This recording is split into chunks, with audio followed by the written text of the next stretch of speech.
Heatherman, Here. Hernandez, Hines, Here. Hutchings, Here. Hansen, Here. Kidd, Here.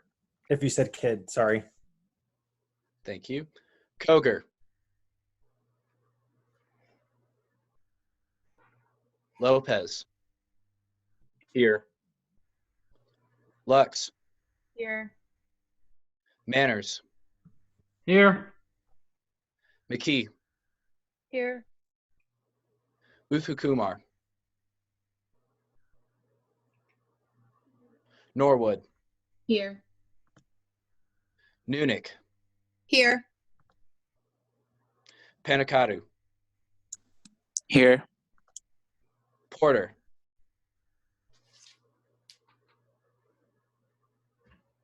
Ryman, Here. Reichenberg, Here. Rodriguez, Here. Rossi,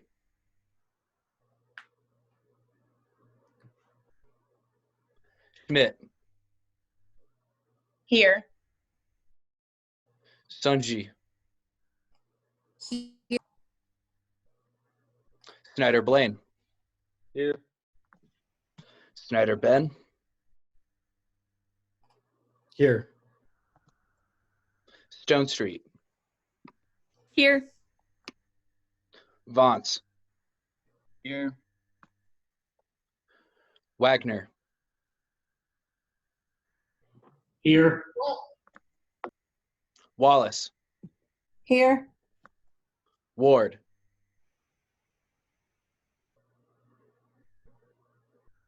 Watkins, Here. Wilcox, Here. Willis, Here. Weinholz. Here. All right, let me check the chat. And then make sure that you have Senator Clark marked as here as well.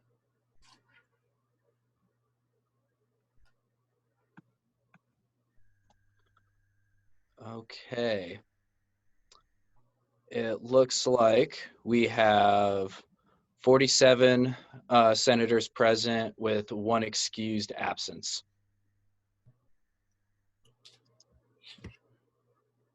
Perfect.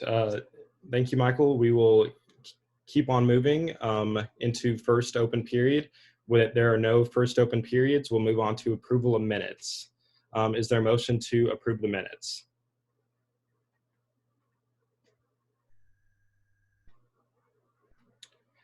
Moved by Brown, seconded by Dowd.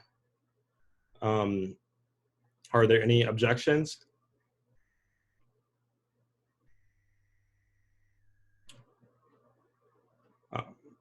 With that, the minutes will stand approved. Moving on to announcements.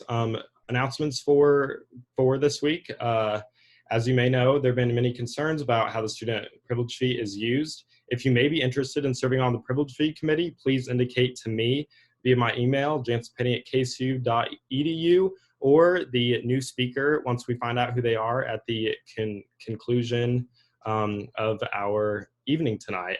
At the earliest convenience. And if you could either send that email tonight or tomorrow, that'd be a great help to us. There are a lot of applications open for different SJ positions throughout the year. And as you can tell with cabinet, Senate exec, treasurer, intern coordinators, and comms director, they all close tomorrow evening at 11:59. So I would encourage you, if you have any questions, reach out to those corresponding people on the list.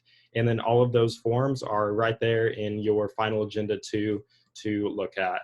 Proxies for this week are Reichenberg for Grills, and SJ members of the week are Michael Arnold and Max Harmon for serving as interim secretary and parliamentarian for the past 2 weeks as we transition leadership. They really helped make my job a lot easier. For upcoming events, we will have Senate Exec next Tuesday at 7 p.m. More information on the Zoom link will be sent out by the new speaker later on this weekend. And then we will also have Senate next week at 7 p.m. via Zoom, and look out for that. Look out for the information for that from the next speaker as well. The quote, "Ballot papers do not define leaders. Leadership is defined by conviction, vision, passion, and inspiration." Israeli Moore, Ivor. Okay, moving on, commendations. There are no commendations as there are no approval of appointments. Are there any committee reports?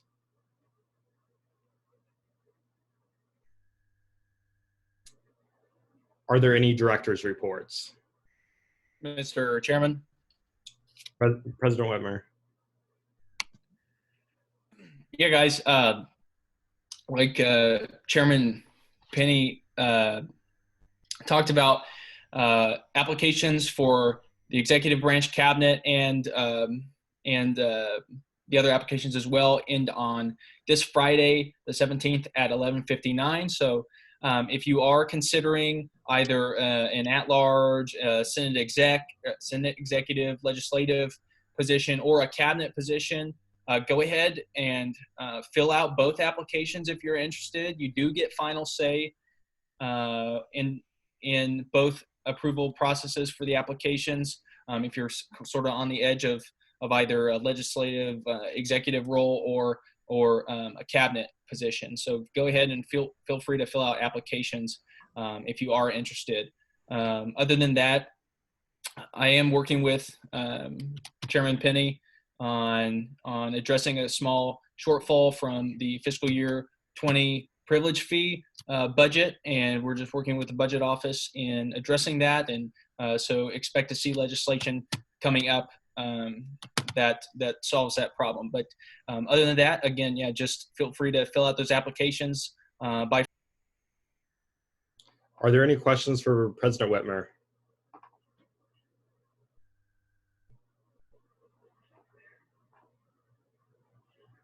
Seeing none, are there any more directors' reports?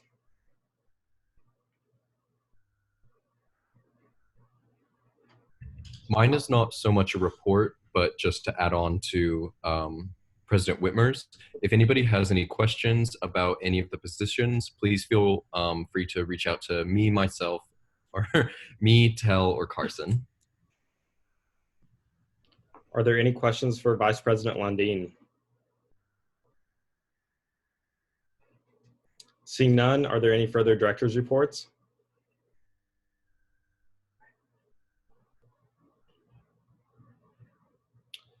Perfect. Moving on, we will not be having College Caucus time this evening. We will be electing College Caucus leaders next week, so be prepared for that. And that will put us right into general orders. So the first on our general orders is the debate and election for Speaker of the Student Senate.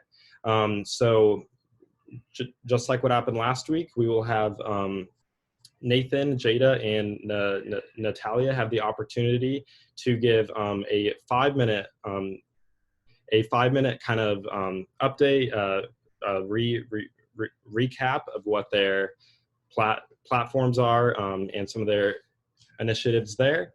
And then we will open a time for questions for them directly after that. So we'll go in the same order that we did last week. It's going to start with Nathan, then it'll go Jada, and then Natalia for that. And the 5 minutes for the presentation cannot be extended, but the questions after, there will be a 5-minute period for questions for them, and that can be extended here on out. And so what I'm going to ask, it is going to go Nathan Bothwell, Jada Johnson, and Natalia Rodriguez. If Jada and Natalia could leave the meeting at this time, we will start with Nathan, and then I will give you both a text when you can jump in for your own turn there. So we will wait a minute and make sure Natalia and Jada have the opportunity to step out, and then we will get directly started with Nathan Bothwell.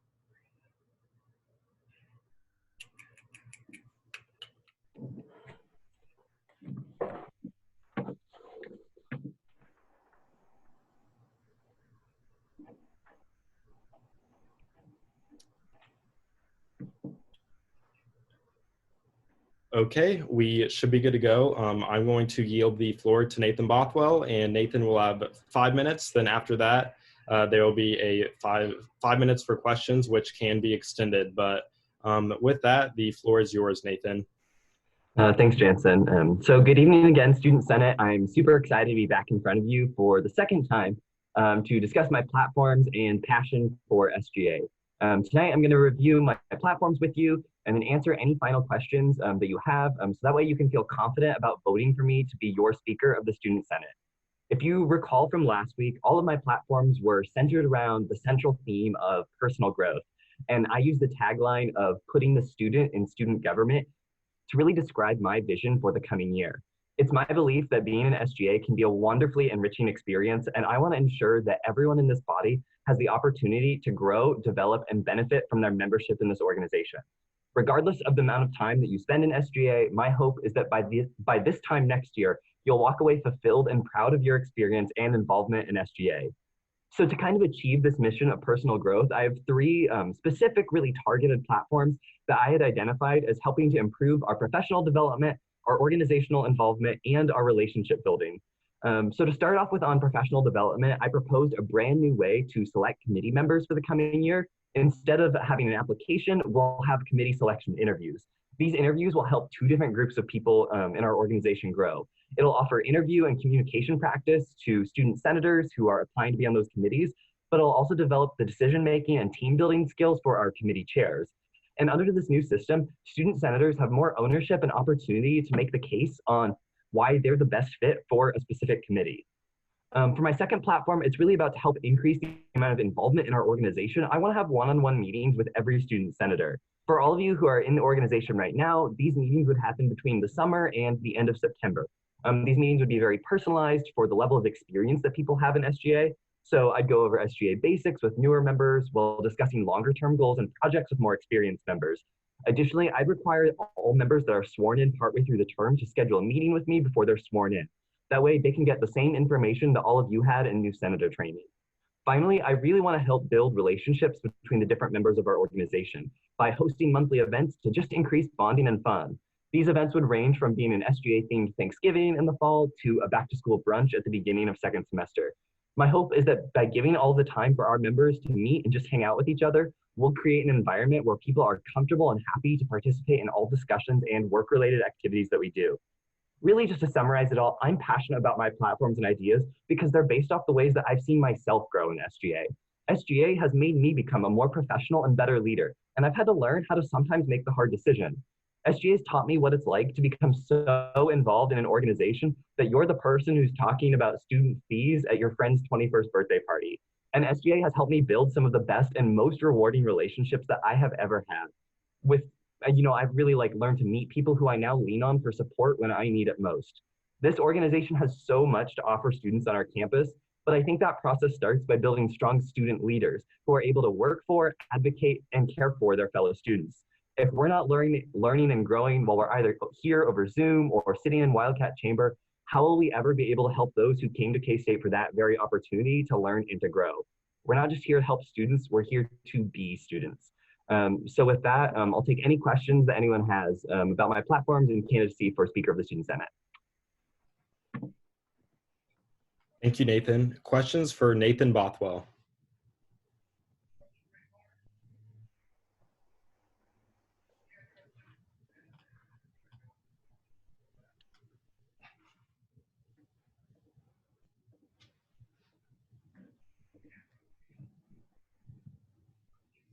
Senator Bruce. Hey, Nathan.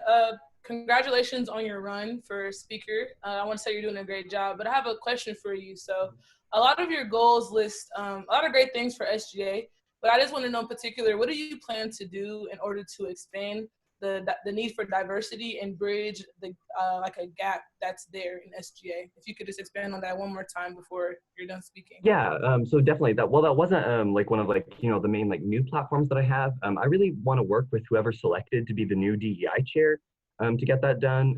For those of you who don't know, this past year SGA created a new diversity, equity, and inclusion committee that's brand new. They had their first year last year. I was on that committee as Speaker Pro Tem 4, and I think a lot of really good things came out of it. We, did more outreach to different student organizations. We did like IDI training at the beginning of the year. So that's intercultural like development inventory, and a lot of things like that. And I'd really like to see those traditions continue. Like for me personally, I thought the IDI was really interesting. I met with Dr. Bolton later in the year to like kind of like follow up on my personal plan. And it was really interesting and gave me a lot of personal reasons to grow. I'd also like to continue to like expand other opportunities for training and like leadership. So for example, one of the things that like I did, both Hannah and I did last year when we were in leadership is we took like the safe zone training for campus, which I think was really important and I got a lot of value out of, and I'd love to like expand that opportunity. So for example, like maybe the whole DEI committee take that, or we even arrange a time for all of SGA to have that training with, the coordinators during the year. I think that those are some strong areas that we could grow in. So yeah, Kara, like I think you're absolutely right that like there's totally like a gap that needs to be bridged there. And in my experience, I think like, we started on a trajectory and I really like want to work with and find the best person to like continue like leading on those efforts. And so that's really like why a lot of things I'm devoted towards are like personal growth, so we can have like, some of those best student leaders like rise to the occasion. Because I know that there's a lot of people in this organization right now who are really passionate about that. And I think that they're like the best people like lead us forward in that way. So I really want to like partner with whoever I end up like selecting for DEI to kind of like lead some of those initiatives and trainings that we've done. Okay, thanks, Nathan. Thanks, Kara. Further questions for Nathan Bothwell?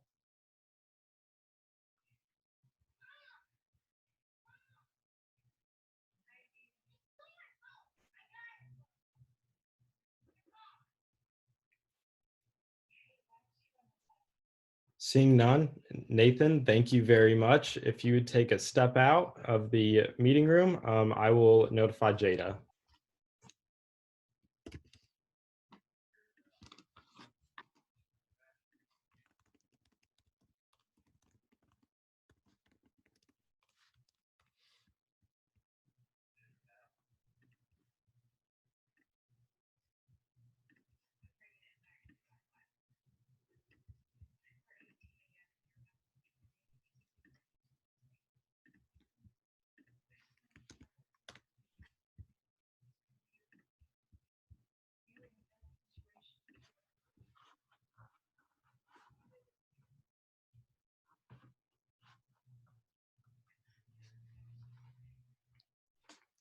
And thank you all so much with your patience for this.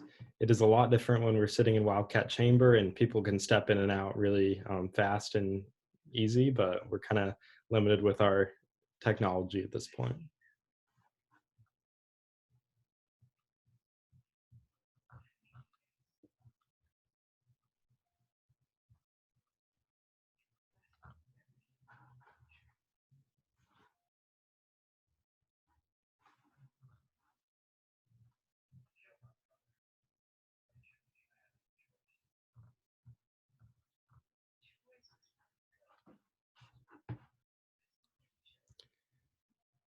Hello, Jada. Let us know when you are ready. And we can test your mic too.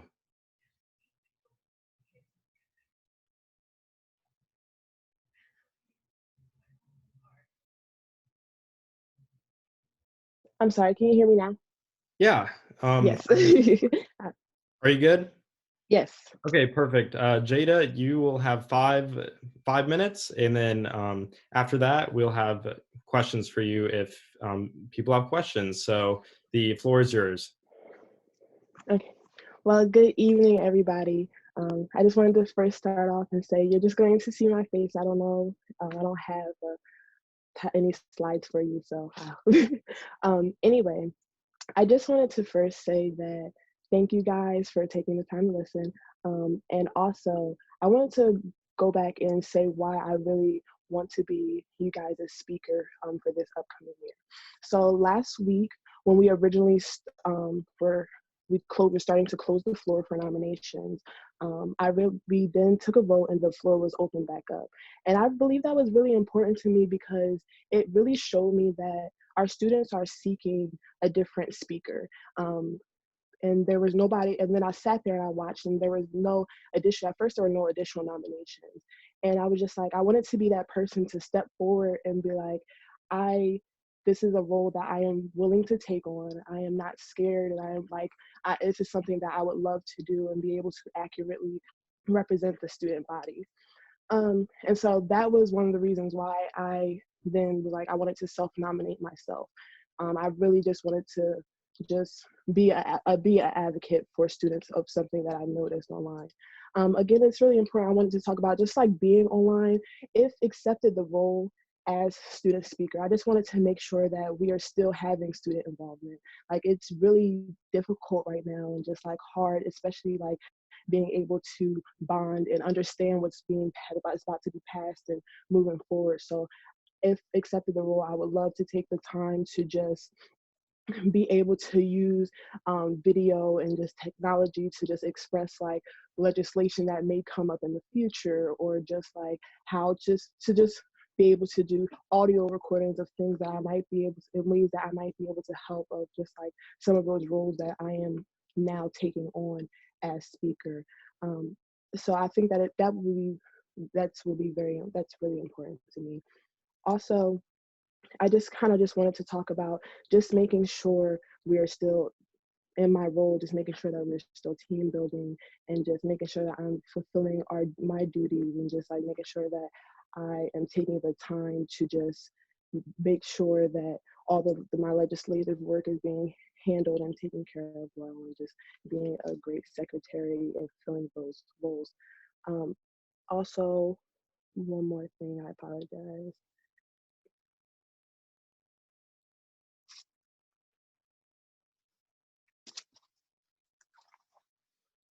So I believe that's all that I have.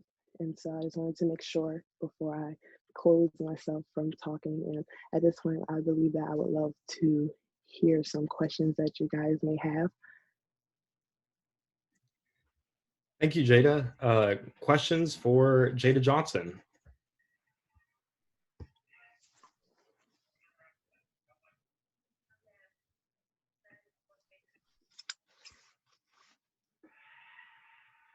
Senator Brown. Hello, thank you for speaking. I was just wondering if you could tell us a little bit more about your involvement or experience on K-State's campus and how you think that has prepared you to be a good speaker. And so the question was my involvement on K-State's campus to prepare me to be a good speaker. Yes, so I have done I have written multiple proposals for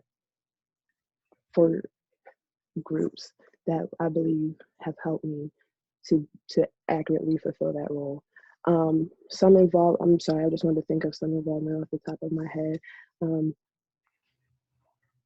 I believe I do not have much involvement on K-State campus. Most of my involvement has been off of campus.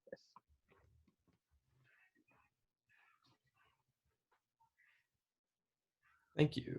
And follow-up granted, Senator Brown. I would love to hear about your involvement off campus, if that's okay too, please.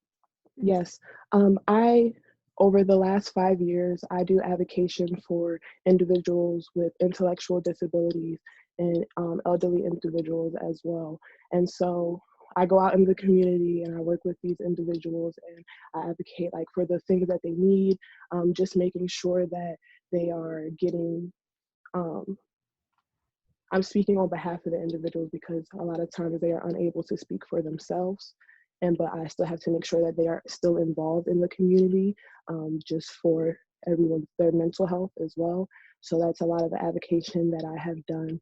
I also have do a lot of advocacy for mothers. So with the programs that I do, just like working with the WIC program, working with the programs for childcare, like Raising Riley, that I've been involved in, and just advocating for mothers, helping mothers and parents know like what's available to them around town, and speaking on their behalf if they don't know. Also just some of just like community-based advocacy that I've done, and also legal advocacy that I have done for individuals as well. Thank you. You're welcome. Further questions for Jada Johnson?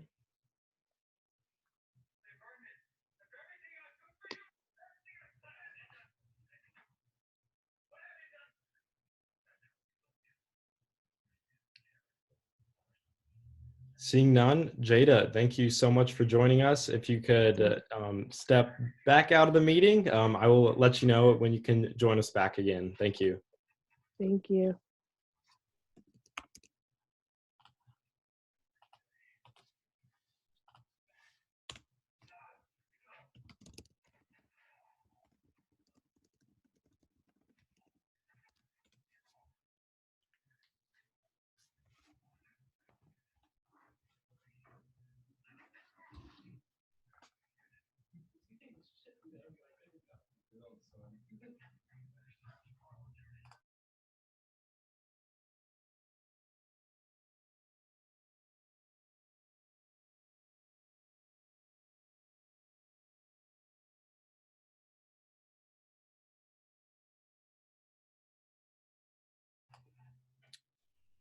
And Natalia, if you wanna speak, so we make sure that we can hear you.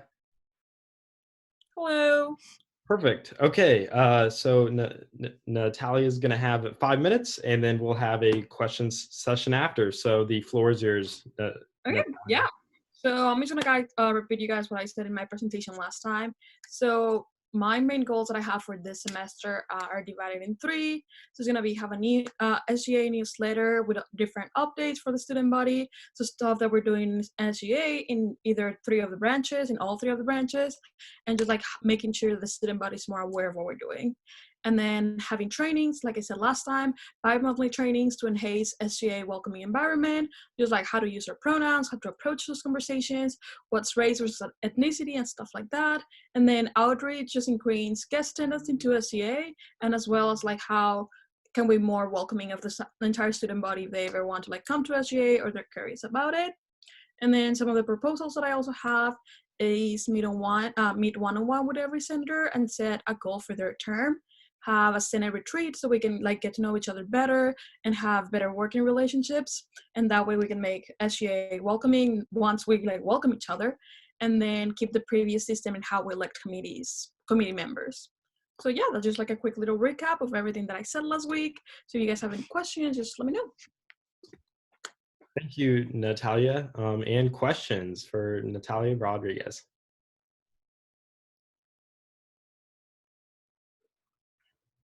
I have a question.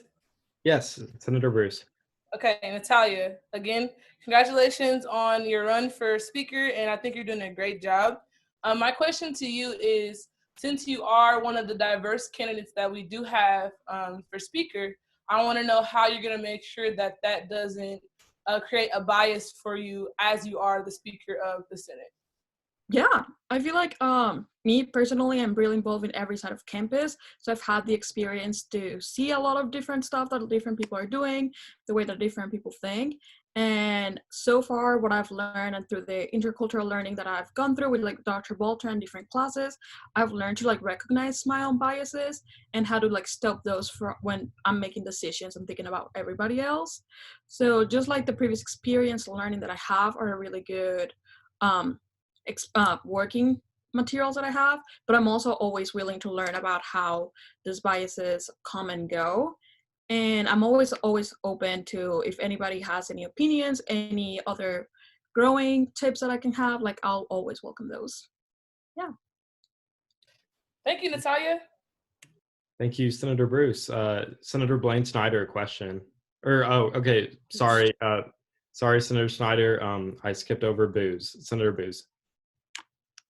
Thanks. Yeah, so Natalia, one of your other 3 things that you also proposed was keeping the previous system for electing committee members.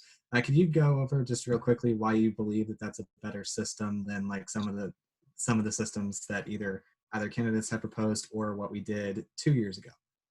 Yeah, so I have not heard what other candidates have proposed because I haven't been in those conversations because I'm gone in the meeting. But I feel like last year I personally had a really good experience, and the people that I talked to, they really did. So having like an unbiased way of applying for committees. So the way that we had it last year, you write something about how you feel or what you think you can bring to the table of each committee. And that way, whenever the chairs are going through those applications, they can see what the people are coming from and how dedicated they will be to their top choice committees and why. So I think having that unbiased selection is really important to be inclusive and equity with like everybody. So like not having, if you know you're a chair, you don't want to have all your friends in your committee because you want to be welcoming of everybody, and at the same time give the opportunity to all the senators and at-large members to compete for those positions. Yeah. Great, thank you. Senator Blaine Snyder. I had the same question as Senator Booz, so I'm good. Thank you. Perfect. Senator Norwood. Hi, Natalia. I was really interested in your proposal for the senator retreat, and I was just wanting you to maybe go into more detail about that or what it would look like. Yeah. So throughout my personal last experience throughout this last term is that I knew like a good group of people in Senate, but I didn't know everybody. And that's something that I always try to be like work towards.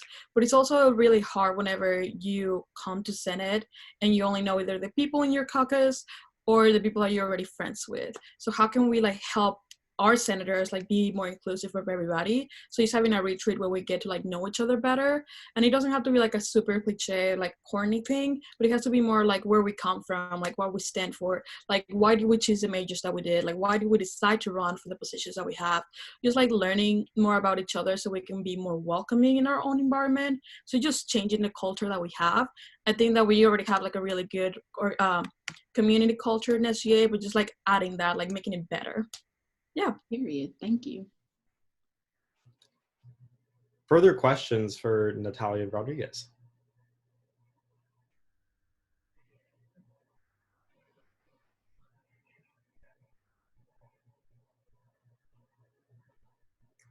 Okay. Thank you very much for joining us, Natalia. If you could sign off, then we will go into debate. So thank you so much. Okay, so how debate is going to work is that we will go in the order that the candidates just appeared and spoke to us.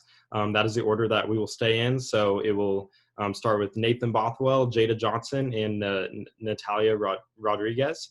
They will each be given one opportunity at a time for someone to debate in the positive for them. So it will go, we'll have the opportunity for someone to speak for Nathan. After that person goes, we will move on to Jada Johnson. After they go, we will move on to Natalia Rodriguez. And then once that person concludes, we'll go back to Nathan. Once everybody has had the opportunity at least 5 times for someone to debate for them, after that point, a motion can be made to end debate, which needs seconded, and then we'll take a majority vote. And if we start rolling and there is no further, and we haven't reached those 5 opportunities for each candidate, and there is no further debate for any of the candidates, then the debate will cease at that time as well. You are limited to 4 minutes of debate, which can be extended by motion, a second, and a majority vote. And then we will move on to the next candidate. Are there any questions of how debate will work for Speaker of the Student Senate?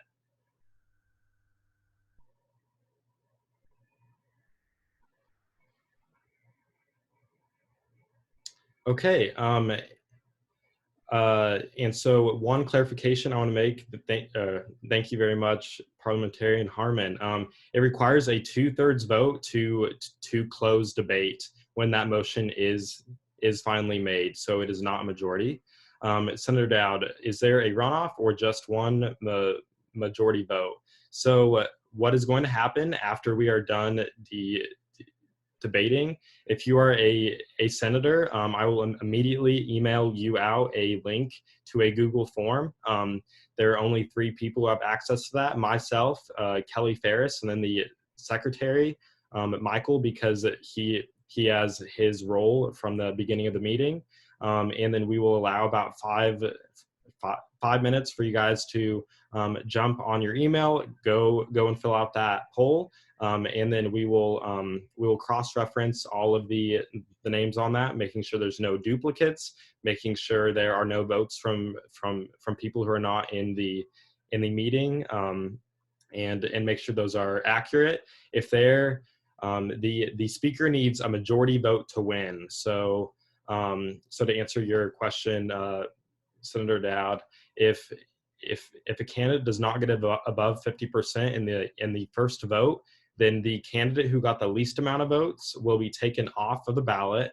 We will come back here, and then we will have another time for debate for the candidates, and they will each be given 5 opportunities each until we cease nominations or there's no more debate. And then after that, you will be sent out a brand new ballot in order to vote on, and that will only hold 2 candidates. And then from there, one of them will have a majority, and then they will become the new speaker. But if the majority is had in that first vote, we will do no further runoffs from there. Are there any questions on debating or voting at this time?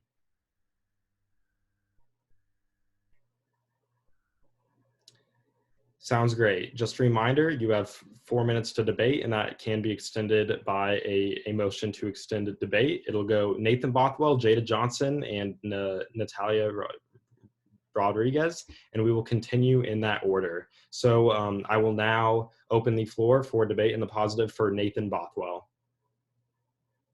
Senator Booz.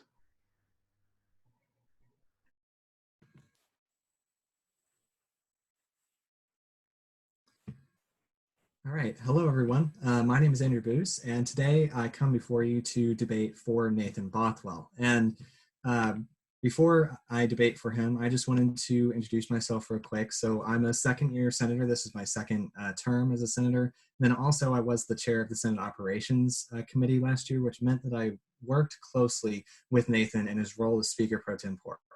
But to start, I want to go all the way back to the beginning of my SGA experience, which was the intern program, where a lot of people's SGA experience has started.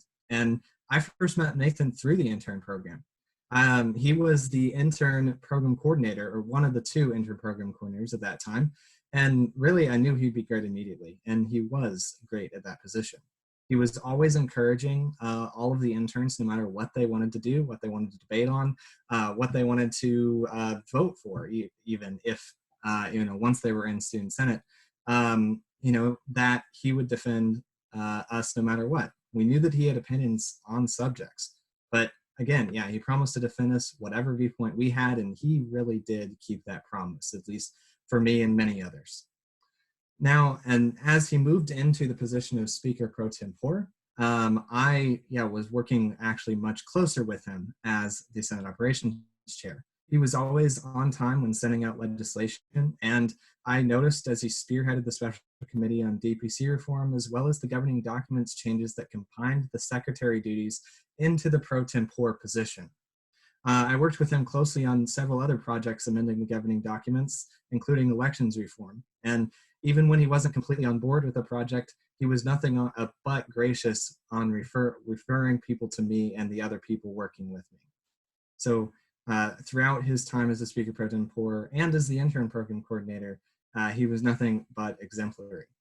But I also want to go over his platforms and why I like them and why they add to his appeal as a candidate for speaker tonight.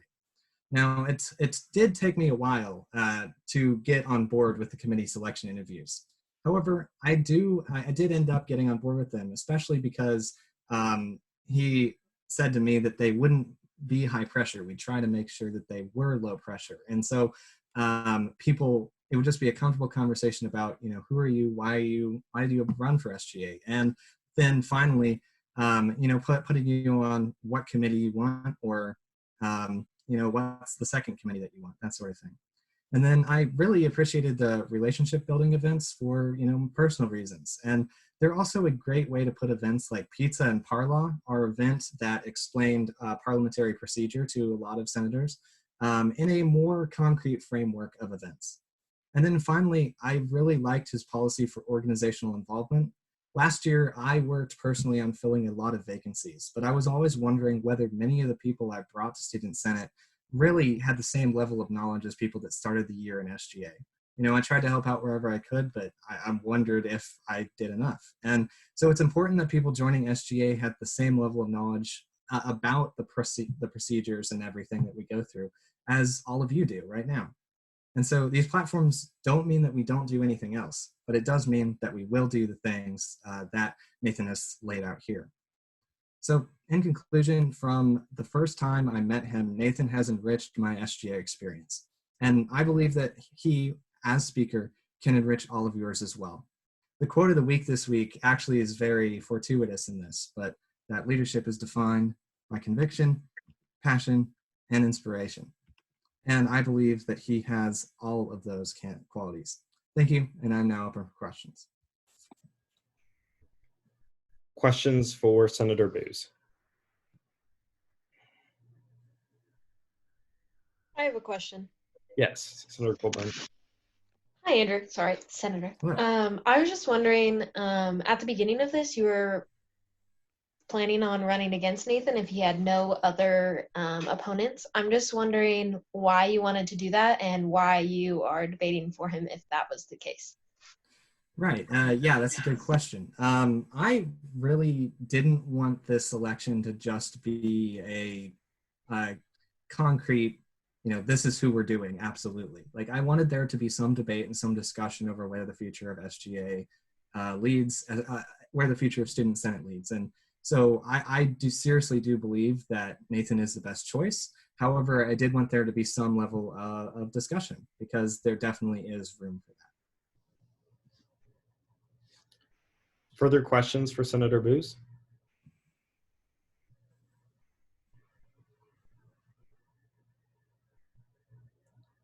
Seeing none, Senator Booz, thank you very much. Thank you.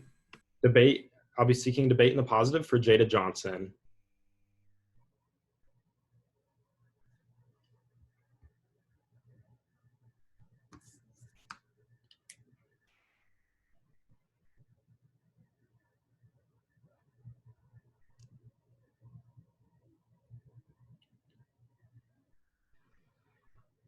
Seeing none, I will be seeking debate in the positive for Natalia Rodriguez.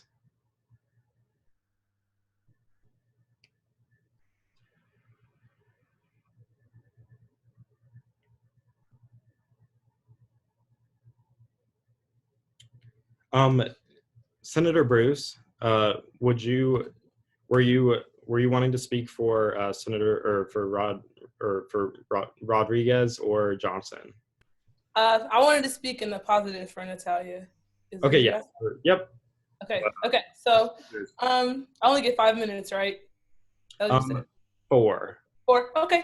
Yeah. Just to speak really quickly on Natalia. I didn't prepare anything, but I think that just shows how passionate Natalia is and how she leaves such an impact on people. I believe that Natalia, first and foremost, joined SGA. And didn't even get it the first time she came to SGA. She actually got it after somebody else dropped, and from that point on, continued to work her way up. I feel like when we're in these situations where we need people to represent a diverse body of people and someone who's going to be and excel what SGA stands for, you have to root for somebody who came from, kind of not the bottom, but came from a place of where they just really wanted this for themselves. And so when we're looking at candidates for this office, for this speaker position, Natalia exceeds and then some all of the categories and all of the traits that speaker has. And so I believe that Natalia is the best fit for this candidacy because of her traits as a person, but also because of what she's shown you by herself and the work that she's done with DEI and within SGA. And so that's just a testament to just kind of Natalia's character and just what I know about her. So that's my piece. Questions for Senator Bruce?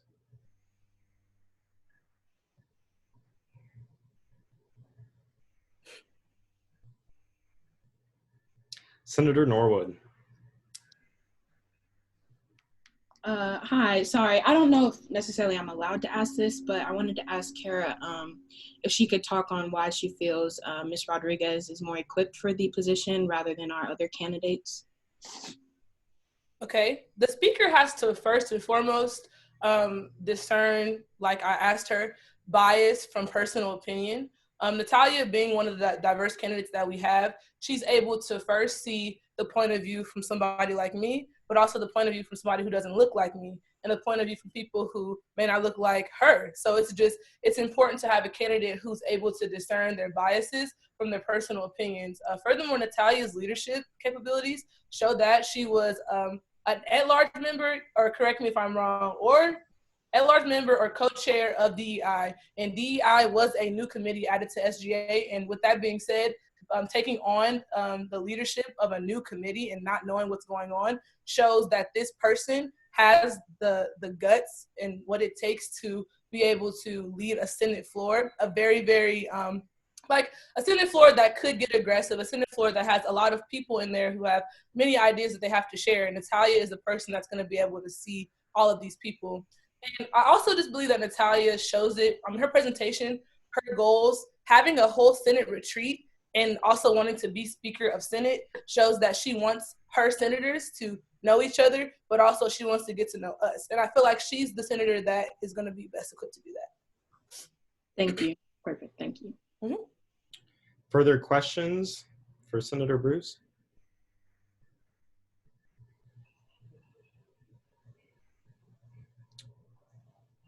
Seeing none, thank you very much, Senator Bruce. I will now be seeking debate in the positive for Nathan Bothwell. Senator Diaz de Leon. Hey everybody. First off, I'd like to introduce myself as well. My name is Joshua Diaz de Leon. I'm a senator from the College of Education. First off, I'd like to say that I think we're in a great predicament where we have multiple qualified candidates up for this position right now. I think it's truly special to see so many individuals who are not only all capable of leading the Senate, but have been recognized by their peers who also see their potential as well. We're very fortunate to have the opportunity to choose between some great folks today. But today, I'd like to speak on choosing a leader whose passion has inspired not only myself, but countless others to be better within this organization. While I'm most definitely a new senator and may not be the most experienced person within this session right now, I believe I can speak on behalf of an individual who has shown not only great leadership, but has proven to be an outstanding individual. I first toured K-State in January of 2019 as a prospective student, and part of my tour that day was a meeting with the representative from SGA to kind of give me the rundown of what it would be like.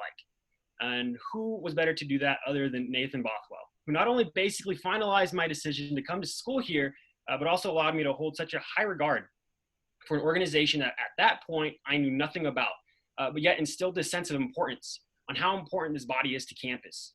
It is through Nathan's raw passion and service for this school that has resonated well with me, inviting everyone to the table to take part in their government.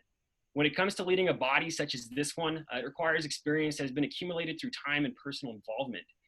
Nathan has proven to not only have a plan prepared to help the Senate reach heights unimaginable, but is also focused on helping every individual within the Senate meet their own goals, establishing a unique personability that will drive the Senate towards growth. Effective leadership has been a lifelong learner, and I know that without a doubt that Nathan would take this opportunity to also grow within the position, not seeing it as an accomplishment that means he's above the rest, but rather an opportunity to help us bring the best out of each other. And that means a lot.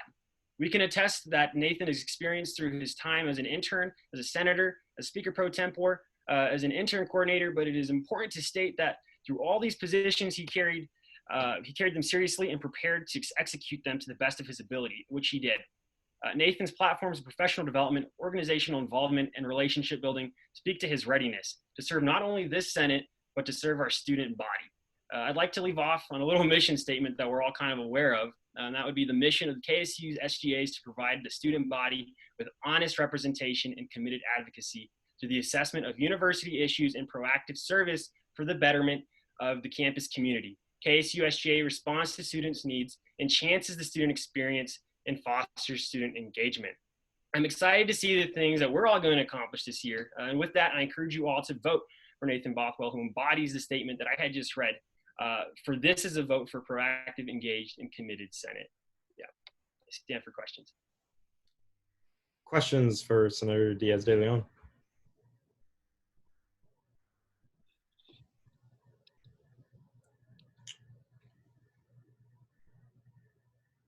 Seeing none, thank you very much.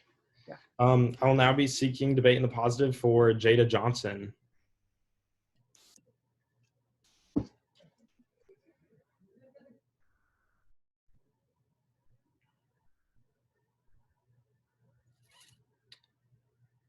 Seeing none, I will now be seeking debate in the positive for Natalia Rodriguez.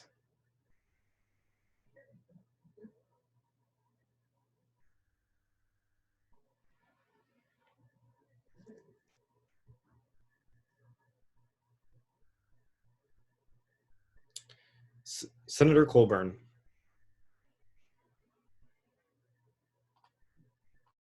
Hi, everyone. So I just like to preface, I'd like to kind of reiterate what Josh said. I think that there are a lot of three really great candidates running for speaker this year. As always, I think the people who run for speaker don't take it lightly, and they know what is ahead of them. And I would also like to say that if any of you have ever had a conversation with me, you know that I really hesitate to endorse people for elections and campaigns. I just think people in those elected or selected leadership positions and exec positions in SGA should take a hands-off role when it comes to SGA elections, whether that's presidential or even speaker. So I really kind of didn't plan on debating tonight for anyone, but Natalia has really impressed me just in the past year, but especially in the past 2 weeks. She was not planning on running for speaker. Someone nominated her and she said, why not? And she told me after the fact that that presentation that she made was not one that she had made it ahead of time. She made it in like the 10-15 minutes that she had before she went. And I was so impressed by it. I will be honest that I went into this election process planning to vote for Nathan and thought that it was good that we were going to have some competition, but was pretty much planning to vote for Nathan. But after Natalia's like 10-minute presentation that she had made in 10 minutes, I was just so thoroughly impressed by her ability to work quickly, to think critically, and to really show great intent and like thought about SGA. I really respect people who think critically about SGA and can like then put those thoughts into eloquent words as she did. I think that that's a really good example, like just the fact that she was able to do such a good job in her presentation with very little notice is a really good example as to, even though she doesn't have the previous experience that we may think traditionally qualifies someone to be speaker, I think it shows that she could 100% do the job. Even though she's only been in SGA for 1 year, she's had lots of experience in that year, both in SGA and outside of SGA and on campus generally. And I know that she would be able to meet the task. And so I would encourage you to vote for her, but I mean, I encourage you all to vote for whoever you think is the best candidate. And I really just want this debate to, kind of show that someone doesn't have to have 3 years of experience leading them to be speaker to be a great speaker. And I think Natalia has really shown over this past year that she has what it takes to kind of meet that bar and exceed all expectations. And I think, and know that she would do that as speaker as well. So yeah, with that, I would open myself to any questions. Questions for Senator Colburn?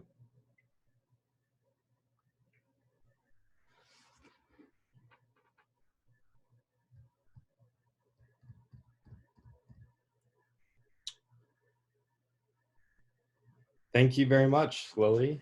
I will now be seeking debate in the positive for Nathan Bothwell. Senator Glasscock. All right, thank you, Jansen. Hello, everybody. My name is Creighton Glasscock. About me, I'm a second-year senator now from the College of Engineering. And last year, I was the caucus leader for the College of Engineering. And the purpose of me speaking to you tonight is to, especially for those of you who don't know Nathan, is to share with you my perspective on Nathan and how that's kind of evolved and how I've come to respect him as a person and as a leader in SGA. And specifically to speak on, I think, his unique leadership style and kind of how personable and approachable that is and how much I respect that. I first met Nathan the start of my freshman year when I first started getting into SGA. And that was in the intern program. And for those of you who are unfamiliar with the history of the intern program, my year in the intern program was the first year of kind of the new intern program.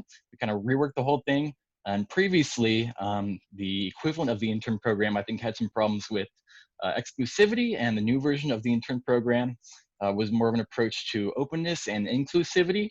And Nathan, as a previous speaker said, served as the intern coordinator that year. And I think that Nathan serving as the intern coordinator for that first year in the new intern program was an absolute perfect fit due to who he is as a person. And that previous speaker was also an intern that year and kind of spoke to his approach to being an intern coordinator. And I would like to speak to that as well. I think kind of how he approached us and treated us as interns. He was like a big brother to all of us, I feel like. It was really encouraging and really kind of protective of us, and encouraged us all to do the very best that we could. And I think that speaks to him, and that sort of develops a pattern for my perception of him as a leader, and that he urges others around him to grow and better themselves for their sakes, and to better their own leadership approaches. And whenever I was unsure or confused or kind of didn't know what was going on in Senate, Nathan was always there to be approachable and ask for advice and make me feel better about my time spent there. Whenever I was kind of feeling disillusioned, or I felt that other people in Senate kind of weren't acting in the best interests of all of us, I think opposed to that, Nathan always seemed to act by asking himself kind of what the best thing was for everyone. And even in fact, when election time came around for the interns, Nathan chose not to run as a senator because he knew that in the College of Arts and Sciences, which he was in, there were so many of his interns running for senator that he didn't want to take anyone's position, which I really respected of him.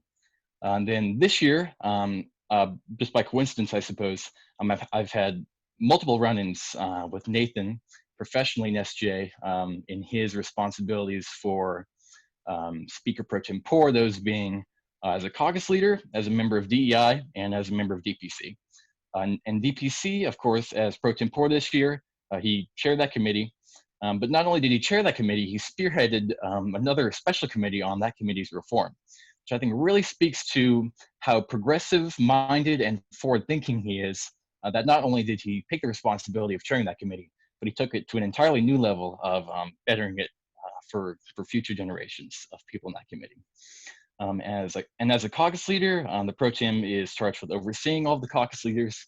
I think that kind of also fills in the pattern, his work done there, of encouraging other people to grow as leaders, as he, in our meetings, encouraged us caucus leaders to be better leaders for those in our caucuses, to then encourage those in our caucuses to improve as members of SGA.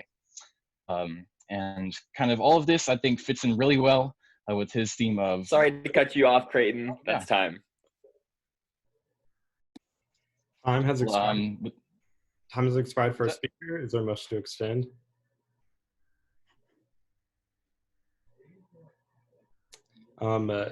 It's been moved to extend the speaker's time by Senator Lopez. How many minutes? 1 minute. Is there a second? Second by Senator Booz. Do I need to raise hands, or are we looking for objections, Max? We can do unanimous consent. So are there any objections? Are there any objections? Seeing none, Senator Glasscock, you have 1 more minute. Thank you, guys. This will be quick. What I was saying is that I think that his theme of growth is perfect for kind of what his personality in SJ has been, in that he, as a leader, I think uniquely encourages those he leads to participate in this governing body by first and foremost asking themselves whether what they're doing is the right thing. And I think that having that approach to leadership as speaker in the Student Senate and having that influence amongst everyone in the Student Senate will create a more positive atmosphere, and one that I really respect, which is to continue to ask ourselves whether what we're doing is the right thing. And for those reasons, I really respect Nathan, and I'm absolutely casting my vote for him as Speaker of the Student Senate tonight. And I definitely encourage you to do the same. And with that, I open the rest of my time to questions, if there are any. Questions for Senator Glasscock?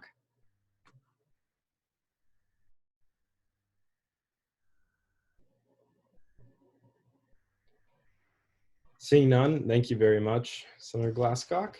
I'll now be seeking debate in the positive for Jada Johnson.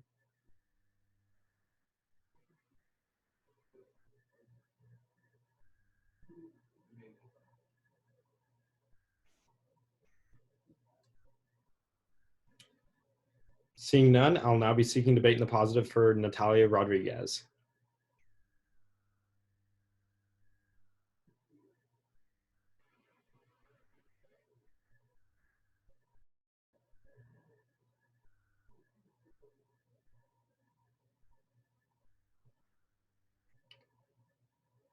Seeing none, I will now be seeking debate in the positive for Nathan Bothwell.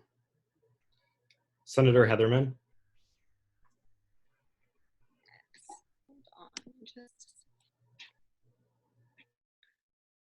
Okay, so a little over a year ago, I sat down with Nathan for the first time to discuss my vision for the position of Speaker of the Student Senate. At this point in time, I didn't know Nate very well in a one-on-one setting, so experiencing his upbeat personality and passion for SGA immediately blew me away. I could see from him right away that a passion for bettering the lives of students wasn't just something that Nate projected in Student Senate, but rather something that he embodied in every moment. Fast forward a week from then, and Nate asked me to speak with him about his new plans of running for speaker rather than speaker pro tem as he had previously intended. In that moment, my heart sunk knowing that I was up against some really tough competition and that my odds of being elected speaker suddenly looked much different. Before parting, Nate asked me if I had any questions for him, at which point I asked of him, "Are you now uninterested in the position of Speaker Pro Tem because of the legislative responsibilities, or because you've never seen someone excel in that role?" He asked if he could have some time to think about that question, and a few days later, Nate told me, I quote, "I'm going to be the best damn Speaker Pro Tem Kansas State University has ever seen." And there has not been one day since that moment that I believe he has failed to live up to that declaration. Over the course of the last year, Nate has first implemented bi-weekly meetings of the caucus leaders that have re-energized our caucus system. Next, created an SGA handbook for all members of SGA to access to become more informed about the ins and outs of our organization. Guided the process of amending our DPC guidelines to make our funding more accessible to student organizations across campus. Upheld an open door policy with me, helping us build so many more relationships with students in SGA and outside of it. Dropped everything he was doing to hear a grand SGA idea or even just to hear about how your day was. He admitted when he messed up, a trait I guarantee that you all will want in your speaker. He gave countless pep talks to students who found their way to the couch in our office. I can promise he worried about all 62 student senators and their well-being every single day, whether he agreed with them or not in Student Senate. And I know he won't stop doing that in the future. He grew into a leader who is able to both be objective, putting the entire organization first, but who doesn't let his relationship stand in jeopardy as a consequence. A trait of his that I admire dearly and hope that some of that has worn off on me this year. And him and I have gone from being just acquaintances to a person who I can't imagine my day-to-day life without. Nathan is compassionate, empathetic, bright, and oh so determined to change SGA for the better, and I believe he would be a great speaker for you all. So in conclusion, today I rise in support of Nathan Bothwell because there is not one doubt in my mind that he will not end his SGA journey as being the best Speaker Pro Tem Kansas State University has ever seen, but actually, in fact, the best damn speaker it has ever seen. And with that, I'll stand for questions. Questions for Senator Heatherman. Senator Booz. Yeah, Hannah, can you also talk about how Nate's performance as Speaker Pro Tem may have inspired other people to run for that position? Yeah, absolutely. So I know multiple people who are about to express their intent to run for the position of Speaker Pro Tem today. Speaking for myself personally, one of the best moments of my time in SGA came from seeing a lot of people excited about running for the position of caucus leader once I was in that position. And so Nate and I have had this conversation a lot in the same regards of when people started applying for intern coordinator last year. And now I know that Nate takes a lot of pride in seeing the amount of interest in that position. I think any time that a person in their leadership position makes it look fun, they exuberate like that enthusiasm for doing the work they do. It definitely has that ability to inspire people. And Nate has gone out of his way time and time again to help brand new members of our organization, returning members, and especially our interns propel their advancement and aspirations in SGA. Further questions for Senator Heatherman?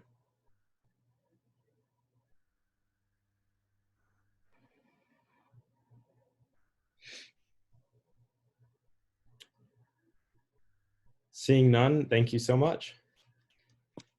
I will now be seeking debate in the positive for Jada Johnson.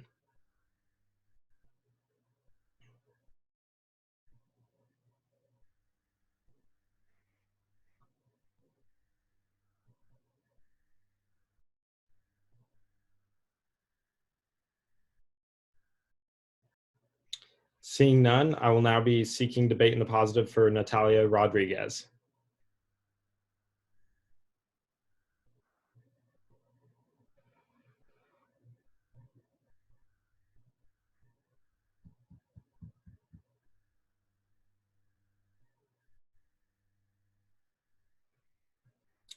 Seeing none, I will now be seeking debate in the positive for Nathan Bothwell.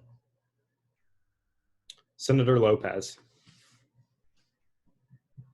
Sweet. I won't show my face because my laptop camera sucks. But yeah, so I'm new to SGA, a senator for the College of Engineering, and I'd just like to debate in the positive for Nathan. I've known Nathan since freshman year when I first met him in Quest, and we're both in Blue Key, so that's a testament within itself of how great of a leader he was perceived to be freshman year and how he's demonstrated that great leadership throughout his semesters at K-State to become a member of Blue Key. He's someone who I've seen that leads with passion and puts great effort in what he does, whether that's been being an ambassador for New Student Services, kind of forming relationships with the members of Quest, or the things that he's done in SGA.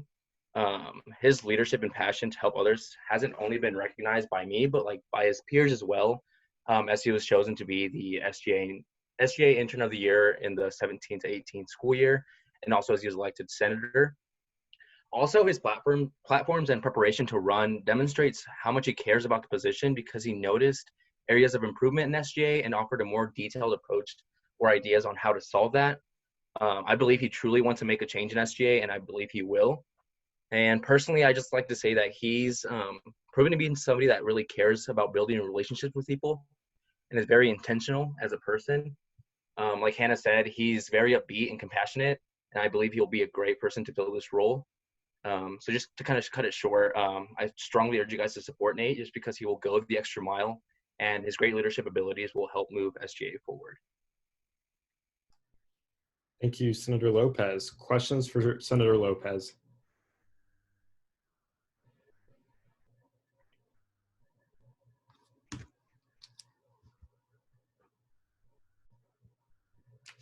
Seeing none, thank you very much. I will now be seeking debate in the positive for Jada Johnson.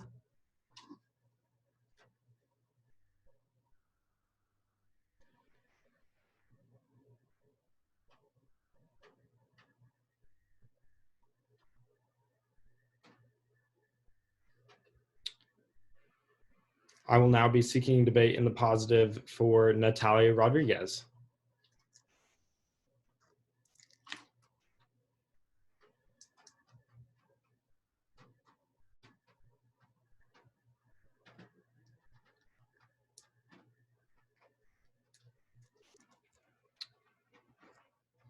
I will now be seeking debate in the positive for Nathan Bothwell. And and we have surpassed, everyone has had the opportunity for 5 times. Senator Hines, previous question has been called. Senator Hines, just to clarify there, that is the motion to end debate, correct? Okay. Moved by Hines, seconded by Heatherman to close debate.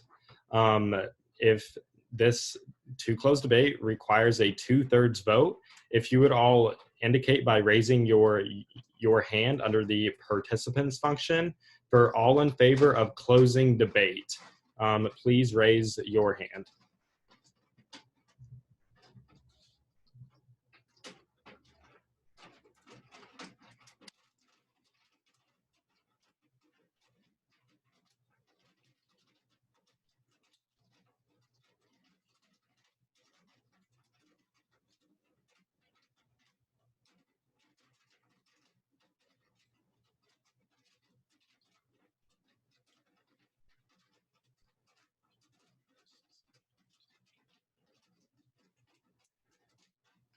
Okay, I will lower all hands. All those opposed to ending debate, please indicate so by raising your hand.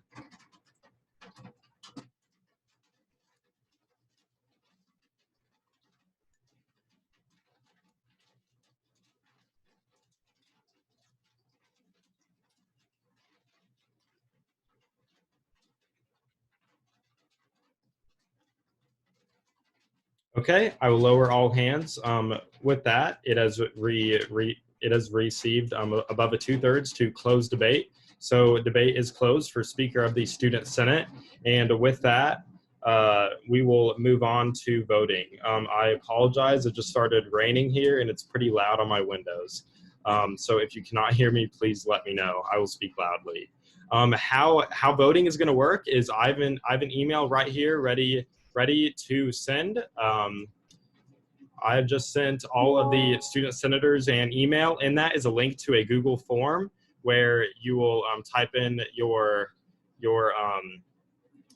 last name, college, email address, and then in a randomized order, you will pick one of the options for your vote for Speaker of the Student Senate.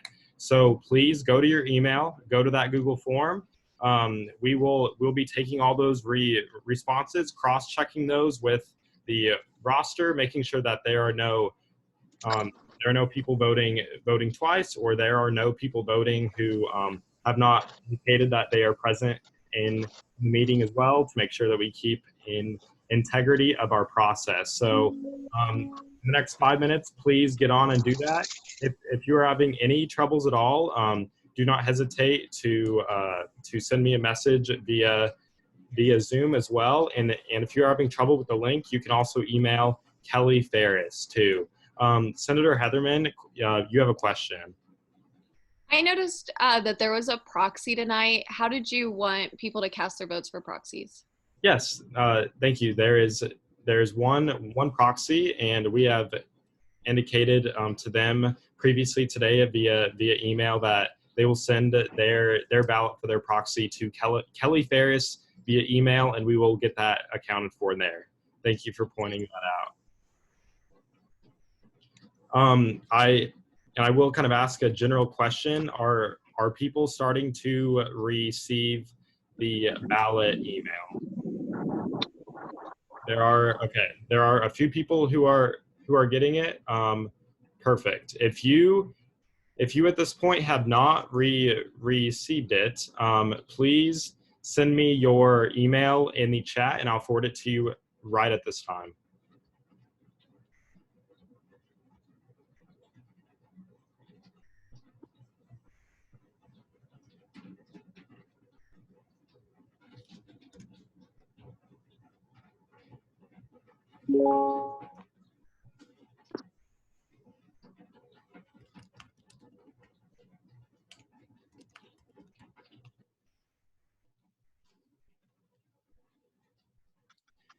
And also at this time, as we will go through the votes and cross-reference that, this is a perfect time. It'll It'll take 5 to 10 minutes. If you need to get up, stretch, go to the restroom, get a drink, you can do that at that time, but we will not resume for 5 minutes at least in order to get everything verified as well. So thank you so much for your patience, and make sure to get on and vote as soon as possible. And if you don't get it, send me your email right now.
This is going to be your 1 minute warning before we get back started. So if you're running to the restroom or getting in a drink, we're going to get started in 1 minute.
There we go. Okay, everyone, welcome back.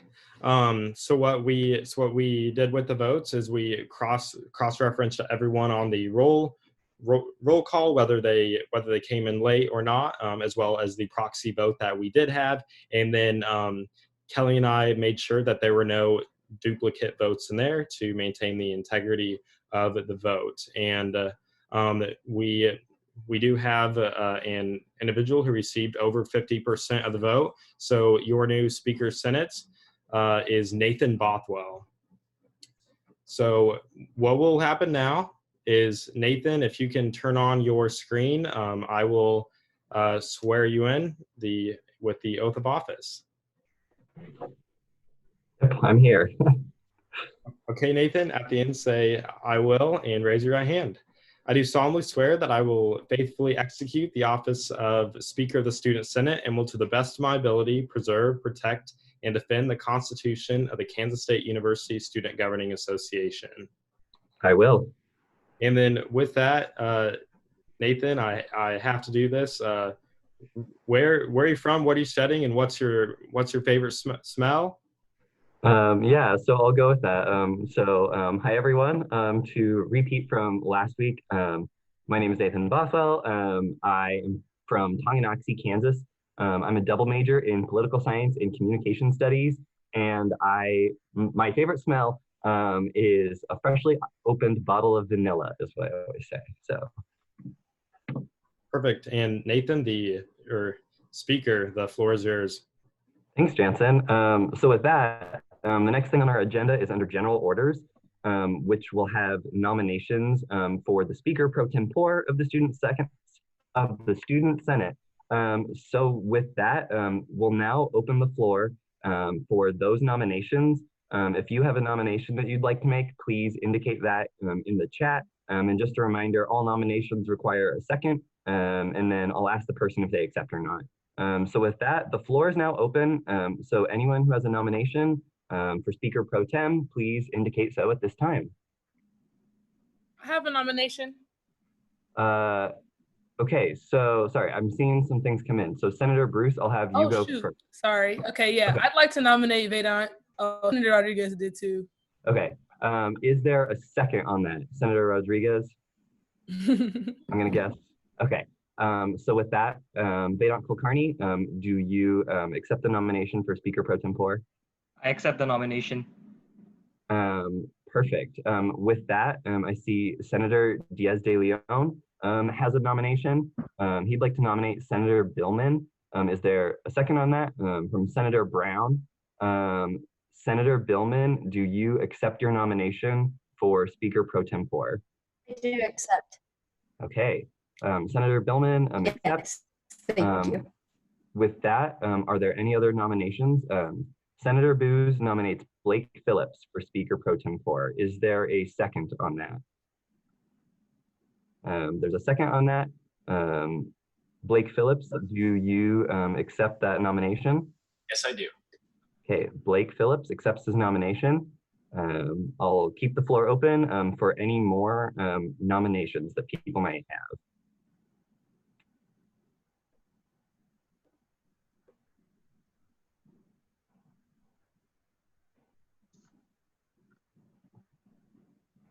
just kind of to ensure fairness, I'm going to give it like at least like 20 seconds right now. So.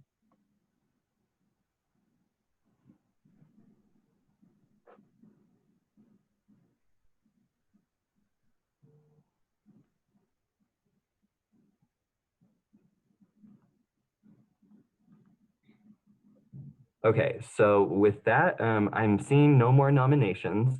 I will now entertain any motions to close the floor for nominations. Senator Kidd moved to close the floor for nominations. There's a second from Senator Carlson. Are there any objections to that motion?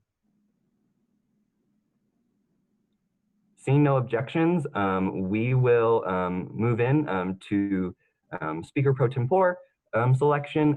With that, we're going to do a randomly generated order again, just like we did last week, to ensure fairness for the speaking order. So I believe myself, Vedant Kulkarni, Senator Billman, Blake Phillips, and then Jansen is doing tech on the backside right now. So the 5 of us will move into a breakout room really quickly to determine that speaking order. So if you all give us just a second, we'll be back in just a couple minutes to do that. I think, yeah, Jansen, you can take it away from here because I think we have the breakout room set up. Okay, I am just adding you, Nathan. Perfect.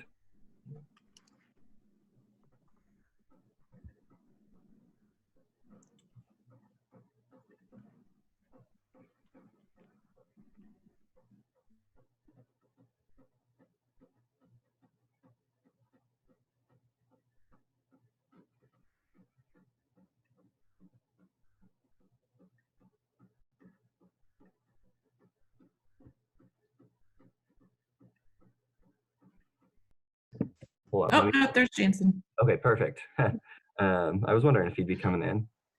So I think Jansen's going to share his screen right now. And so to do this, we're just going to use a random number generator website. We used one last week. And so the way that this is going to work is that, you each get like a number between so it'll go 1, 2, 3. So we'll put in like that sequence and it'll spit out those numbers in a random like sequence order. For fairness sake, we are just going to go in the order that you all were nominated is the number you're going to get. So Vedant, you'll get number 1. Maggie, you'll get number 2. Blake, you'll get number 3. So you'll each be assigned those numbers. Jansen will put it in the generator. It'll spit out an order, and that'll be the order that we do everything for the rest of the night, including speeches, debate, all that jazz. You all just saw it, so you pretty much know what we're about to do. But before we do this, does anyone have any questions about speeches, order, debate, anything like that before we keep going? If not, Jansen, take it away. So the order that we have right now is 2, 1, 3. So with what we have, that means Maggie, you'll go first. Vedant, you'll go second. And Blake, you'll go third. Everyone sees this and is verifying that that is the correct order and I'm doing it right. So yeah, I want to get those thumbs up from everyone. So with that, we will all move back to the main room. So feel free to leave the breakout room now. Jansen. If you would like me to handle kind of texting people coming in and out, it might be helpful if I believe I have Vedant's number. I don't know about Blake and Maggie. If you guys could put those in the chat really quick. Or, well, I don't think we have a chat just for the breakout, do we? If you could private message that to me, that would be great. Blake, I have yours, and Maggie, I have yours as well. Just gonna make sure I save those. So once we go back to the main room, Vedant and Blake, yeah, we'll just ask that the 2 of you, leave the meeting for a little bit, and Jansen will text you when it's your time to come back in. So Vedant, so we leave this meeting as well. So yep, you'll leave the breakout room and then you'll leave the entire meeting. So okay, cool. Sounds good. Gotcha. Good luck, everyone. Yes. Thank you.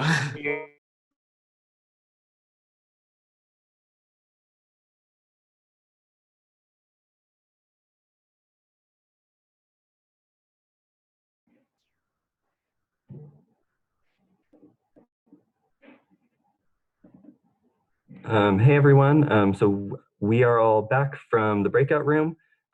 We did a random number generator to decide the order that the pro tem speeches would go. And the order that was spit out was that Senator Maggie Billman will go first, Vedant Kulkarni will go second, and Blake Phillips will go third. So with that, I'm going to have to ask Blake and Vedant to step out right now. So if the two of you would do that. I see that Blake stepped out, and I think Vedant stepped out already too. I'm just gonna verify that. Yep, so the two of them have stepped out. So we'll now move into pro tem speeches. This will follow the same process as speaker speeches. So Maggie, you will get 10 minutes timed by parliamentarian Max Harmon. He'll be keeping track of all of that. He'll shout time when it's your time. And that can't be extended at all. And then you'll have 5 minutes for questions at the end. So with that, the floor is now yours. Thank you. Do you mind if I wait a second? I submitted a PowerPoint earlier today. Yes, that is fine. Jansen is handling all technology stuff, so he will get that pulled up. Yep, until you get Thank started. you. Ooh, yeah, sorry. No worries. Thank you so much, Jansen. Okay, slideshow, click from start. Swap displays. No, don't swap displays.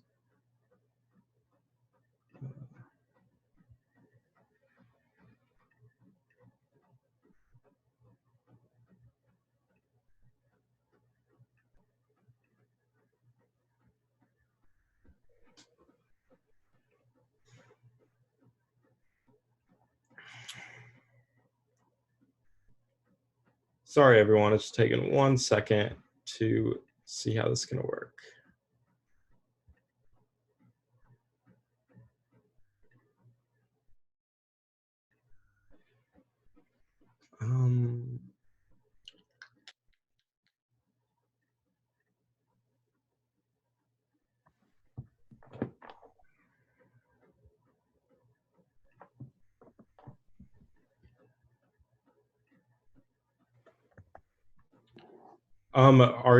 Is everyone seeing the presenter slide or the normal one? I'm seeing the It is presenter. Yeah, it's the presenter-based one. Does this help? Yep, that's right. Okay. And then Maggie, just let me know when you want to move forward. Thank you. All right, are you ready for me?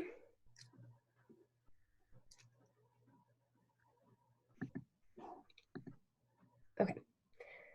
Maggie Billman, freshman in secondary education with an emphasis in speech and theater and minors in writing and leadership studies. Altamont, Kansas, and my granny's house. Name, major, hometown, favorite smell. These questions were just asked of all of us last week, but I'm willing to bet that none of us had the same answer to all four. Just as we carry with us unique answers to these questions, so do we all carry unique experiences and points of motivation. With these differences, I know one similarity to be true, and that's the reason that we all selected to take part in shared governance, to give every student the best experience possible while at Kansas State University. This passion that we share can unfortunately fizzle out when we become inspired to take action, but simply don't know how to carry it out.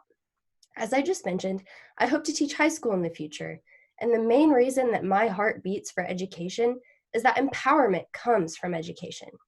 My goal as your speaker pro tempore is to serve SGA in a way that provides ample opportunity for each and every member of this body to live up to the passion they had the moment they decided to run. This is how I plan on doing that. Slide, please, Jansen. Thank you.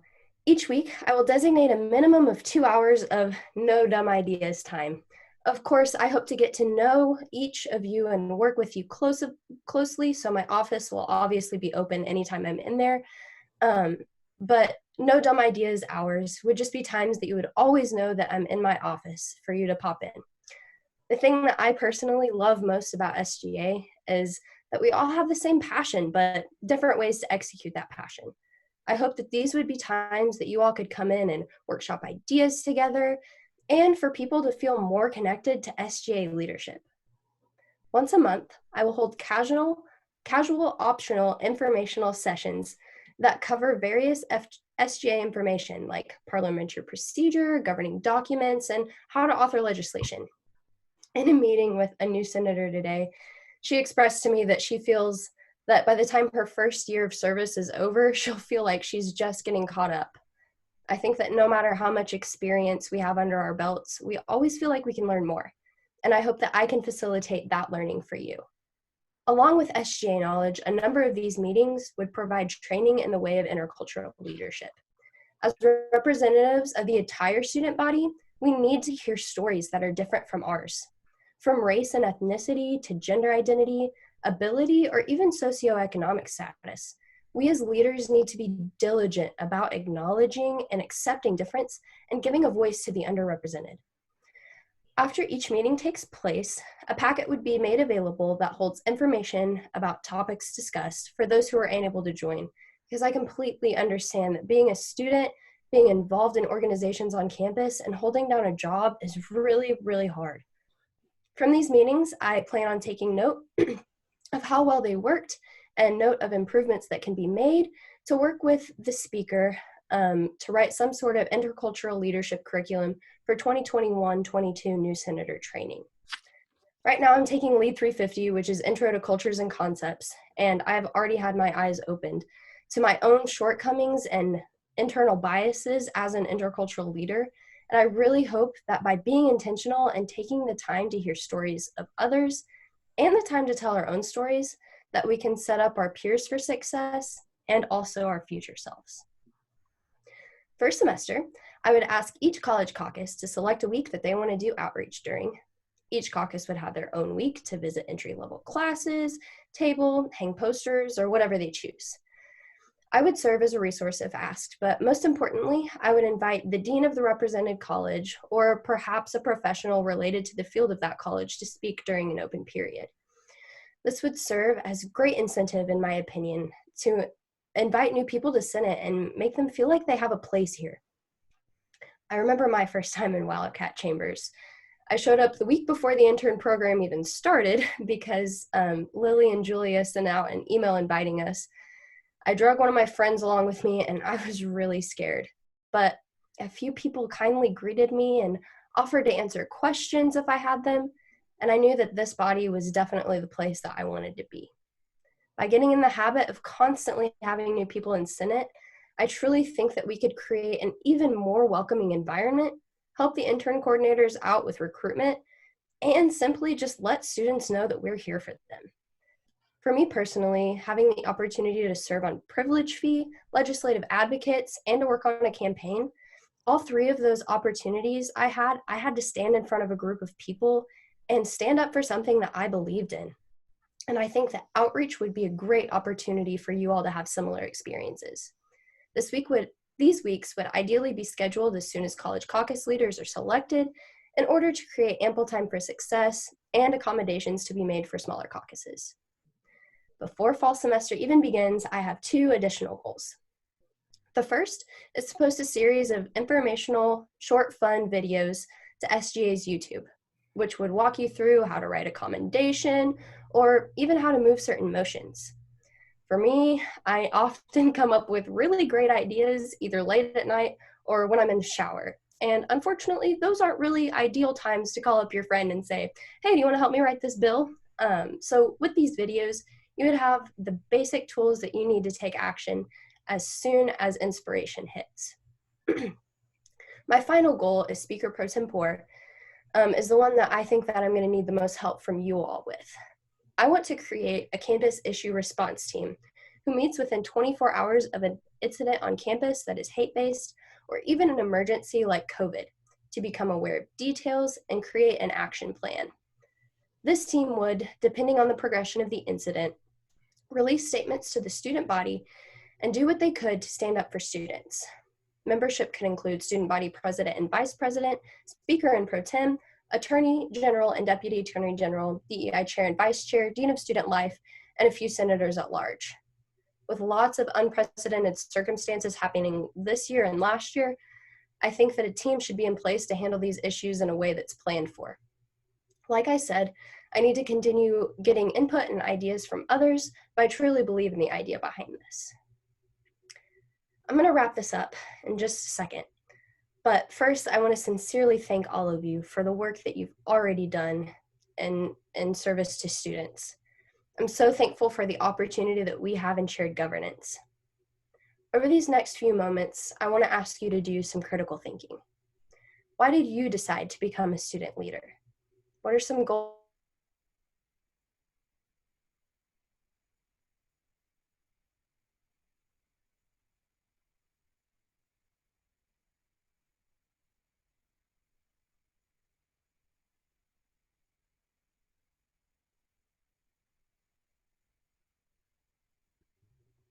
I'm sorry, my internet just kicked me off.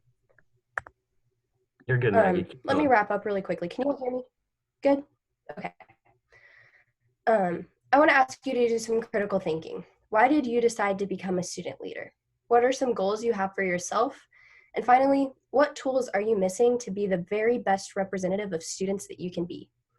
I hope that I can have a hand in empowering you to live out your passion as your next speaker pro tempore. Thank you, and I now open myself up to any questions that you might have.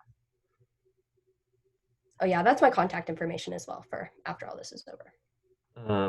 So we will now move into questions for Senator Billman about her candidacy for Speaker Pro Tempore. If you have a question, yep, please indicate it in the chat. So the first one that I see is Senator Booz. Hey, Maggie. Thanks for running today. Yeah, one of your platforms, the monthly informational sessions, actually has quite a bit of overlap with Speaker Bothwell's platform of having monthly events as well. How do you see that platform interacting with Speaker Bothwell's platform? So I think the main difference between Speaker Bothwell's platform and mine are that Speaker Bothwell's are strictly for like relationship building and to have fun. I think that he and I, if I'm elected, could sit down and have a conversation about how we wanted those to overlap with one another. I'm all about teamwork, but I also think that they could be, on separate nights. Mine are focused more on information, like I said, so I don't want to step on his toes in any way or overbook student senators because I completely know that it's hard to be super involved on campus. So like I said, the information will be readily available to anyone after the meeting ends if they were unable to go. So did that answer your question? Yeah, thank you. Thank you.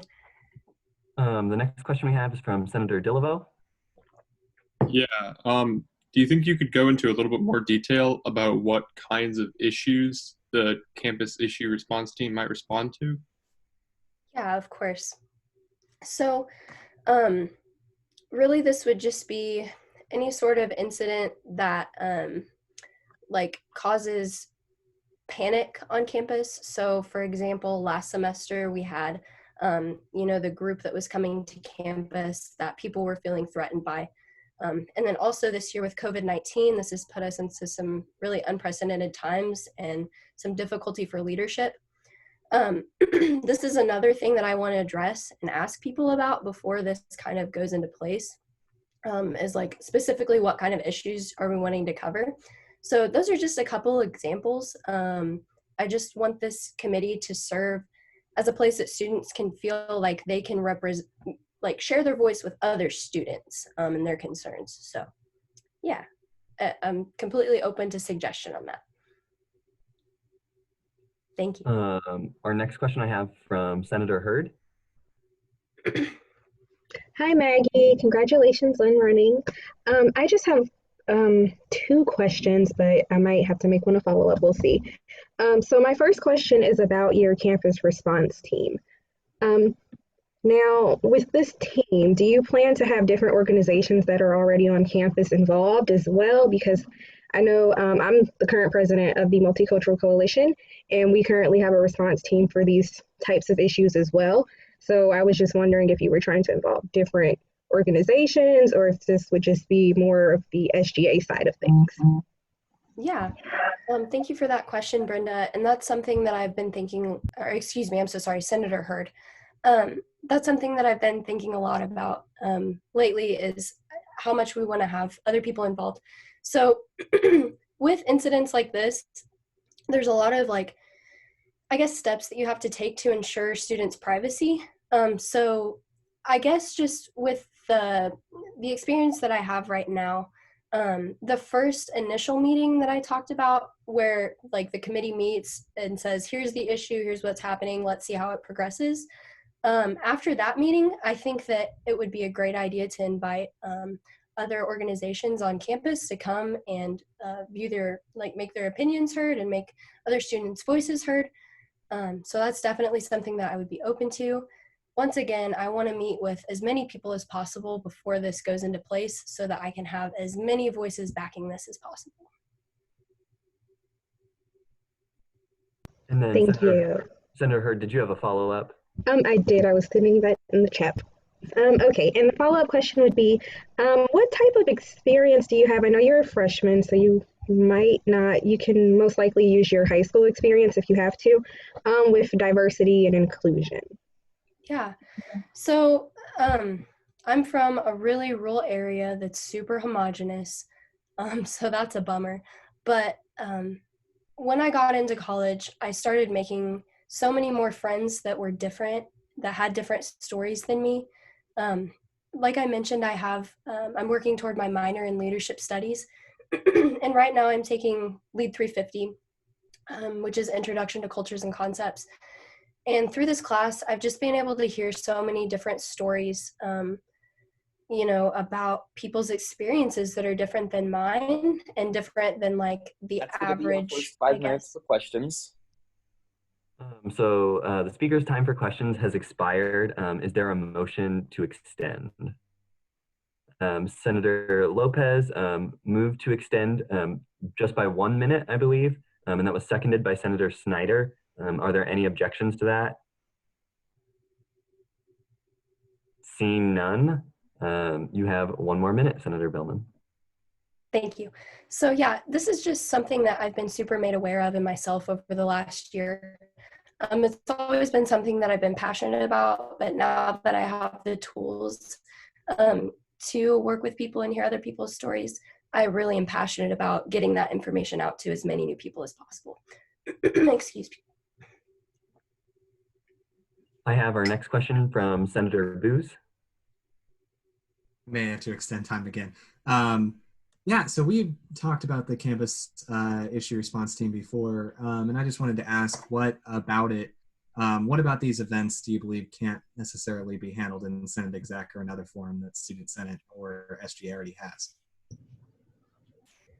Yeah, so it's not necessarily that Senate Exec couldn't handle this. This is just something that I think should be handled by a different group of people for the sake of like logistics, so that rather than having a larger group of people, we could have like 10 people meet right off the bat to come up with an action plan. I think that it would be more efficient in that minute sense. for questions. Sorry, Senator Billman. That's okay. Senator Billman's time has expired. I see that there's a motion to extend by 5 minutes from Senator Brown, and Senator Johnson seconded. Are there any objections to that? Seeing none, you have 5 more minutes, Maggie. Thank you. So like I said, just for efficiency's sake.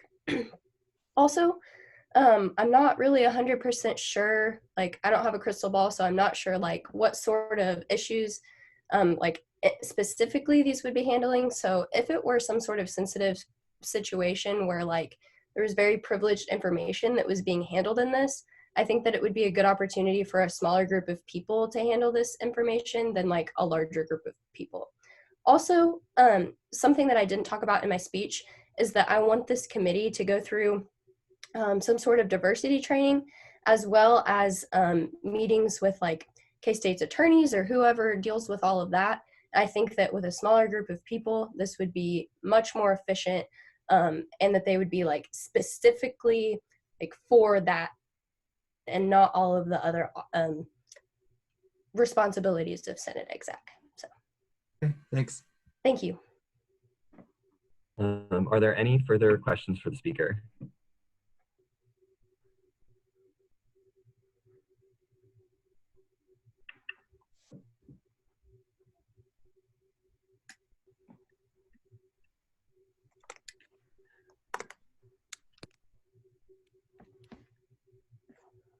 with that, I'm seeing none.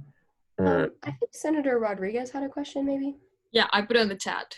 Oh, did I? I'm sorry. I got a private message that missed that one. I'm very sorry, Good. Senator Rodriguez. I just wanted, sorry, yeah.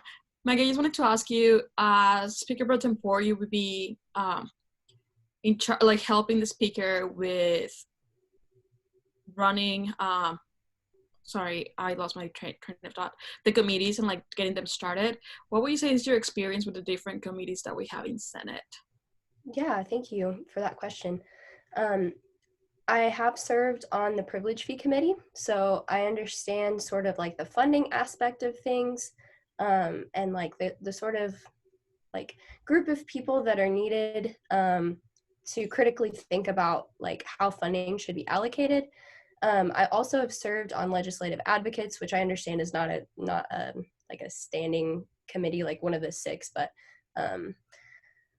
I think that like I've had experience with just like project-based committees.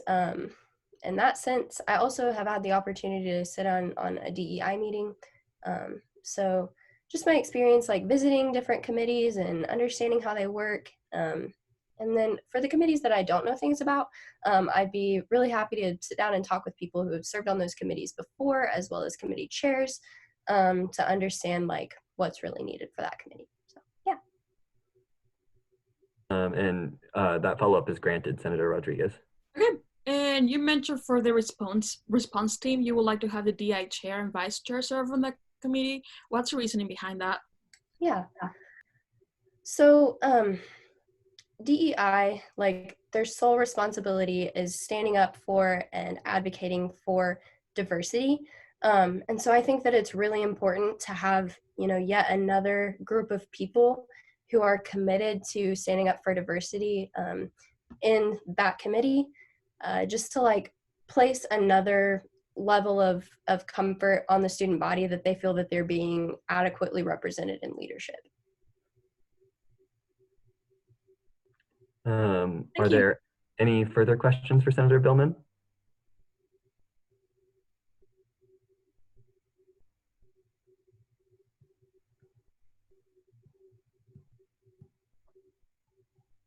I'm seeing none, so speak now.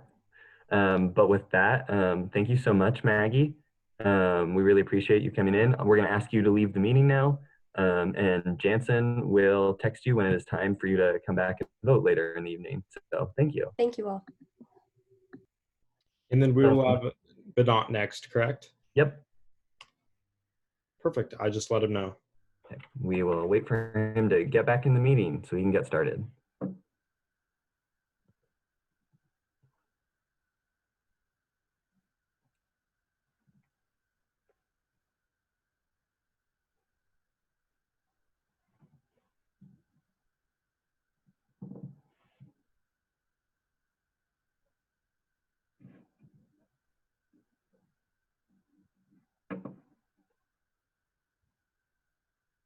And it looks like we had Vedant just join us. So welcome back to the meeting, Vedant. With that, Jansen's got your PowerPoint pulled up. All right. So feel free to begin whenever. Max will be timing. So you'll have 10 minutes that can't be extended to present, and then 5 minutes for questions that can be extended afterwards. Sounds good. You all see the correct view, right? Thank you. Awesome. Can everyone hear me clearly? All right, let's do this. So namaste, everyone. My name is Vedant Kulkarni, and as you can see, I'm running for the position of Speaker Pro Tempore. Jansen, if you could go to the next slide. A little bit about me. I'm a junior in Management Information Systems and Mass Communications. I'm an international student from a town called Nasik in India. Not too big, just a small city of 1.5 million people. I came to the US in fall 2017, and as soon as I landed, I fell in love with Manhattan. I fell in love with this community. From day one, the K-State community showered me with love and respect and welcomed me into the Wildcat family with open arms and made me feel like I was at home. Slowly and gradually, I dipped my toes in getting involved on campus and started exploring my leadership capabilities. When I first heard of SGA, I thought it was going to be an organization that is exclusive only to local American students, and that an international student like me will not have a voice in it. However, soon I realized that it wasn't right and that I could have a voice of my own in SGA. With the help of 3 of my friends, Rajat, Ryan, and the ever-inspiring Stephen Kuchera, I was able to get involved in SGA via the Accelerated Fellowship Program, which has now been integrated into the intern program. In my first year with SGA, I was a College of Business Senator as well as a Student Engagement Committee Chair, and I was able to work on numerous projects, outreach projects, and helped contributed in creation of the Diversity, Equity, and Inclusion Committee.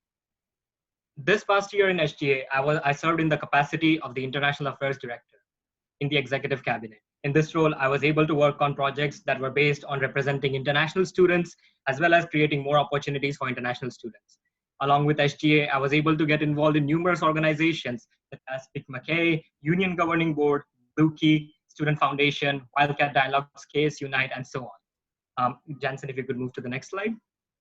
Awesome. The basic duties of the Speaker Pro Tempore are to oversee the college caucus system, chairing the Diversity Programming Committee, serve as the Secretary of Student Senate, a new role which was added just a couple of weeks ago, manage the legislative process, assist the Speaker in performing their duties, organize a diversity training session for SGA at least once a year, make sure that the SGA week happens, and also a new senators training takes place when the elections are done, as well as serve on various standing committees such as the Faculty Affairs Committee, the Diversity, Equity, and Inclusion Committee, and the Student Activities Board. Jansen, if you could. Awesome. So why am I running? I believe that with my experience in SGA in both the legislative and executive branch, that as well as my involvement on campus, I will be the best candidate for this position. To begin with, firstly and most importantly, the college caucus system. Over the past years, the college caucus have acted as the bridge between SGA and different colleges on our campus. College caucuses work on exciting projects and they're paramount for SGA's success. Nevertheless, there have been talks about how sometimes college caucuses are unable to achieve their full potential. And that's where I want to come in. Ensuring that there is better engagement between senators and their caucuses, as well as ensuring that there is inter-caucus collaboration will be my top priority. I will achieve this by setting up bi-weekly meeting times with all caucus chairs and vice chairs and enabling them to collaborate while working together on similar projects. Along with that, ensuring that each caucus member participates in outreach activity will be a priority. Secondly, the DPC. DPC recently underwent numerous bylaws changes. Examples include there was an increase in the number of voting members on the committee and the introduction of ruling applications. As such, the committee must be led by someone who has experience in chairing committees and in-depth knowledge of inclusion and diversity on campus. I believe that my serving as the Student Engagement Committee Chair, Union Governing Board President and Vice President, 2 times Speak McKay Vice President, 1 time Speak McKay Treasurer, co-chair of Wildcat Dialogues, and member of committees like the KS Unite Planning Committee and the Strategic Enrollment Management bring the leadership capabilities required for this position. Overseeing this diverse committee, bringing collaboration between DEI and DPC, and using DEI as a resource to promote DPC events, as well as using DEI for uplifting DPC's bylaws would be something that I would look into to build better relations between ISOs and SGA. That will be my goal. Working in DEI. As mentioned earlier, the Pro Tem serves on the DEI committee as an ex officio non-voting member. My goal through this committee would be to utilize the data received from the demographic survey and student perception survey to work on SGA's outreach effort, thereby getting more students from underrepresented community interested and involved in SGA. Doing so, I believe, will introduce us to the various diverse communities that exist on our campus, understand their problems and their issues, and reinvigorate SGA's commitment to equity and inclusion on our campus. Along with that, taking DEI's help in organizing the diversity training session and diversity summits will be a top priority for me. Jansen, if you could move. And SGA newsletter. So this has been a big part of our discussion in SGA since I believe last semester. And even in the speakers debate, this position was brought in. I have some ideas for SGA's newsletter that I believe would be doable and very useful. The newsletter that I have in my mind would be a bi-weekly online newsletter. It would be accessible through the SGA website and it will be published in K-State Today format, as well as there would be a website link for it in K-State Today. The information that the newsletter would include would be updates on bills and resolutions that we passed, updates on what committees are doing, SGA member of the past 2 weeks, as well as a short why I joined SGA of different members. A link to the redirect to the SGA's website would also be included. I believe this is an easy opportunity that could be seized upon by the communications director with the help of me as the Speaker Pro Tempore and Speaker Bothwell. And lastly, closer collaboration between branches of SGA. Through my 3 years in SGA, I have noticed numerous times that members of the legislative branch and executive branch have similar interests and at times are working on similar projects. Bringing better collaboration between SGA members would ensure that the goals set by them are achieved and they're able to complete the projects they're working on. That's the collaboration I intend to bring in. By conducting monthly meetings with cabinet members, as well as the committee chairs, legislative committee chairs and vice chairs, I would be able to understand more about the projects that each are working on and bring in more collaboration. Doing so, I know would help me individually understand every SGA member's individual goals, as well as forward SGA's goals of serving as many students as possible. Anson, if you could move. Now I know all of you must be thinking, those are a lot of responsibilities and ambitious goals. So am I qualified for these positions? I do possess a lot of leadership and on-campus involvement experience. As you can see over here, I have been involved in SGA, Union Governing Board, Pick McKay in various executive positions, Strategic Enrollment Management Committee, spoke at different events, facilitated discussions, co-chaired committees, and volunteered for various organizations over the past 2.5, 3 years. Now, those are the experience that I possess, but there's another reason why I feel I'm qualified for running for this position. I'll be entering my senior year this upcoming semester. It is unbelievable that I completed 3 years at K-State and in this amazing country. Throughout my time at K-State, I came across numerous student leaders who had a significant impact on me and inspired me. I owe a debt to all those who came before me and who encouraged me and inspired me in my SGA journey. When I didn't believe in myself, these student leaders believed in me. When they were the ones I could share my failures with and celebrate my success with. These relations made my student experience an amazing one. And that is the impact I want to leave behind on SGA and on our campus. The feeling of giving back to the community flows through me. And I want to ensure that I inspire many more students across our campus to take the first step ahead and get involved. Stand up for what they believe in. Stand up for what is right. Stand up for their fellow students and dedicate their student life to service and leadership. That would be the ultimate goal for me in this position. With that, I would like to conclude my presentation. If you move on to the last slide, that would be my contact info. I am very accessible. You can contact me via email, text, or social media. And I would like to open myself for questions. Dhanyavad. Thank you very much. So with that, we'll now move into questions for Vedant Kulkarni. It looks like Senator Heatherman has one first. Hi, Vedant. Thank you so much for speaking. I just had kind of a question to clarify. You had listed there Student Engagement Committee Chair 2018 to 2019. My understanding is that committee stopped meeting in October or November of 2018. Could you please elaborate on what the reasoning was for that, since the DEI committee wasn't started until fall of 2019? Yeah, sure.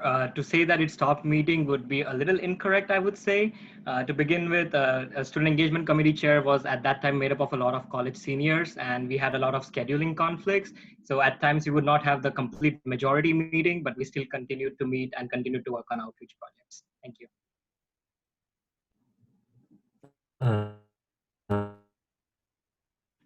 With that, it looks like our second question is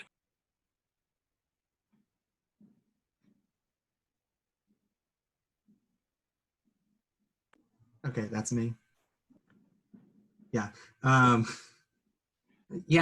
So Vedant, yeah, thank you for speaking today and thank you for running. Yeah, as someone who worked on a project with the academic affairs director that wasn't really related to my position as Senate Ops Chair, yeah, how would you help people who aren't chairs but still have projects they want to work with cabinet members? Certainly. So like I said, I will be going once a month in cabinet meetings, as well as holding meetings with cabinet members and reaching out to senators to know their personal goals and personal objectives that they want to achieve, the projects that they want to work on.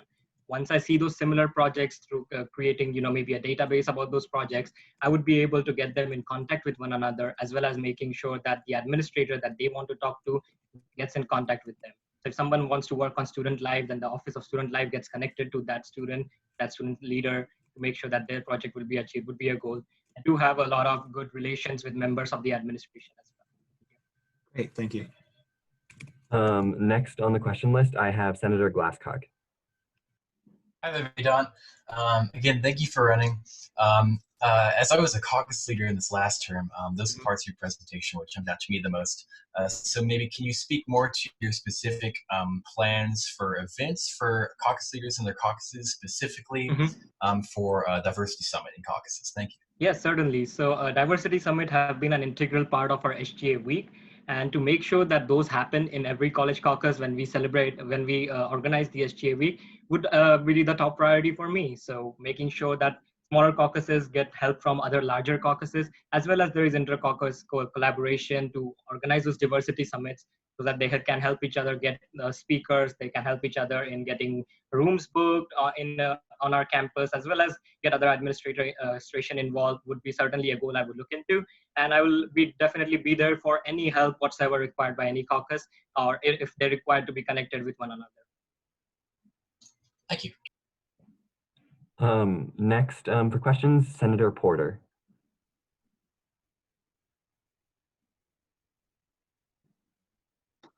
Hi, can you hear me? Yeah. I'm currently driving, so I'm going to pull to the side real quick.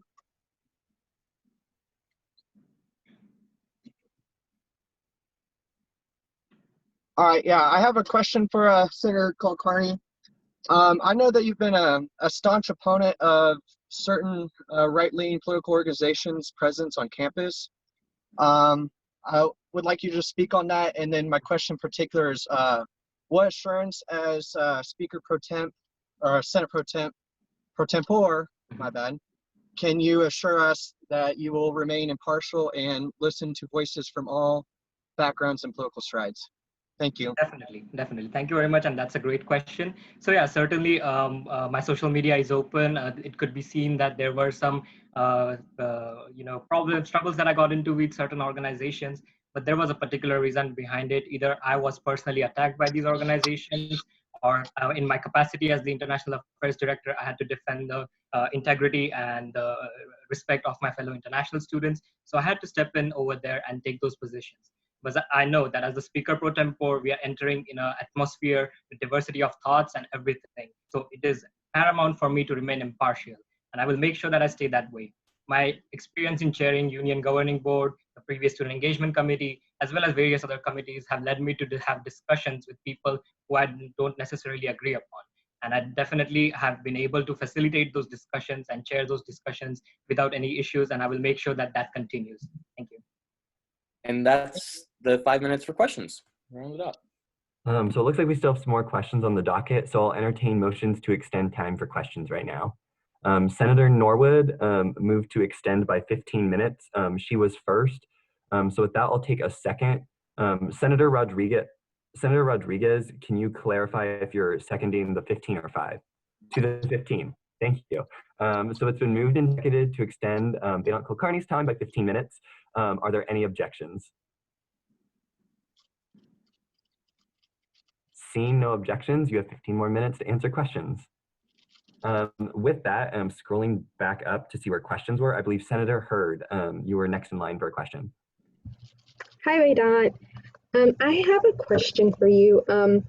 So I see you previously ran for the position of Speaker of Student Senate, and this year you chose to run for Pro Tempore. What was your reasoning for running for this position? Definitely. So yeah, previously last year I did run for the position of Speaker of Student Senate. The reasoning behind that was the Elections Commissioner, Elections Committee, and the entire issue revolving elections. If you were here last year, you would know that SGA and elections got into a lot of trouble last year, and we the entire spring semester went into discussions regarding elections and Elections Commissioner. The Speaker of Student Senate plays an important role in choosing who will be the Elections Commissioner, as well as serve on the Elections Committee. So that was the main reason behind me running for Speaker. This year for Pro Tem, like I said, with my experience, I thought outreaching with caucuses, working on issues regarding diversity and equity, chairing the Diversity Programming Committee, and all these things, I'm qualified for doing it. And I believe that I could bring some change into it, as well as improve upon the existing bylaws and the traditions. That's why I chose to run for Speaker Pro Tempore. Well, thank you. Next for questions, Senator Rodriguez. Hi, Vedant. Okay, so my question is, I know you were part of the formation of DEI, and I was wondering if you could tell us more about that process and what did bring this committee into life, taught you about the leadership. Yeah, what did it teach you about leadership, Dario?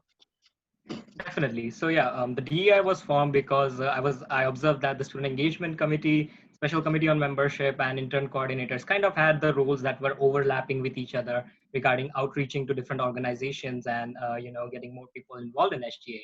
So that was a discussion we brought upon in the previous special committee for membership, and we kind of inculcated them, kind of combined them to form the DEI committee.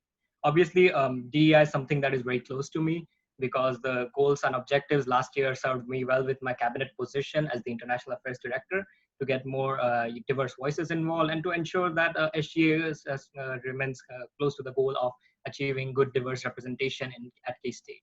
So over time, with working with, speaking at KS Unite, working with Wildcat Dialogues, being a part of strategic enrollment management, doing events with UPC through SPICMA-K, all these kind of activities kind of got me more involved with diverse leadership and how to be an inclusive leader.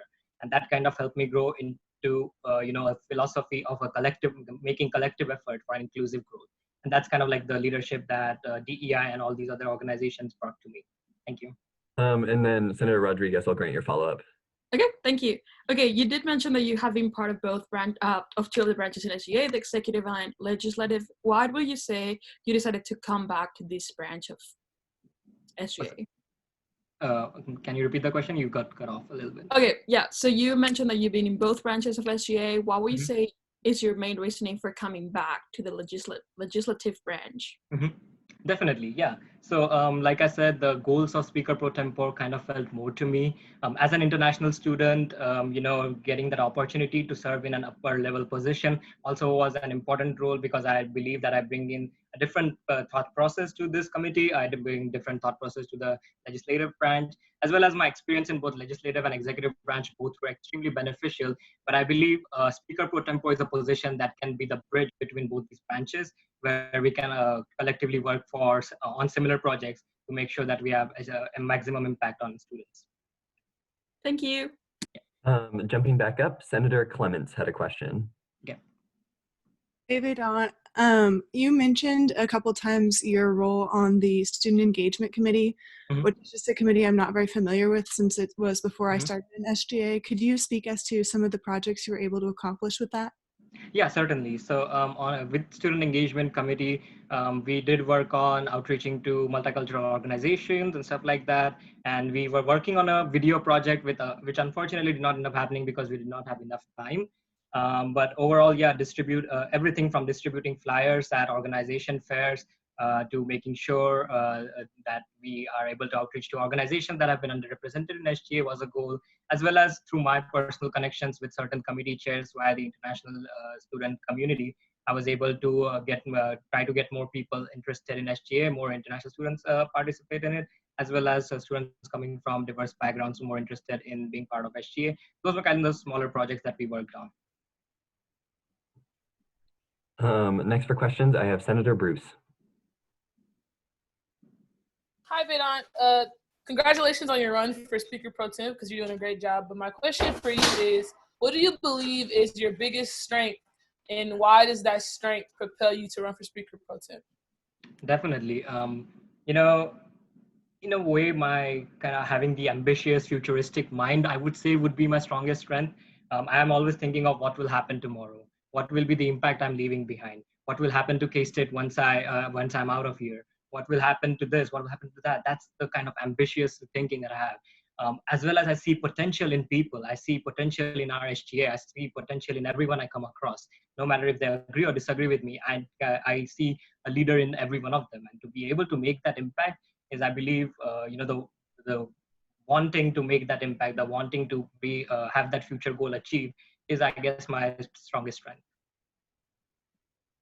Thank you, Vedant.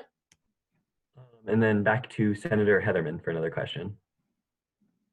Hi, I was wondering, since the Speaker Pro Tem chairs Diversity Programming Committee, what experiences you have serving on different allocations committee, and how you would use that experience in your time chairing DPC. Definitely. So, to be completely honest, allocations committee has been one of my rather not a weaker section, but something that I have not been too involved in. However, when I was in the accelerated fellowship program, William Orth, I don't believe most of you would know him, got me involved with what was then the on-campus allocations committee for the remainder of the spring semester as an at-large member.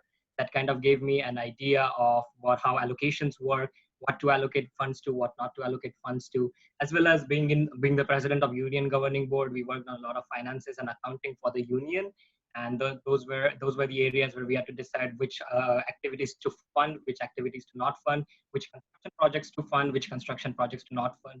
And over time, having those discussions kind of gave me a better idea on allocations experiences.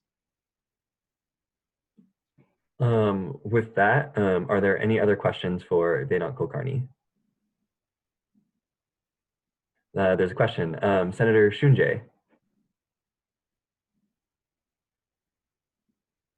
And you mentioned in your second slide, I think, that you served as an international affairs officer. Mm-hmm. And one of the things you did was represent international students. Yep. You have examples of how you represented international students during your... Yep, definitely. So I also have a Facebook page for that position that is still going on. The things I worked on was writing for the Kansas State Collegian. That was one, representing international student voices through the cabinet to the different organizations that we went through. Recently, I represented international student interest in a meeting with Career Center to make sure that we bring in more and more corporations who sponsor international students for hiring at K-State, and similar other activities working with Dr. Deborah Bolton to organize an international cultural learning, cross-cultural learning session with the International Student Center and stuff like that was the projects that I worked on, making sure that international events that are occurring are known to different organizations through my social media. That was a goal that I worked on. And similarly, whenever there were certain instances where I needed to be the voice of international students in any committee or publicly, I tried to be that as much as possible. And your follow-up is granted. Thank you. So you also said that you plan to re-energize the DEI, if I got that right. How do you plan to do that? So re-energize SGS commitment to diversity and equity. So yeah, certainly, one quote that always comes to my mind is diversity is being invited to a table, inclusion is having a voice, and equity and belonging is having that voice heard. So that's certainly something I want to work on.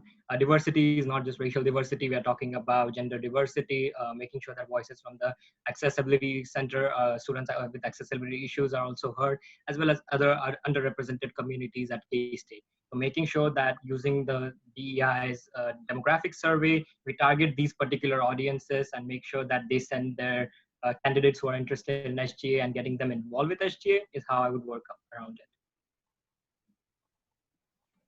Are there any further questions for Vedant? Question from Parliamentarian Harmon.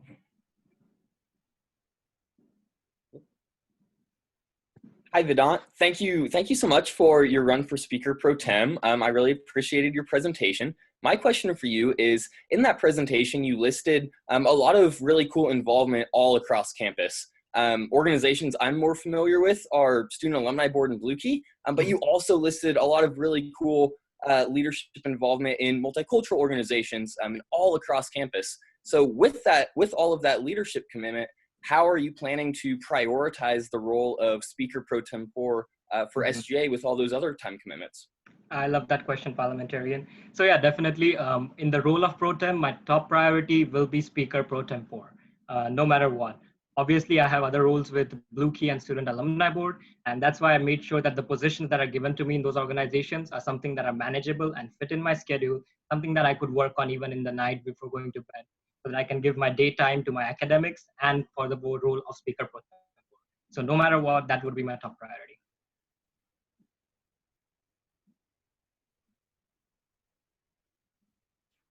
Sorry, I kept trying to unmute and it wasn't working. Any further questions for our speaker?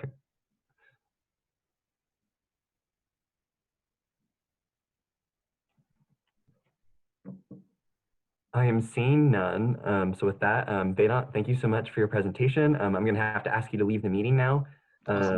Jansen, if you'd be able to text Blake and let him know that it is now his turn to present. Yep, I just invited Blake back. Thank you.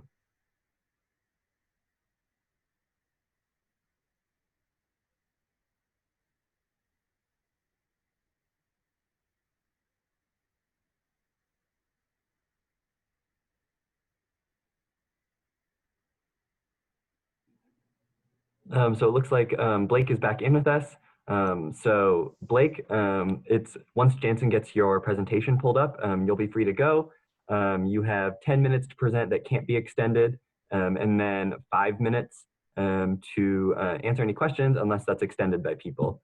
But feel free to start whenever it works for you. All right. Good evening, Student Senate.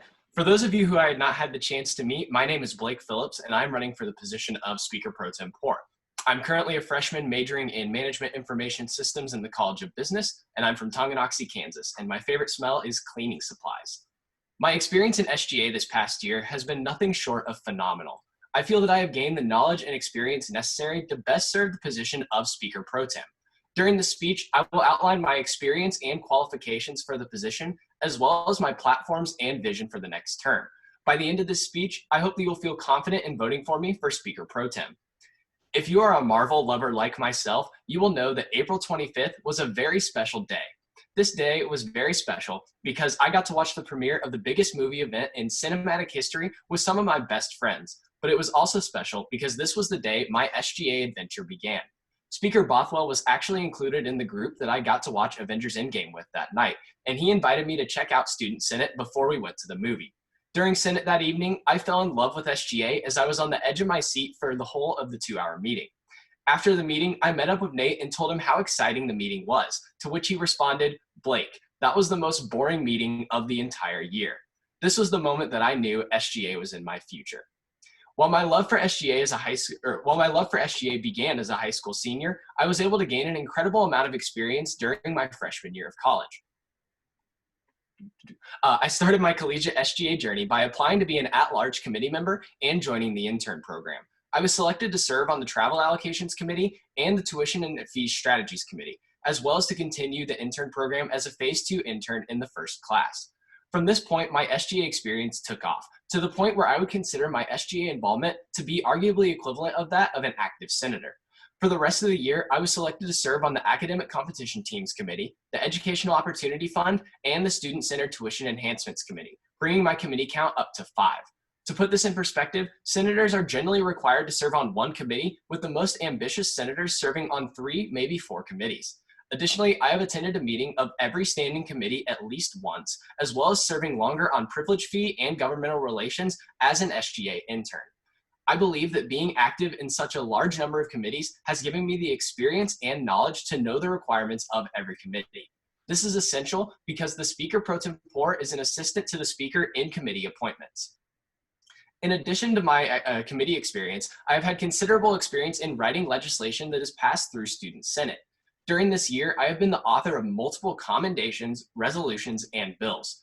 In addition, I have actively supported many of these pieces of legislation with passionate debate on the Senate floor. I have also stayed very active during Senate by making motions during every meeting, asking important questions, and never missing a Student Senate for the entirety of the year.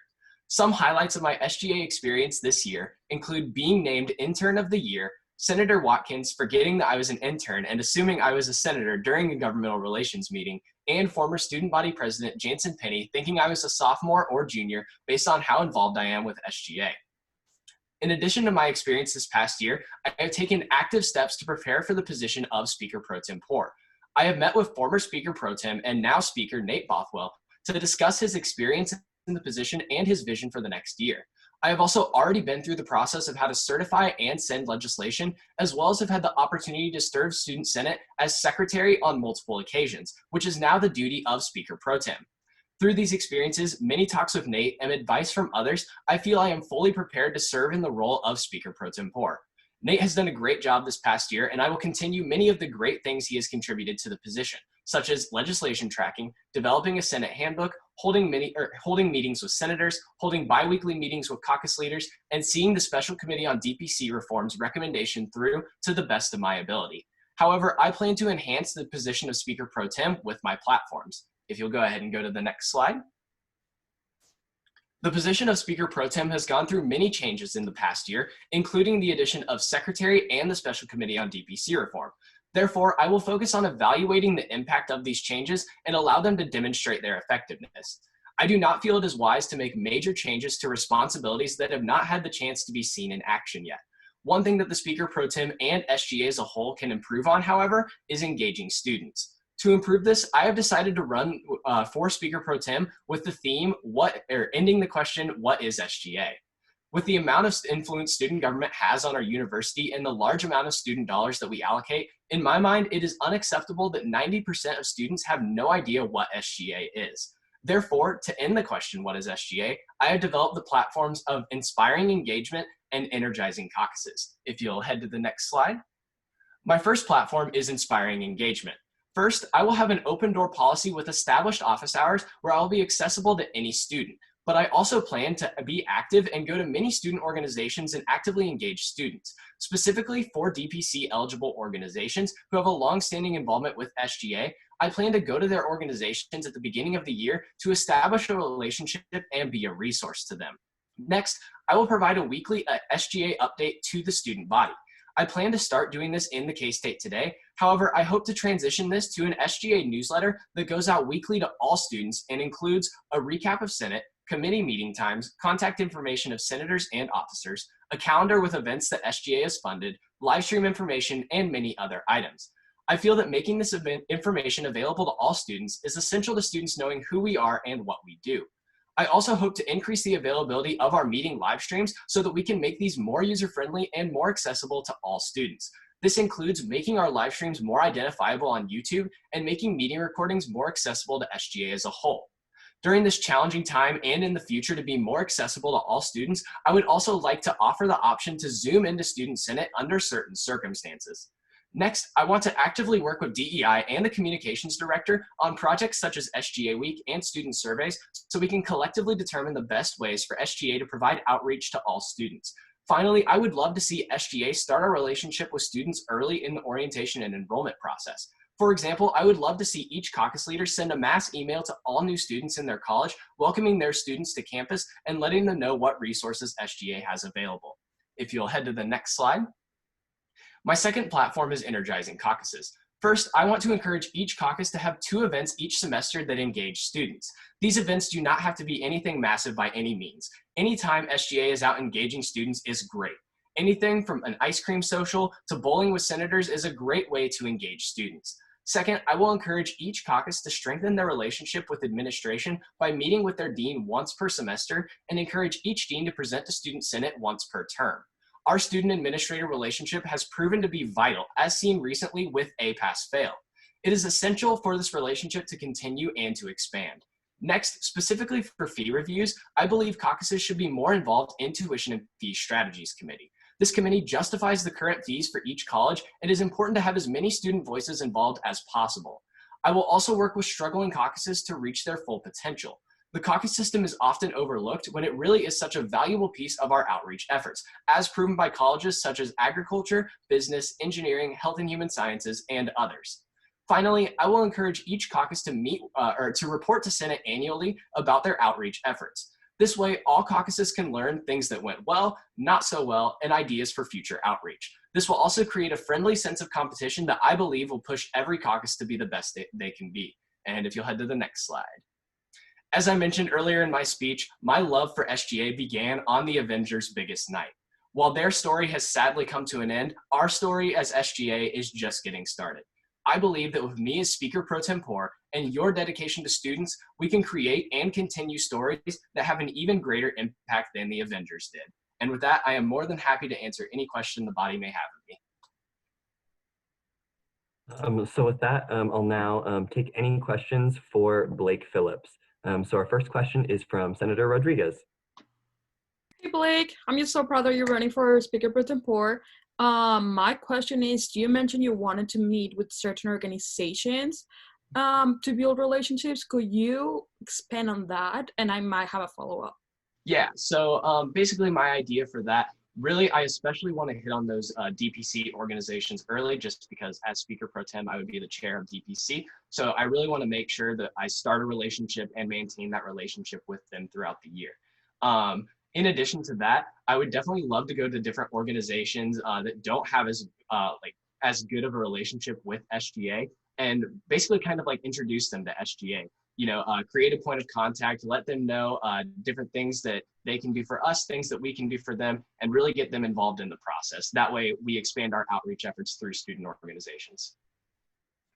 And I guess in addition to that, I would also really love to work with DEI on that as well, just because I know that DEI did start a little bit of outreach to student organizations last year. So I definitely don't want to replace that, just something that I'd love to work with them on. Okay, then we do have the follow-up. Okay, yeah, perfect. Go for your follow-up. So yeah, that's what I was gonna mention. Like DI started the outreach last semester. So what would be your ideal way of working with DI and the reach that we already do, and how will you like leverage that? Because Yes. we only started with some organizations, and like what other organizations will you have in mind? Yeah, so definitely the first thing I would want to do is sit down with whoever ends up being the chair of DEI. Definitely sit down with them and see what their vision is for student outreach from the committee side. The way that I see it right now, which definitely could change based on that meeting, but I would see DEI continuing similar to how it did last year, where like each member of the committee builds a strong relationship with organizations, and where I could see my role in that as like not necessarily committing to one organization for the whole year, but going to multiple different organizations and creating that first point of contact. Okay, I do have another follow-up. Yeah, I'll grant it. Okay, so you mentioned like building a relationship with those organizations. How will you be planning on doing that? Because I know going to an organization will be difficult if you're planning to meet with a lot of them for like more than one time. Yeah, so really what I'd like to do specifically with the DPC organizations first is definitely go to their meetings multiple times, just because I'm going to be, or as Speaker Pro Tem, I would be working so closely with them. So definitely having a strong relationship there is very important. As far as the other student organizations go, basically my goal there is to plant the seed. Definitely get that relationship started. So, you know, going to a student organization, giving them a little bit of info about what SGA is, not necessarily overbearing them with it by any means, but definitely starting that, giving them the information as to what SGA is, their first point of contact, definitely giving them the contact information of DEI as well, and then really just starting that relationship so we can continue our outreach with students. For Did that answer your question? Sorry. For our next question, it'll come from Senator Hurd.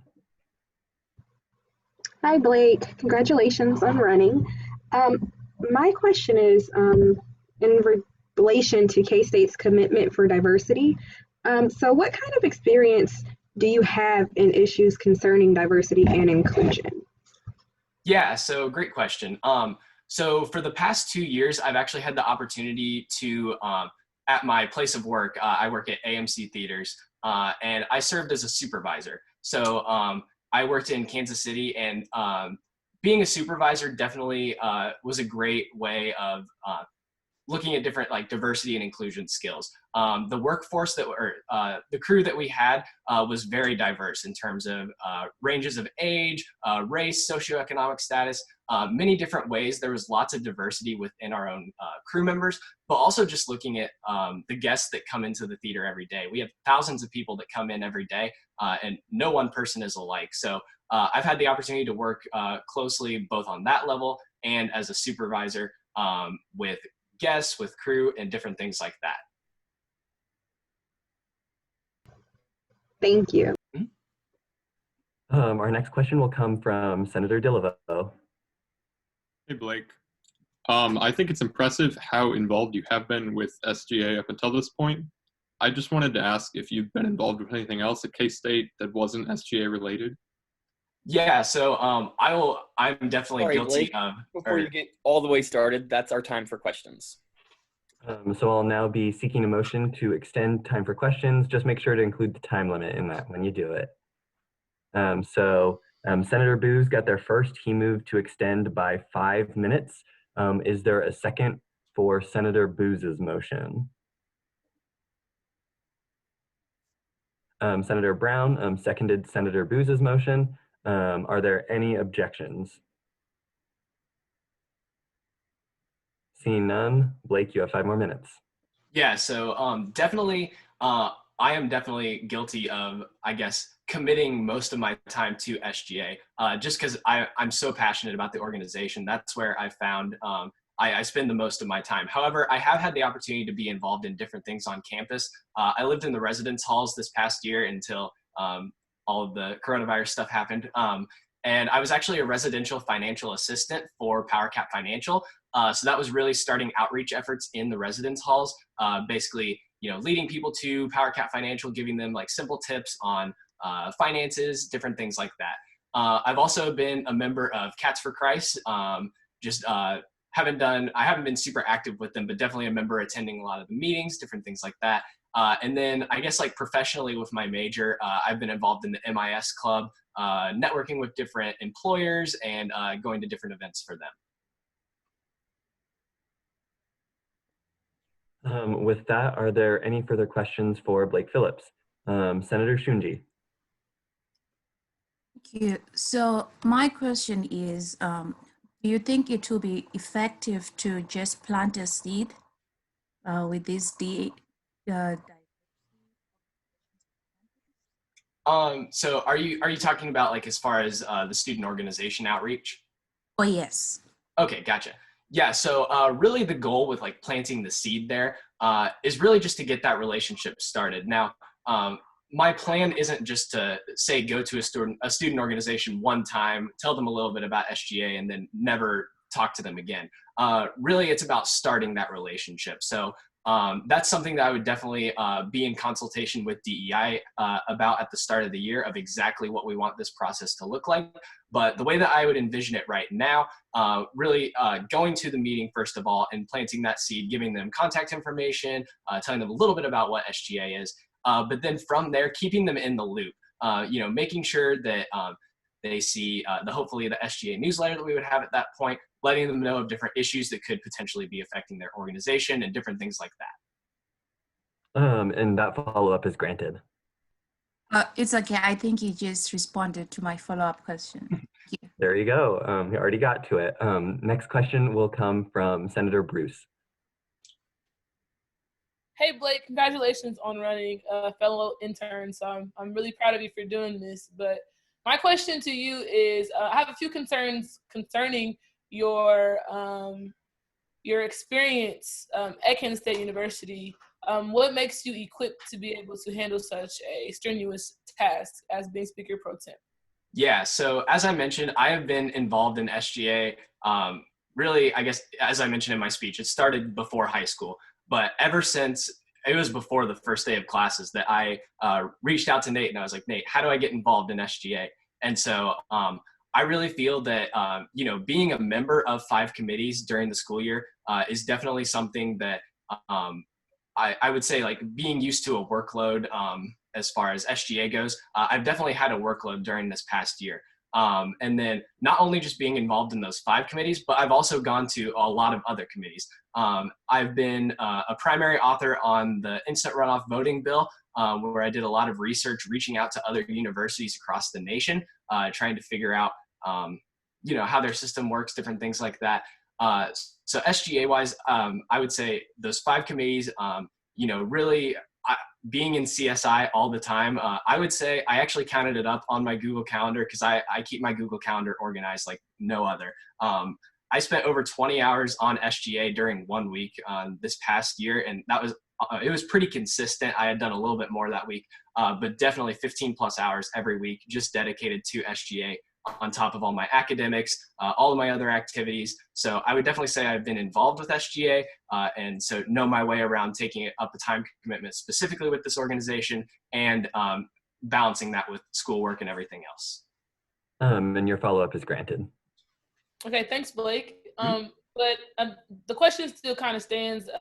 You're involved in the committees, but what leadership role in these committees makes, like, what leadership role can you point out that shows that you are the most equipped for this position in those committees?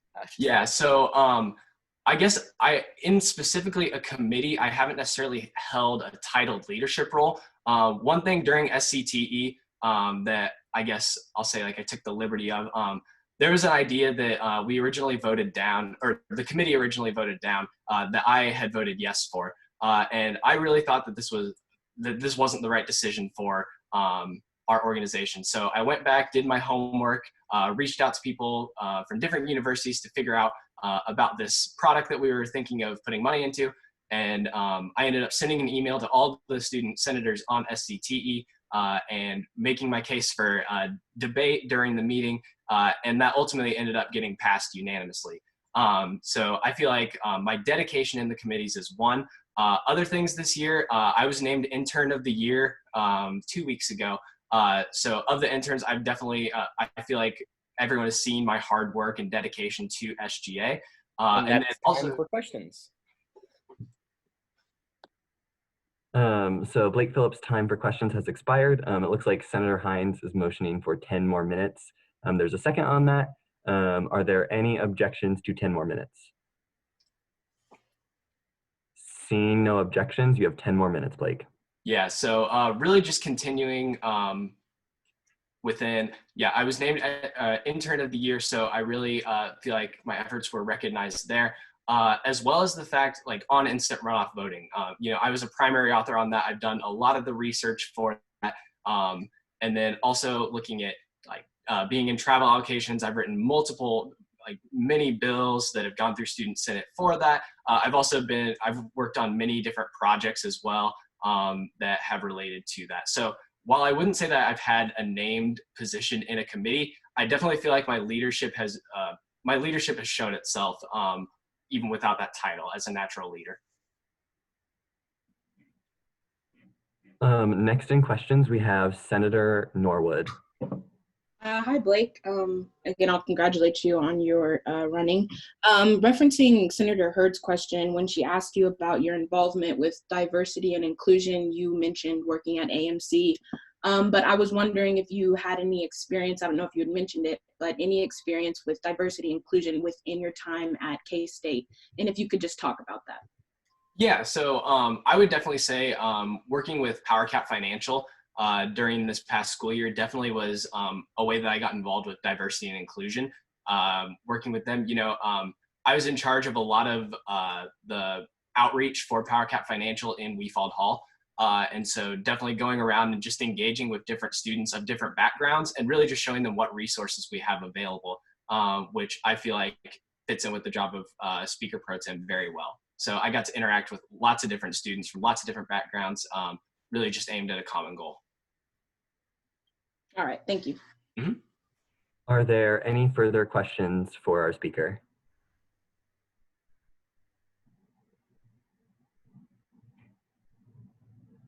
Seeing none, Blake, I'm going to ask you to step out. We're going to enter our debate period, so it'll be a little while before you'll be able to rejoin us again.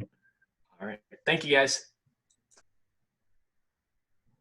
So with all that in mind, all the candidates have presented. For Pro Tem, we'll actually be deciding that tonight. It's not like Speaker where it's split over 2 weeks. So because of that, we are going to proceed immediately into debate for the different candidates. Debate will proceed in the same order that they spoke in. So with that, I will begin by seeking debate in favor of Maggie Billman as Speaker Pro Tempore.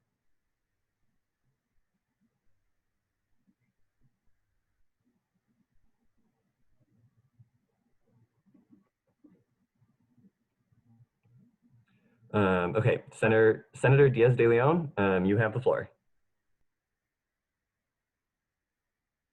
Hello again. First off, I'd like to start off by saying that I've had the pleasure of not only knowing Maggie for the past 4 years, but I've also had the opportunity to work with her in a lot of capacities. I met Maggie right here on campus, or I guess in Manhattan, we're on campus right now. The summer of our sophomore year of high school during a leadership seminar that some of you might be familiar with, referring to Hobie, Kansas.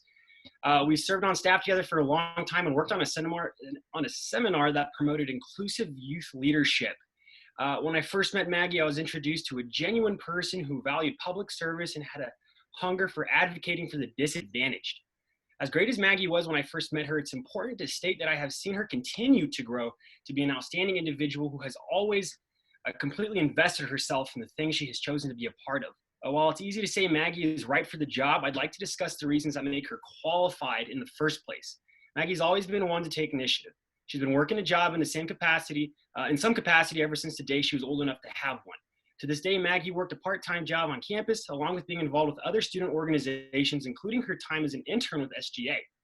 Her drive to work hard correlated directly with her connectedness with others.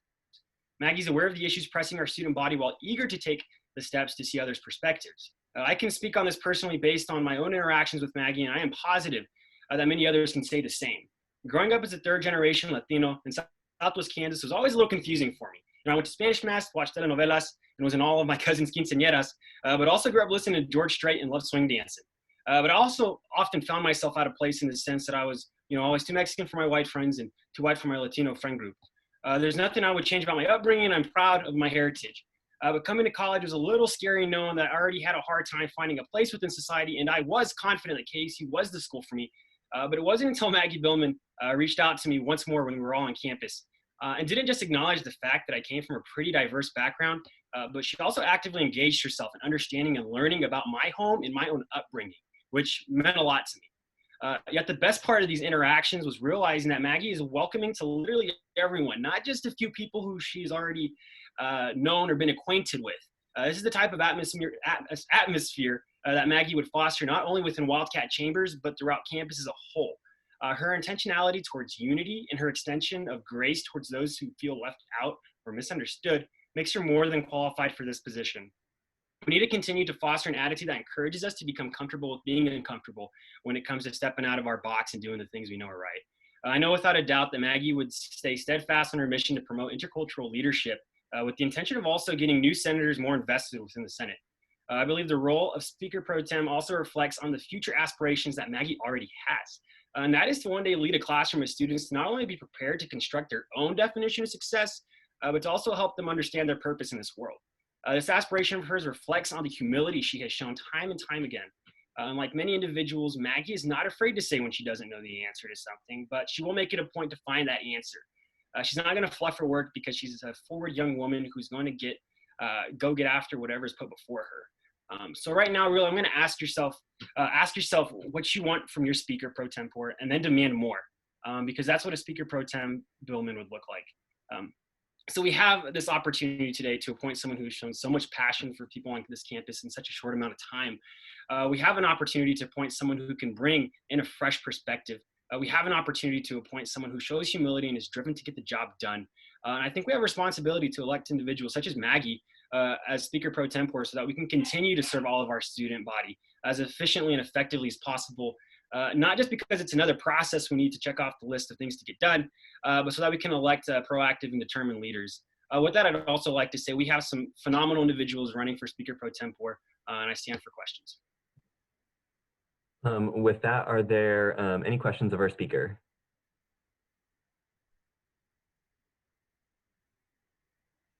Seeing none, we will now move into debate in the positive for Vedant Kulkarni, if there is any. So any debate for Vedant?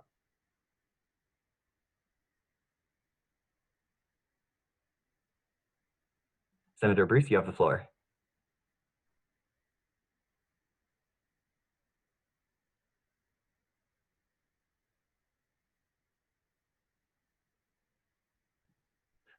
Kara, you've been muted. Okay, yeah, duh. Okay, sorry. You said 4 minutes, right? Yeah, you have a 4-minute maximum. Okay, cool. Okay, I was saying give me a second because my computer was acting weird. Okay, I'm ready to start. Okay. So first and foremost, I want to say that Vedant, the first time I met Vedant, I didn't actually meet him. Vedant's one of those guys that you kind of meet because you hear about him.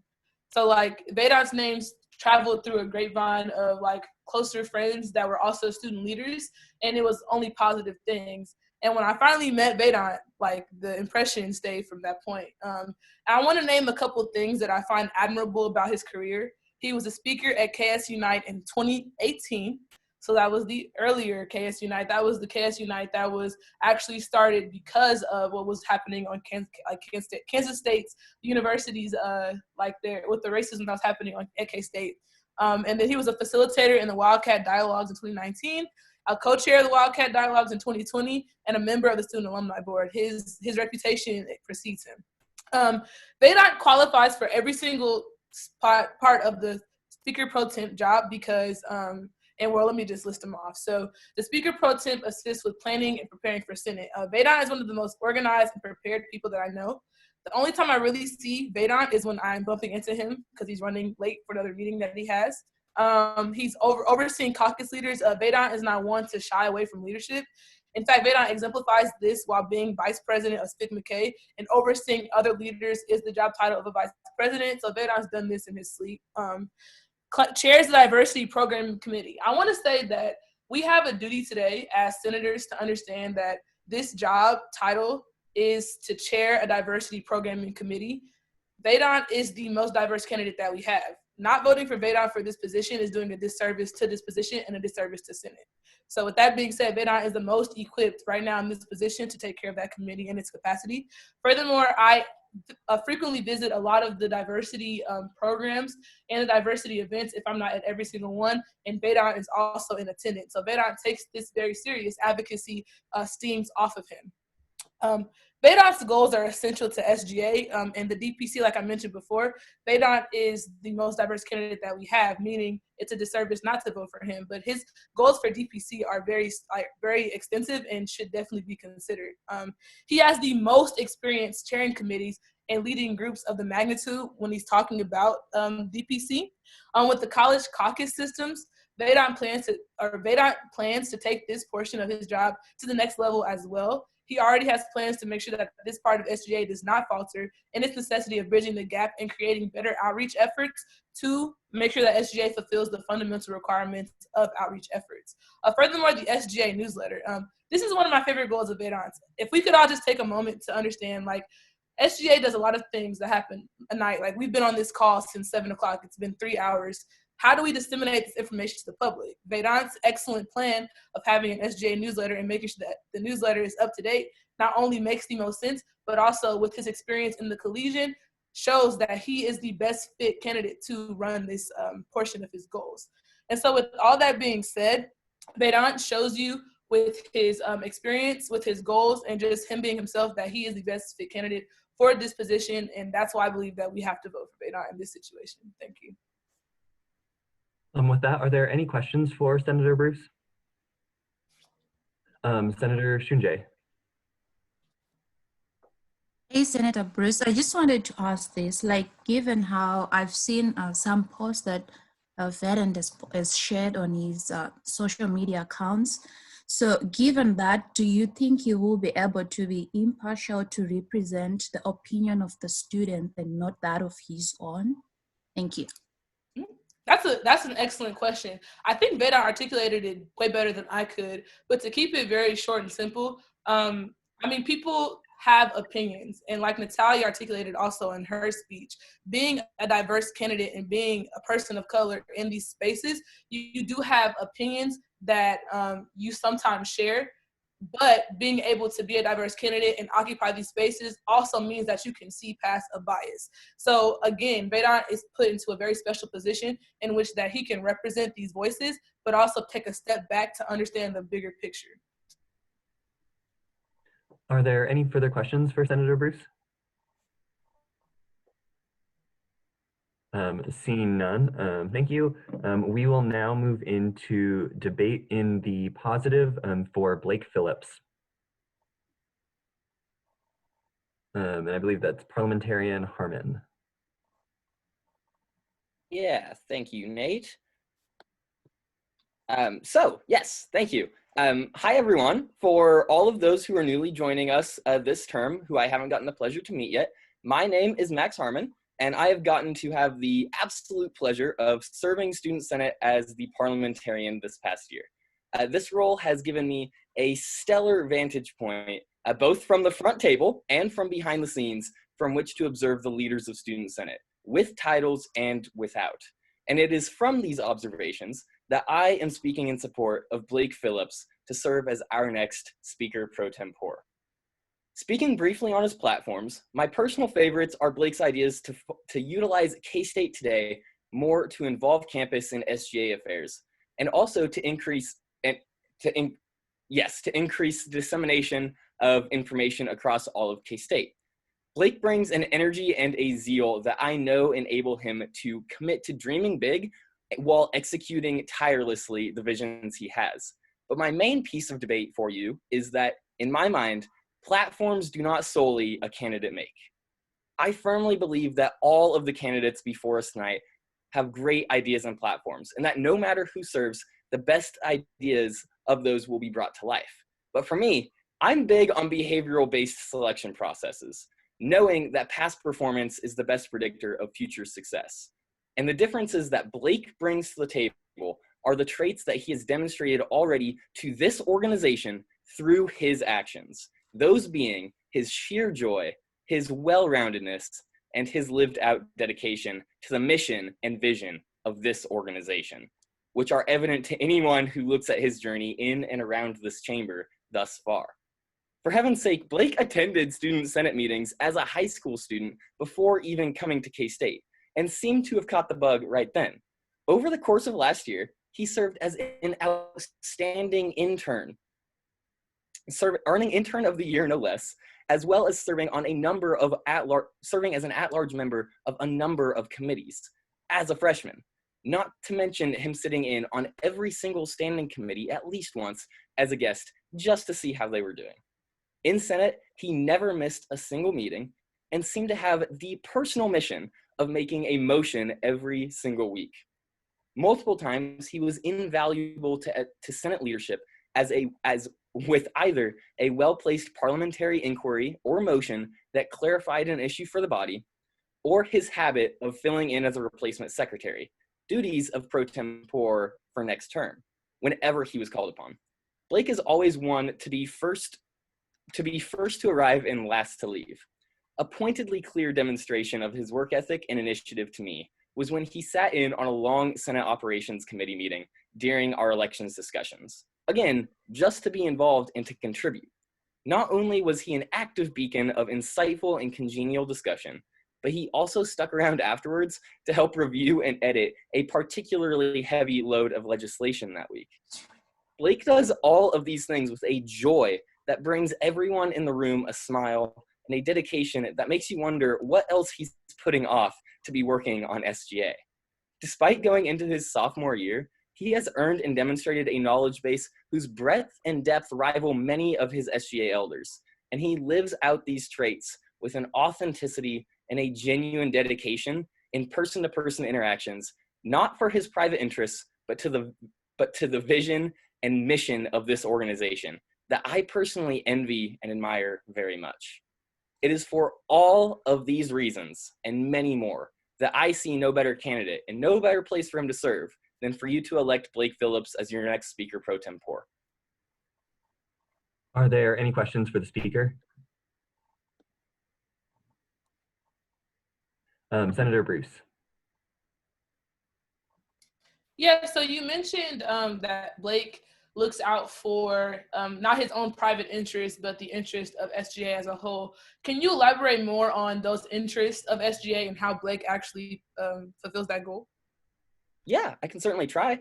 For one, the main thing that comes to my mind from my vantage point as parliamentarian, Blake was always the best example of putting exactly into words or into actions what you were asking about, Senator Bruce, was his capability during Senate meetings to ask insightful questions and make parliamentary motions on issues where it might not have been his individual interest on either side of that debate, but he had a habit of clarifying ideas for the body and making it easy for the body to move forward with business, either through motions or through questions, and make it easier for the body to come to a consensus. That is my area of expertise as parliamentarian, and he was an invaluable asset throughout his term as an SGA senator in that capacity. And I also see that going on in all of the rest of the work that he does, whether that's serving on and all of his leadership on all of the different committees.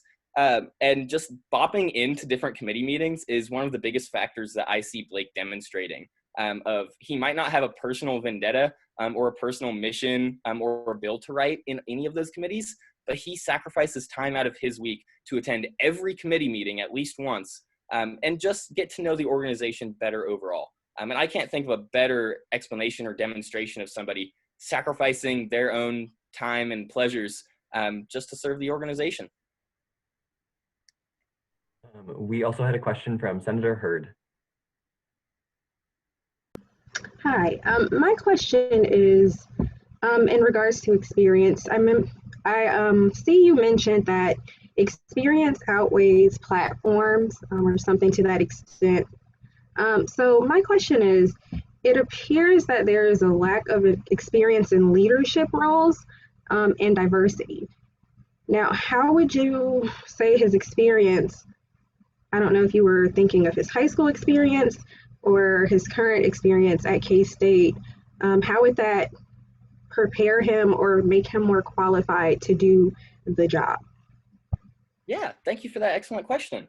I certainly want to clarify that I definitely don't think that, I still think that platforms are very important for candidates. And I think that it is an equally important consideration to consider when selecting the best candidate for the next speaker. To speak a little bit on your questions on Blake's experience, particularly in terms of leadership as well as diversity. Blake can speak a lot better than I can on his experience in diversity. And I'll just point us back to some of the questions he already answered back before. And he gave some excellent examples in my mind of demonstrated leadership in diversity, covering both of those bases with his extended tenure with his job at AMC. And having to work with a diverse array of both customers and employees to make sure they achieved a common goal. As for his time at K-State, demonstrated leadership, I think includes definitely like Blake said, he doesn't have titles under his belt, but I think that is no less of a demonstration of his leadership than his ability so far this year to step into a chamber where he hadn't been before and be able to be insightful, be able to ask questions, be able to help the will of the body and step into all of those different committee meetings. He cited excellent ways that he was an active member and served as a servant leader in many of those committees. And I think that that is one of the most important pieces for if he steps into the role of Speaker Pro Tempore. And in terms of chairing committees, as a parliamentarian, I think that's the details of chairing committees is a relatively minor piece in my mind of the overall importance and qualities that I would like to see in the next Speaker Pro Tempore. And I think that Blake by far has the ability to pick up those skills in demonstrated leadership, and I'm sure that he will have the opportunity to acquire more titles as he goes throughout his career at K-State. Thank you. With that, Parliamentarian Harmon's time for questions did just end. Thank you. So if there are no further questions,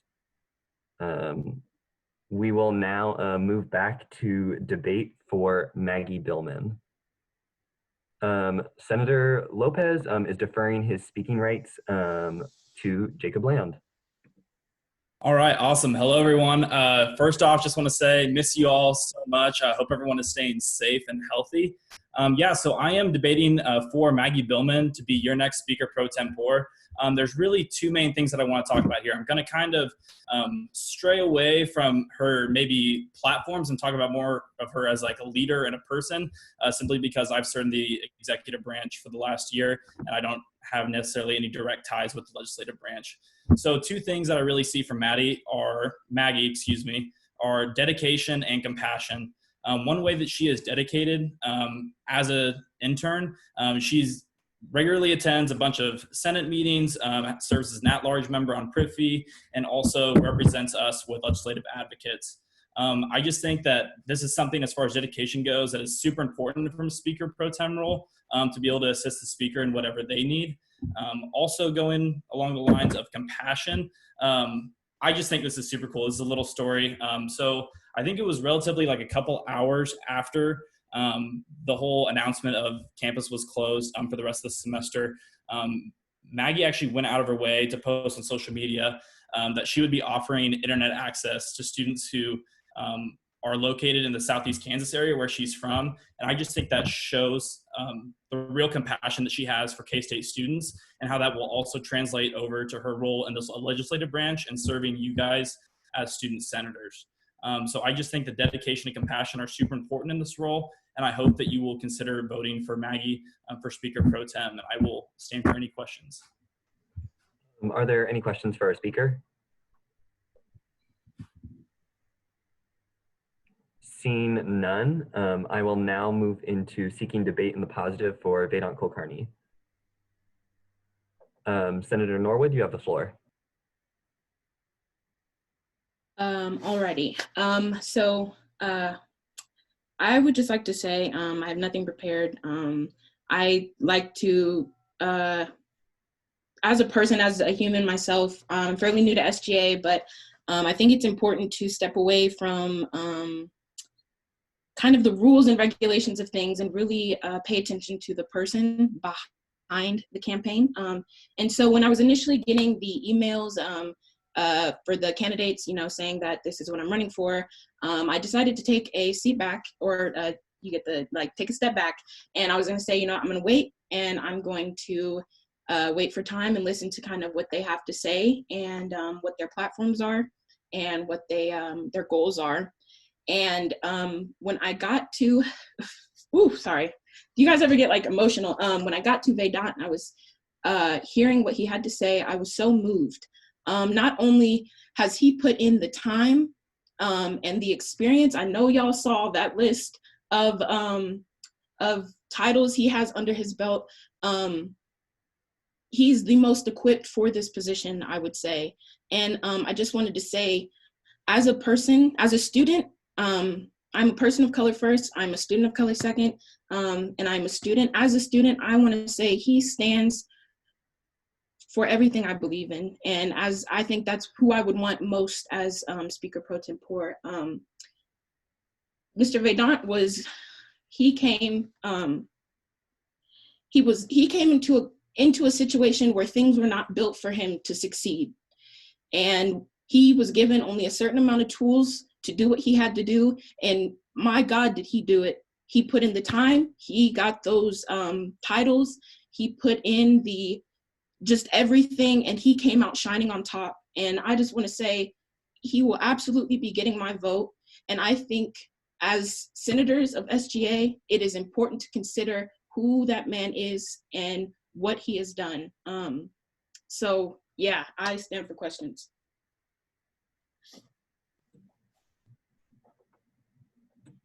Sorry, my video wasn't loading. Are there any questions for Senator Norwood? Seeing none, we will now move into debate for Blake Phillips.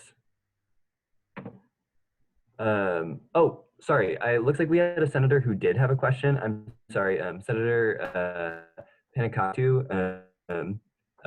I'll acknowledge your question right now. Sorry, I missed that. Yeah, I'm sorry, bad internet. I was just wondering, how exactly do you think this system was set up for an international student to not succeed?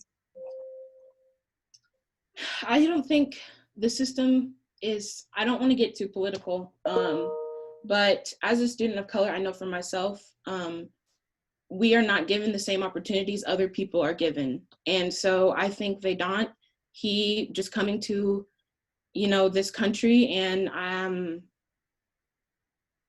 don't know how to elaborate on that question. I think only a person of color would be able to understand what I'm saying, but I guess I'll say I don't think the government, or not the government, but certain platforms are not built for people to succeed, and they're not given the opportunities and the tools that some other students are given. If you want to follow up that one, I'll offer a follow up for that, or I'll answer your question. Yeah, I was just looking for like specifics because I mean I'm an Indian too. I just struggle to find specifics of how, like with respect to the SGA, I would say, like not as a larger picture.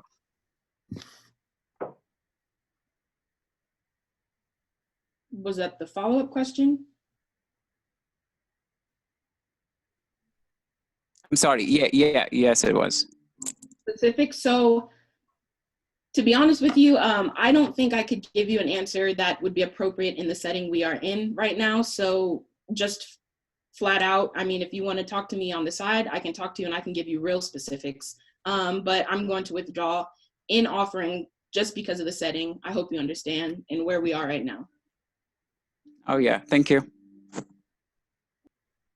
With that, I just got a quick question. Does Ali know that his camera is on?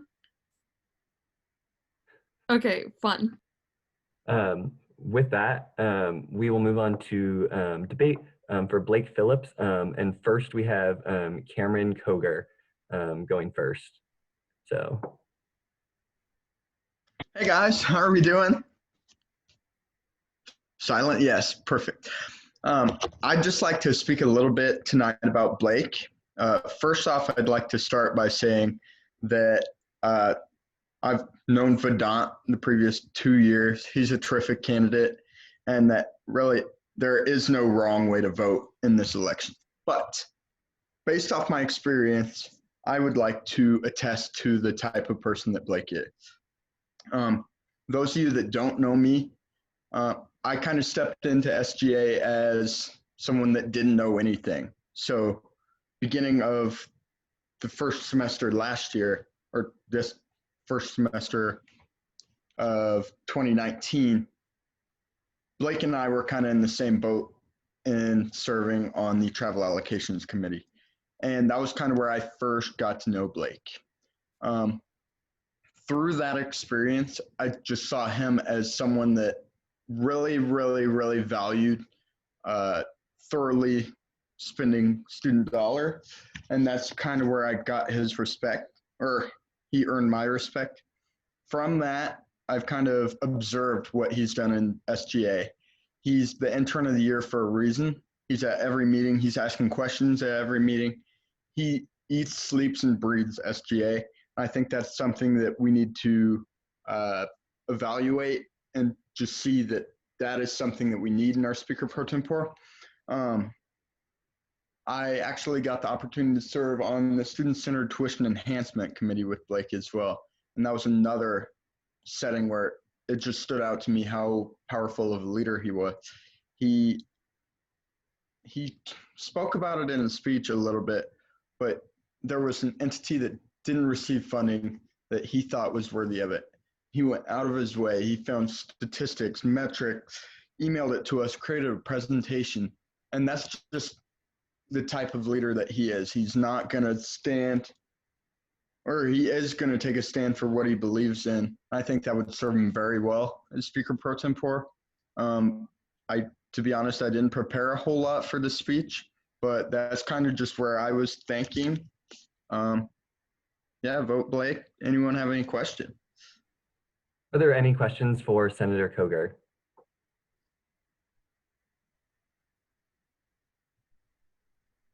Seeing none, I see the debate that's already been acknowledged in the chat. So that'll be what I call next for Blake. Next time it is his turn. But the next in our order is for Maggie Billman again. So any debate for Maggie Billman?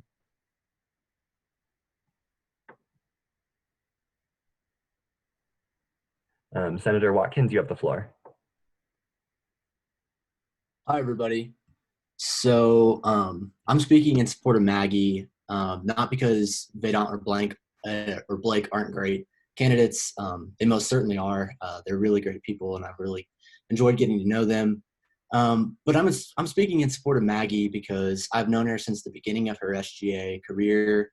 And in that time, she just like blown me away. She has a contagious passion for SGA and for serving students, and it's contagious to everybody around her. Everything that Maggie takes on gets like such an unbelievable amount of attention and passion. And when I talk about Maggie, I'm going to use that word passion a lot. Another word that I like to use to describe Maggie is compassionate, is compassion. Maggie cares deeply about the people around her, and her support props up everyone she works with. She doesn't have to know you personally or even agree with you to believe in your potential to do good. To Maggie, serving in SGA is not an obligation or a responsibility. It's a privilege, and it's one that she will never take for granted. This privilege allows her to make a difference for students, and she takes that responsibility very seriously. I'm gonna make this quick, but in conclusion, Maggie's passion and compassion led me to believe that she's the best candidate to serve as Speaker Pro Tem. I will proudly be casting my vote for her, and I hope that all of you will join me in doing so. Are there any questions for our speaker? Seeing none, I will now move into debate in the positive for Vedant Kulkarni. Senator Rodriguez, you have the floor.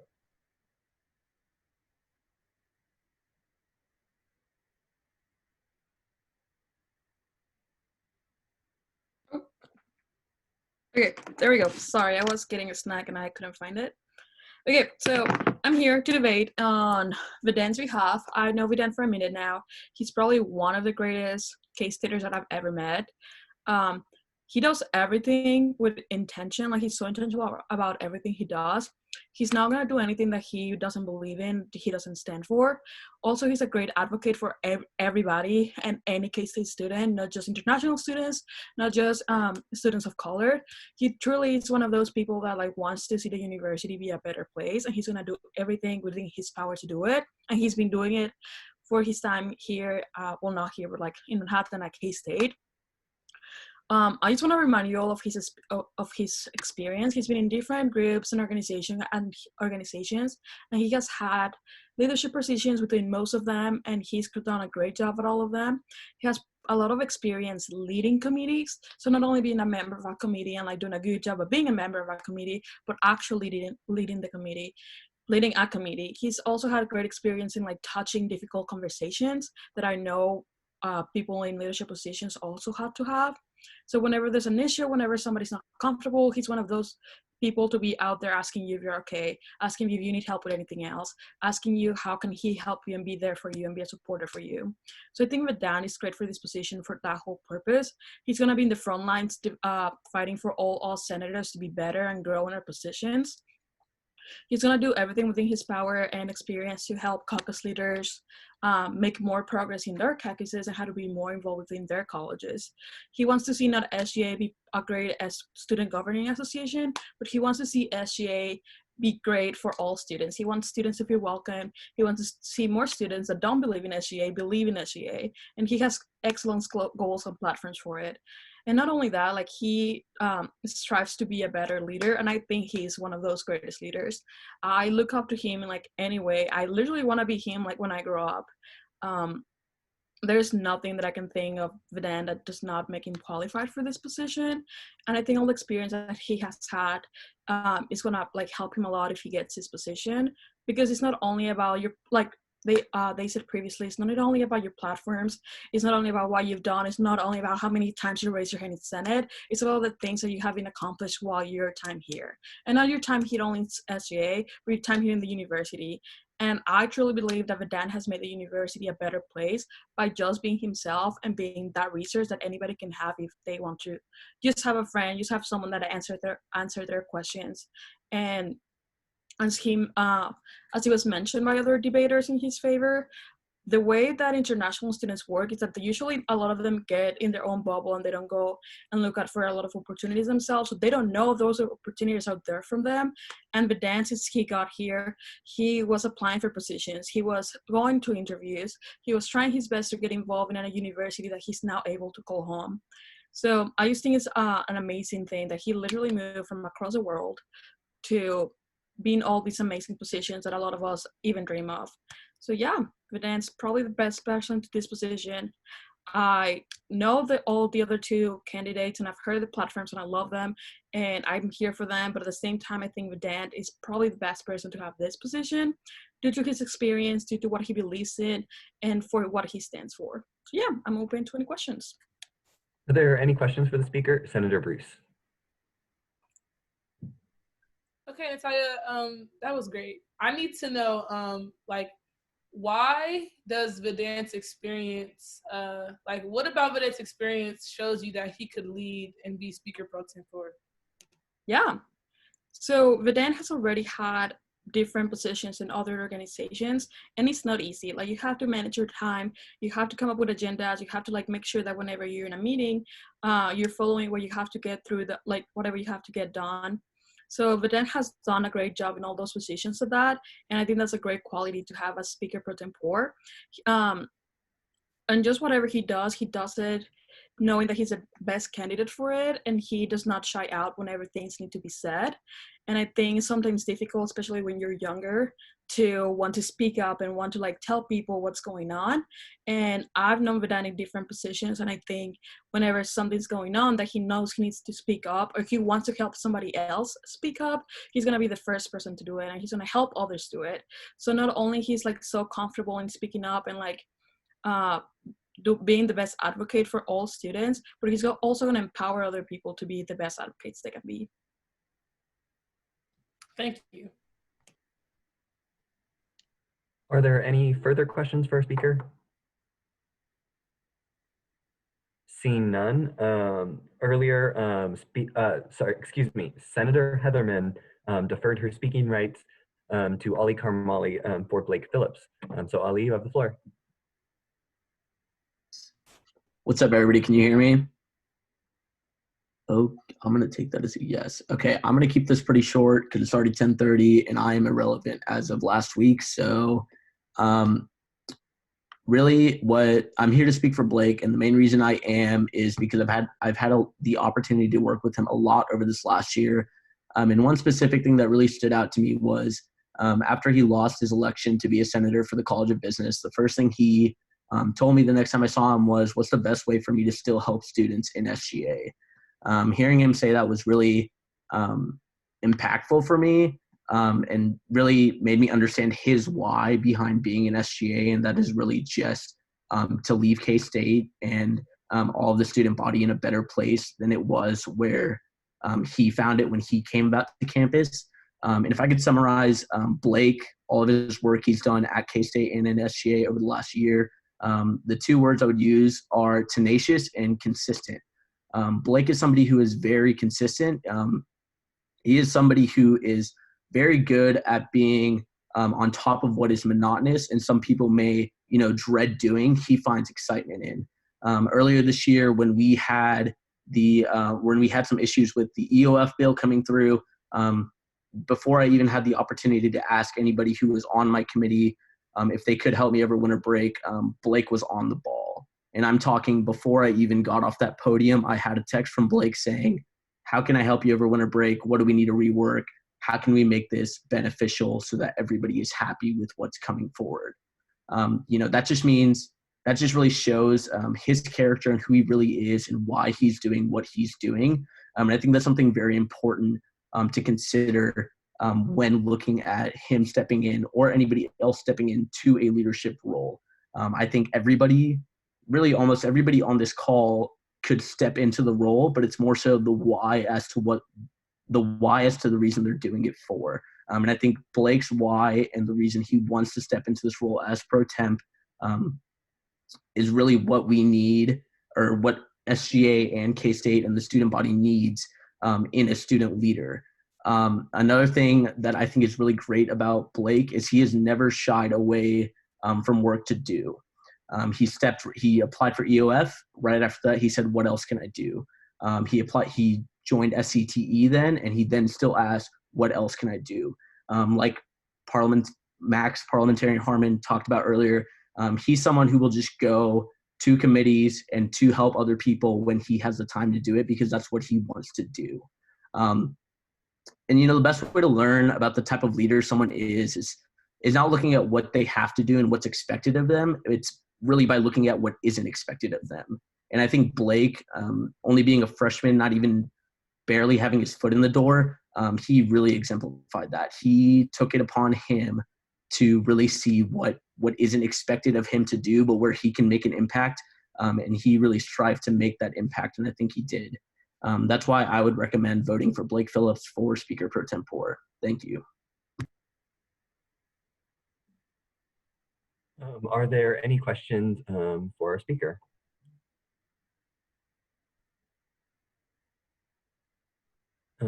Seeing none, thank you, Ali. I just want to remind everyone on where we are in this process. So there has now been 3 debates for every candidate. We cannot have a motion to close debate until there has been at least 5 opportunities for each candidate.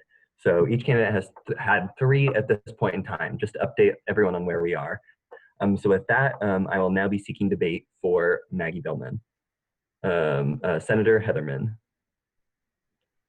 Hello again. So nearly 7 months ago, I was finally able to pry the name out of Julia Howie of my potential mentee. And when she told me Maggie Billman, I had no clue who she was. So in my fashion, I went around for 2 weeks learning everything that I could about this Maggie girl. And here's what I found out. 1, Maggie sold sweet corn during her summers in high school to help pay for college. 2, she's a big education girl, and if you ask her about why she's in education, she'll go on for hours. And 3, supposedly, she says she was scared, but she still proudly walked up to the front of Wildcat Chamber during the first Senate meeting of the fall semester and introduced herself to leadership. Even though the intern program didn't start for another week, she couldn't miss out on the opportunity to experience Student Senate for the first time.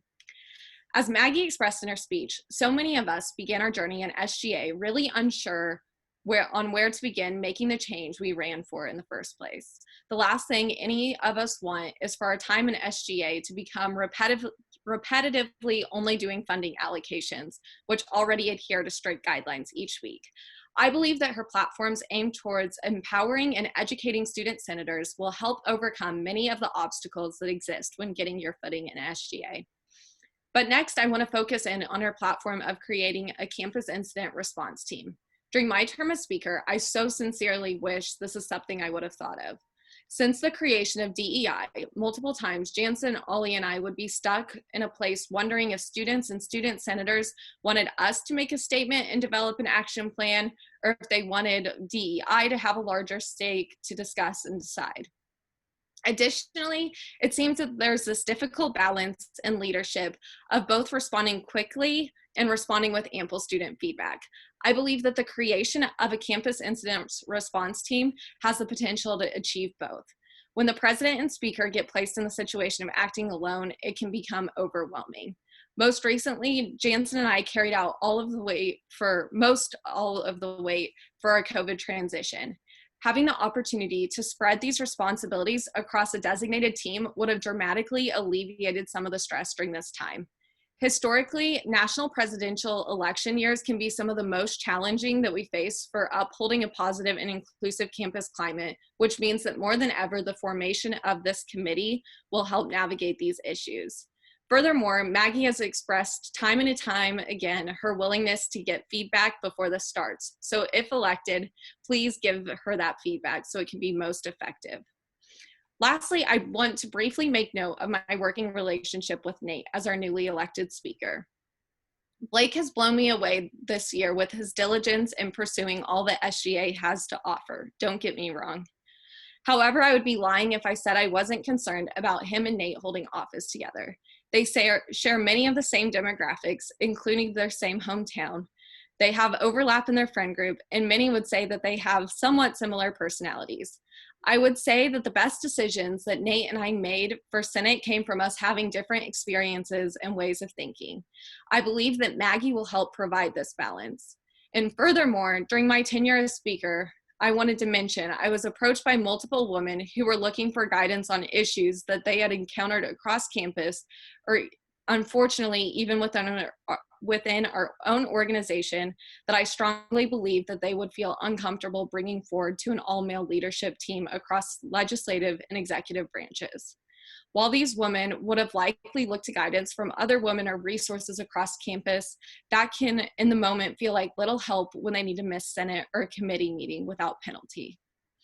A question we are all likely to be asked at some point in our SGA career is, what is your SGA story? And while this certainly isn't the arena for me to share mine in, I do have to note that by far the best part of my SGA experience has been the opportunity to be a part of Maggie's story, and Justin, sorry. In conclusion, my hope for tonight is that all of you will make Maggie. And that was time. So unless there is a motion to extend the speaker's time, Senator Hines motioned for 5 minutes. There was a second. Any objections?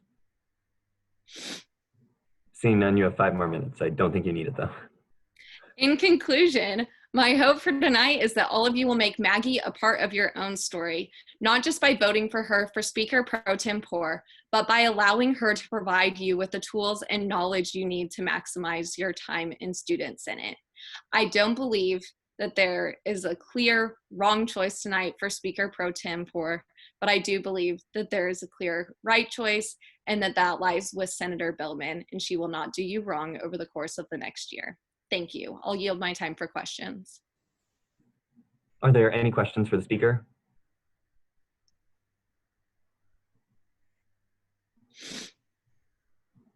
Seeing none, Senator Hurd, you have the floor in debate for Vedant.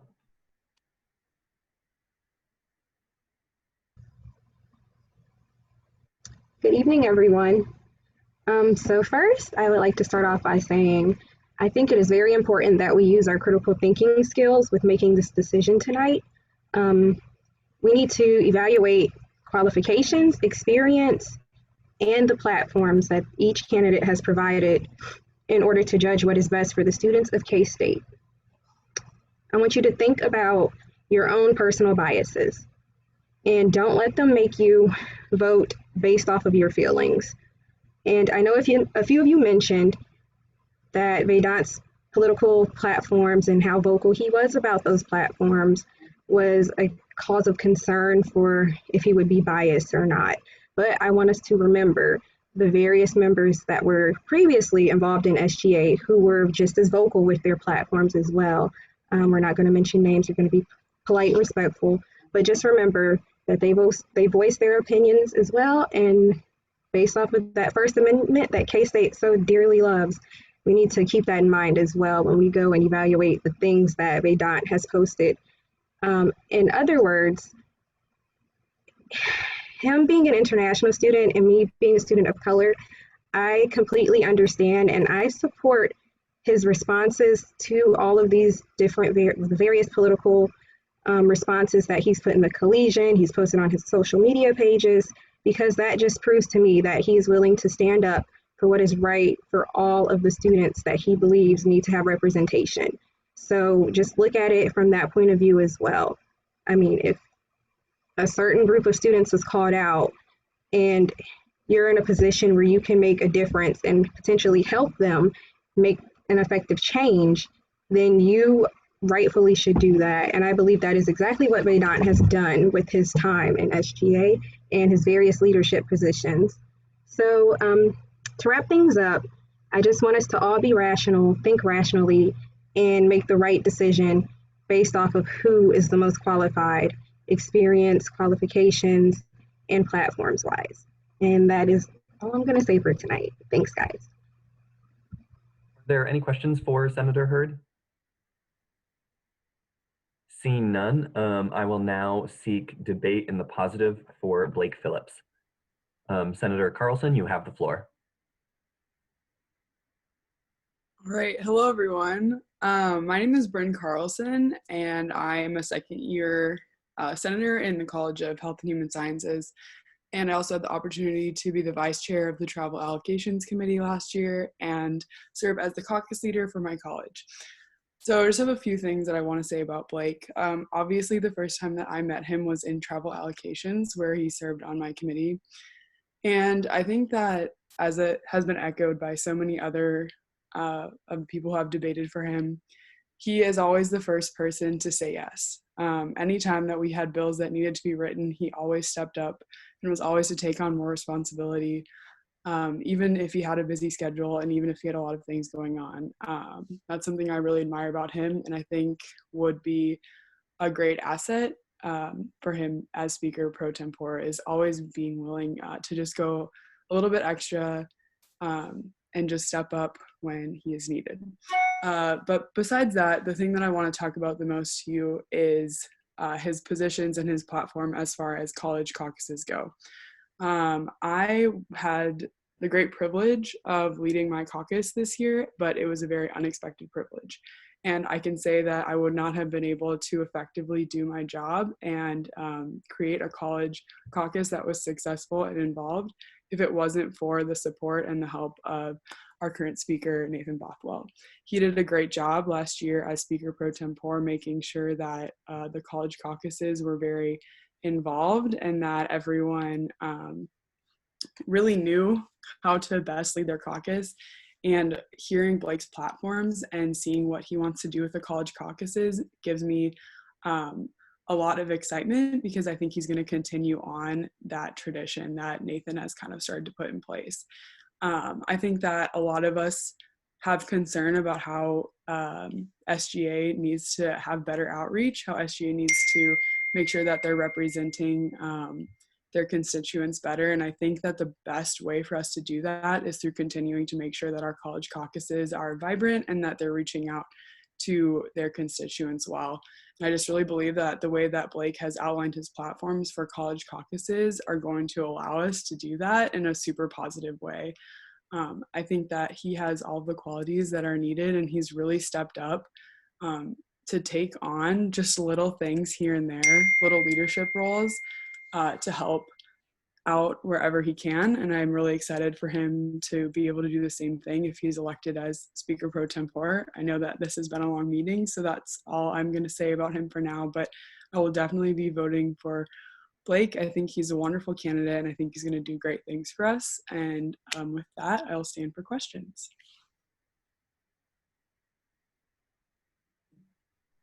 Are there any questions for our speaker? Seeing none, next moves into debate for Senator Billman and Senator Dowd. You have the floor. Awesome, thank you. I think I can speak on behalf of everyone tonight that no matter who is elected, Student Senate and KSU SGA will be in very great hands. And with that being said, tonight I voice my support for my friend, my colleague, and my role model, Maggie Billman.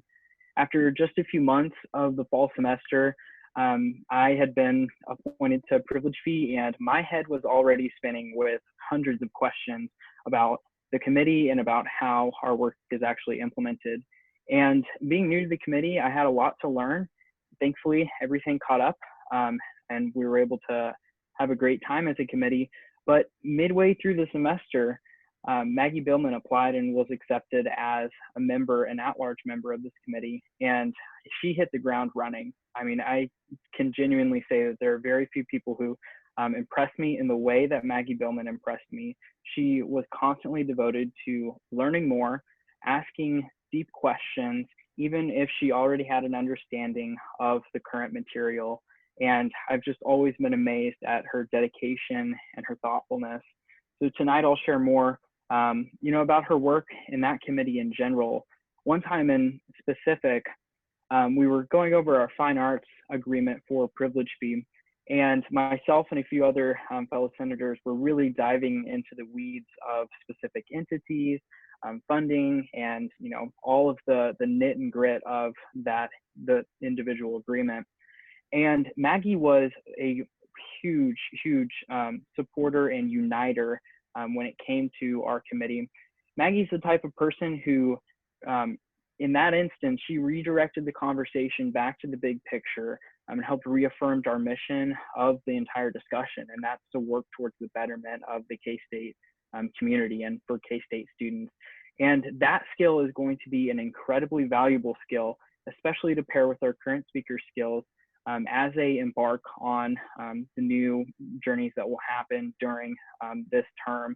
we're obviously going to see a lot of issues pop up throughout the year, as we do every single year. And I believe that being able to take a step back and analyze situations from their value and for the betterment of students is essential. And Maggie displays that day in and day out. And just as last year's Speaker Pro Tem, Nathan, embodied what enthusiasm and inclusivity is needed for that office, so too do I believe that Maggie embodies those two character traits.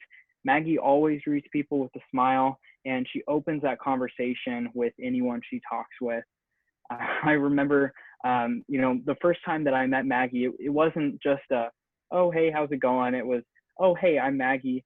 Let's dive in. And she really started to get to know me from that point forward. And I believe that just as Maggie used her talents to bring privileged feet together, so too is this foreshadowing to how she will bring Student Senate together as Speaker Pro Tem. And so tonight I ask the Assembly to join me in electing Maggie Billman as Speaker Pro Tempore, and I stand for questions. Are there any questions for our speaker? Seeing none, it looks like Vice President Lundeen has deferred his speaking rights to one of our guests, Pranav. So you have the floor. Hello, everybody. I'm Pranav Savanur. This is my first time attending SGA meeting, so I'd just like to briefly introduce myself. I'm a junior studying biology pre-med, and I'm doing the global health certificate as well. As a TA for cultural anthropology for my second semester, and just being a campus leader and the president of Results Manhattan, which is the only anti-party lobbying organization at K-State, I got inspired from SGA and everything else. So I'm trying to know what SGA does and the different things it's involved in. So I was actually not intending to speak today, but after watching the newly elected Speaker Bothwell's presentation about bringing students into SGA, I decided to step up and talk in favor of Vedant. So I believe my voice as a normal K-Stater who voted for the president, vice president, and who's following SGA is heard today. So I heard Vedant talk about his different accomplishments with SGA, but what I'm here to share is my personal perspective of what I've seen and reflected by knowing Vedant since 2017. I actually flew with Vedant to the US from India, so we both took the same flight, we both started the same journey.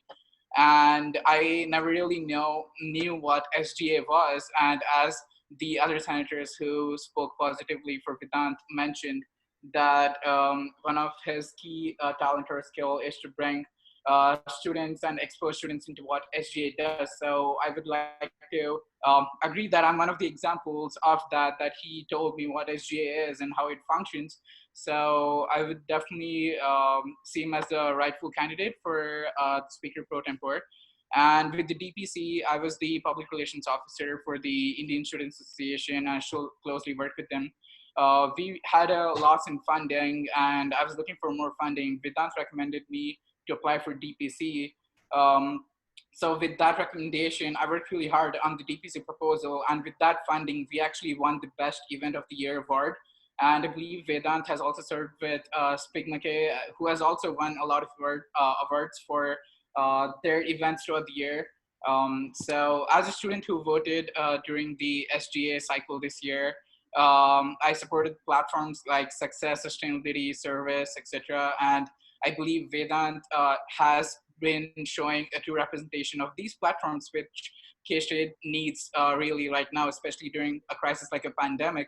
Being a global health enthusiast and who studies global health professionally, it has a lot of effects on international students and students who are not represented completely. So there's a lot of data which shows that there is going to be a huge inequality which is going to rise after this pandemic. So how this relates to SGA is that we need student leaders who represent these student bodies.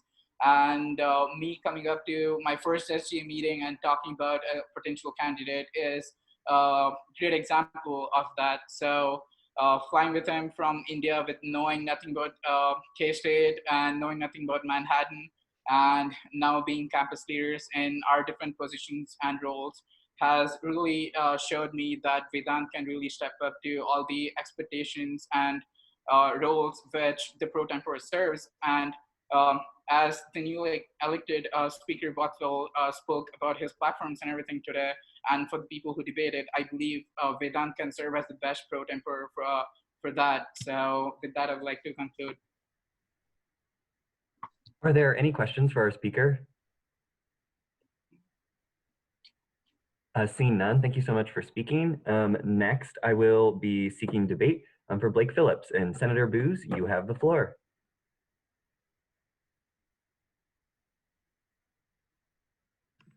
All right, hello everyone. I'm back to talk about someone who I mentored this summer, or not this summer, but during this last term, Blake Phillips. And yeah, so it's hard to speak after Senator Heatherman, who was the mentor for Maggie Billman last year. But I still did want to speak and kind of give my perspective on why Blake would be a great speaker pro tempore.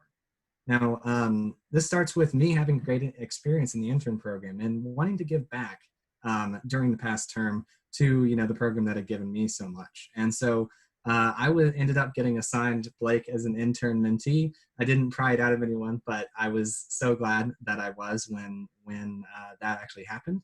And then we just hit it off. His work ethic, his experiences over the past year, and his willingness to learn really did set him apart for me. And so that's why, I'm supporting him today. But it's hard to evaluate character from people just talking to you about, about people and their platforms. And so I want to kind of lay out where I see the debate at right now, and then why I'll be voting for Blake in particular. So, I worked with him as an SGA mentor, as well as in Senate Ops when he came that one time, and on the instant runoff voting legislation. And so, that's my perspective on him. So as far as the similarities between the candidates, and I do want to say that all of the candidates, if elected, would be really amazing at this position. We have some great candidates for Speaker Pro Tempore this year.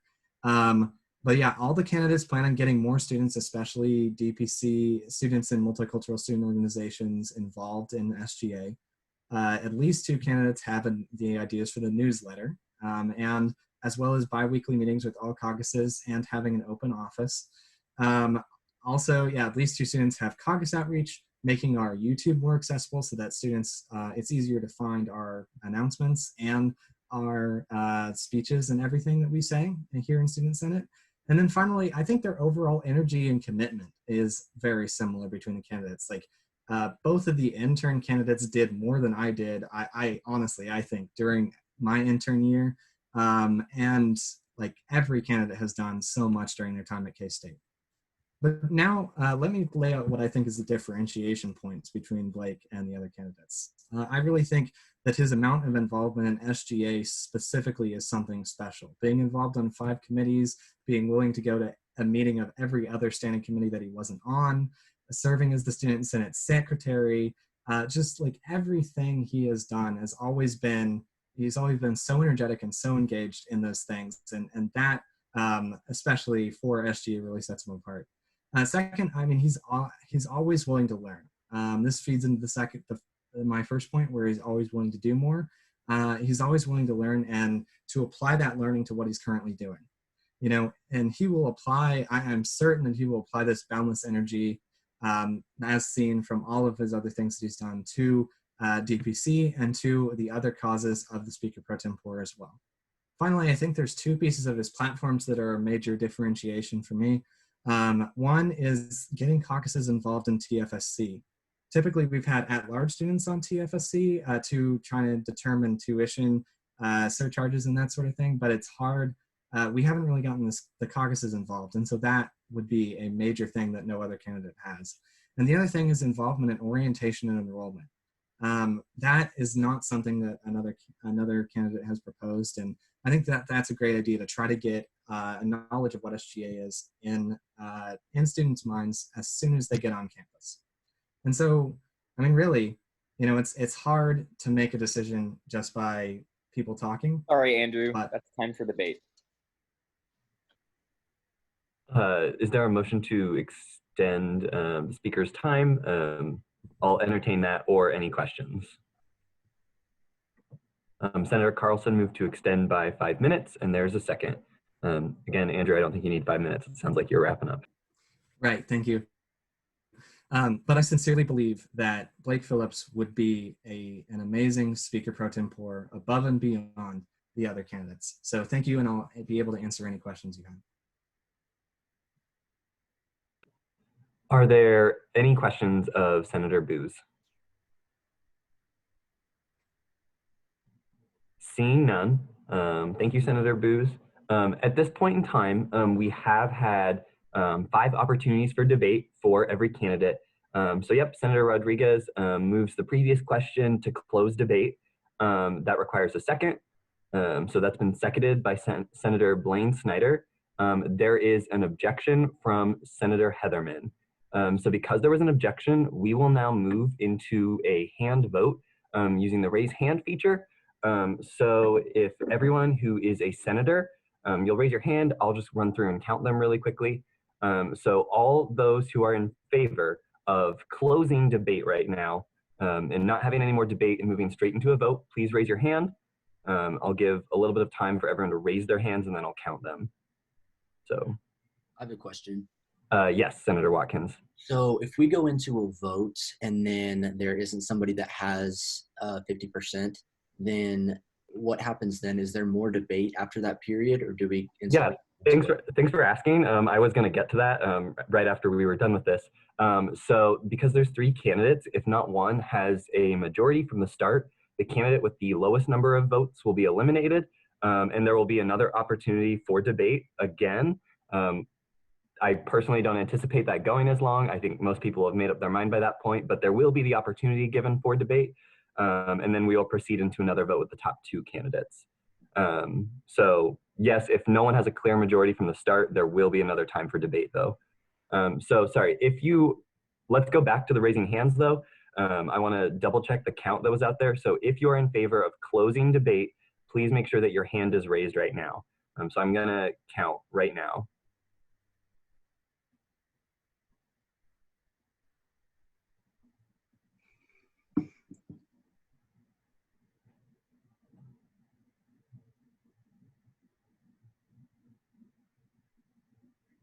Okay, all of those who are opposed to limiting debate, so they want more debate, please make sure those hands are raised, don't lower them, make sure that it stays up. So I haven't started counting them yet, but. And then make sure if you raise your hand for the first one that you take it down now. Yeah, that as well. So, okay, I'm going to start counting now, so.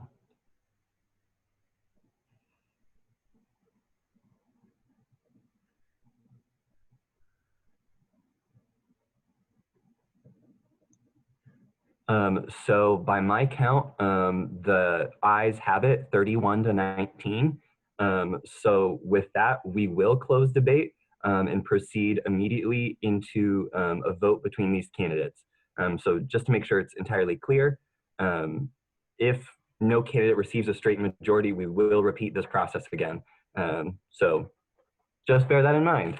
With that, I believe Jansen will lead us through the voting in the exact same way that we just had speaker voting. Nathan, I'm sorry to interrupt. The count was 31, correct? Yes. And Secretary Arnold, what was our need? What did we require for the 2/3 majority? A 2/3 majority tonight would be 36 votes.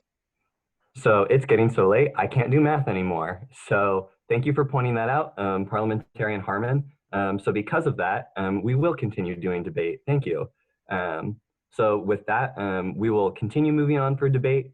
I will remind everyone that at any point now after this, the motion to close debate is in order. So just to bear that in mind, if you don't know your parliamentary procedure. Thank you both for catching that. Senator Brown, you have the floor. Thank you. Hi, everybody. So I'm here to debate in favor of Maggie Bowman. Madison, 1 second. I know I did not send a message to all of them, but just making sure if Maggie Bowman, Vedant, or Blake are in the room, if they could step back out. I did accidentally send one message in preparation and then I pulled it back, but just check on that really quick. And then No worries. sorry to interrupt, Madison. Just let me know when you're ready.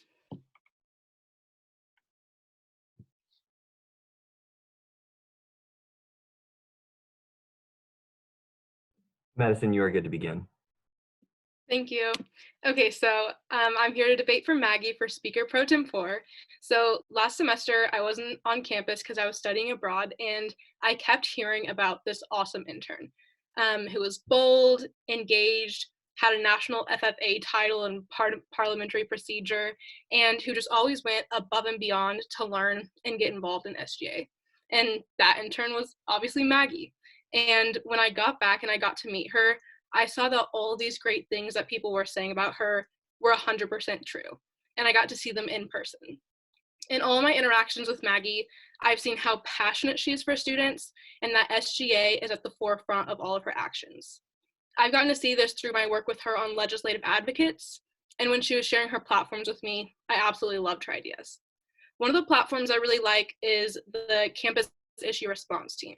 I think this is really important because it includes everyone in the conversation, from student body president to DEI chair, vice president, speaker, and any other important players that are needed. And it's a great way to make sure that SGA has a united front whenever we're dealing with these complex issues on our campus.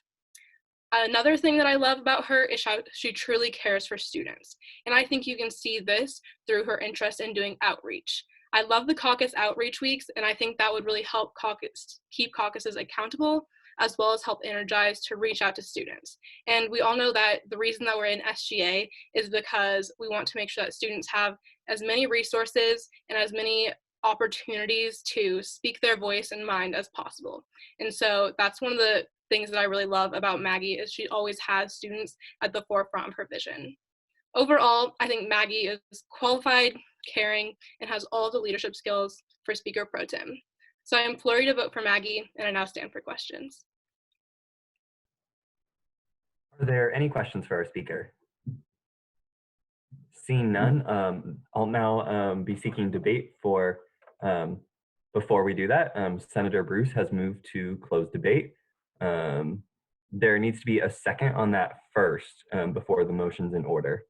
So there was a second, but there's also been another objection again from Senator Heatherman. Because there's been an objection, we will just do another hand vote, so repeating the same process that we just did. Senator Hines, we do not have to go through all three again. At any point after there's like the opportunity has been there, someone correct me if I'm wrong on that, but I believe from this point on now, there's been an equal number of opportunities up till 5 presented. So because of that, the motion is in order any point now. Thank you, Max. So because of that, we will now move into a hand vote. If you are in favor of closing debate right now, please raise your hands. Yes, thank you, Senator Burke, for asking to clarify to clear hands in between. We will do that. I do not believe that I have the ability to do that since I was made a co-host. Jansen, can you do that? Yes, I will. Just let me know when, Nathan. Okay. Speaker. So with that, we will, please make sure that your hand is raised. With that, I'm going to count the hands now, so I count.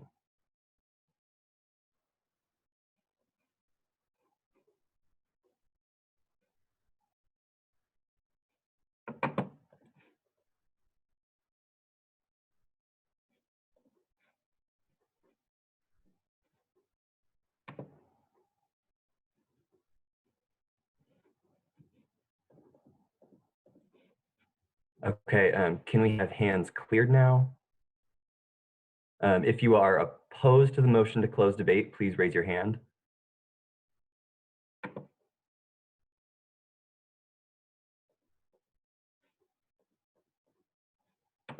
So with that, I'm going to begin counting now. So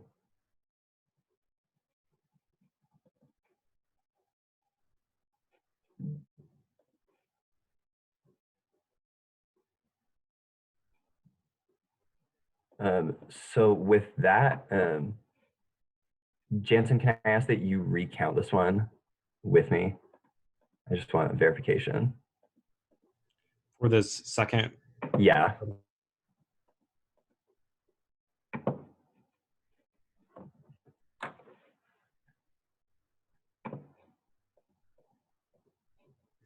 $14. Yep, that's what I got as well. So I had this as 21 to 14. I think I may have miscounted last time the number of senators that we had present on that, or not everyone voted this time. There's also that option. Is there anyone able to do quick enough math in their head to know 20 to 14, is that 2/3? I don't believe it is, though. I think it would only need, yeah, Senator Carr, I think you're correct. I think it would need 1 or 2 more votes. 21 would be awesome. So we were at 20 votes that I counted right there. So again, the motion to close debate fails. So we will continue with debate. I will seek debate in the positive for Vedant Kulkarni.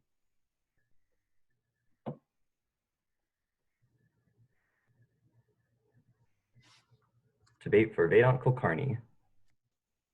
Senator Hurd, you have the floor.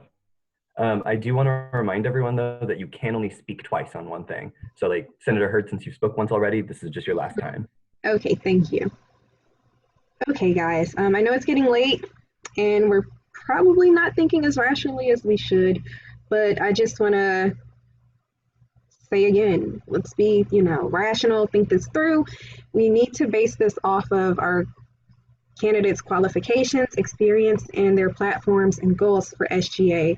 We have a candidate who is clearly qualified to handle this position, and I feel is more than deserving of becoming our speaker pro tem. But we do have 2 other candidates who do have some qualifications. I wouldn't say they're not qualified, but we need to see who is the most qualified to handle this position.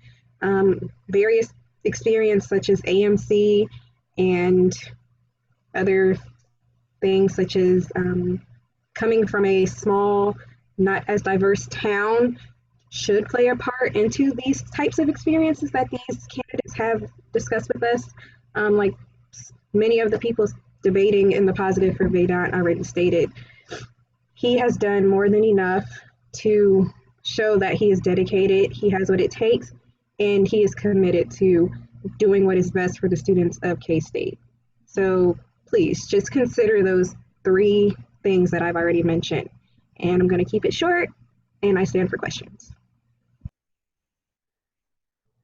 Are there any questions for our speaker? Senator Shunjay. Thank you. So I wanted to ask Senator Head to clarify when she said that should be considered when we make our decisions. Do you want to speak to that? I'm sorry, can you repeat what should be considered when we make decisions? You kind of went out. Oh, sorry.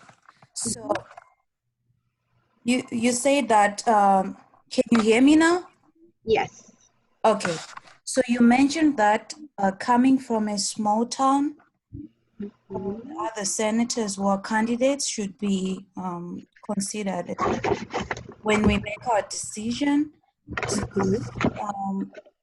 Do you see that as a disadvantage?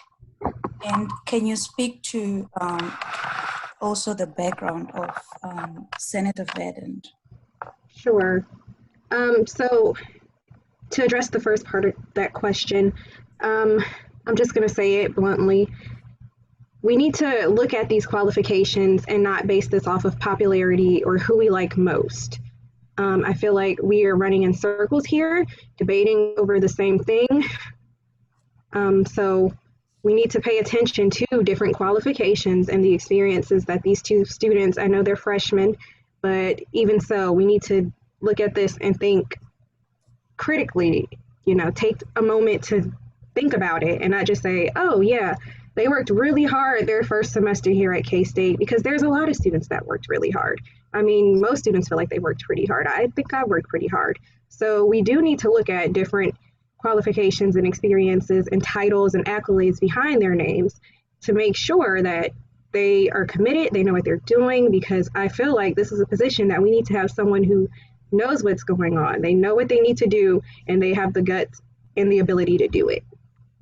And now with the background for your second part of the question, Vedant's experience, there's so many different things that he's listed being a part of. For instance, let me pull them up because I wrote some of them down as he was speaking.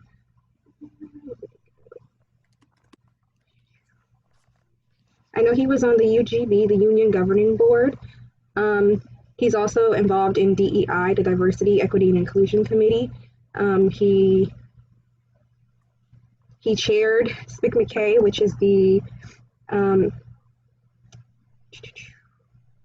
it is a student organization for the I can't think of all of it. The musical. I'm sorry, I'm not quite sure what each one of those letters stands for, but he was involved in that as well. He was the committee co-chair for the Wildcat Dialogues. And I know he did a lot of work with Dr. Deborah Bolton over the intercultural learning, which previously, from my experience, is going to the SGA meetings, that the diversity intercultural learning score index was quite low.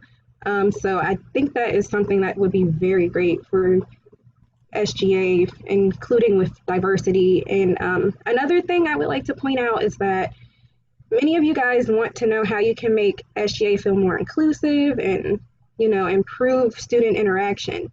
But then you have students who are sitting here as guests right now, seeing what's going on, thinking, wow, is this really happening? Like, are we gonna vote off of, oh yeah, we think they would be qualified because they work super duper hard, but they don't have any experience or the qualifications that another student has, but we like them more. So that is definitely something that you guys need to take in consideration as well with this vote and these debates. And I hope that answered your question. I'm not going to go on much longer because it is getting late and nobody wants to stay here that much longer. But if you have a follow-up, I am open to answering that. That is time for questions. Are there any further questions?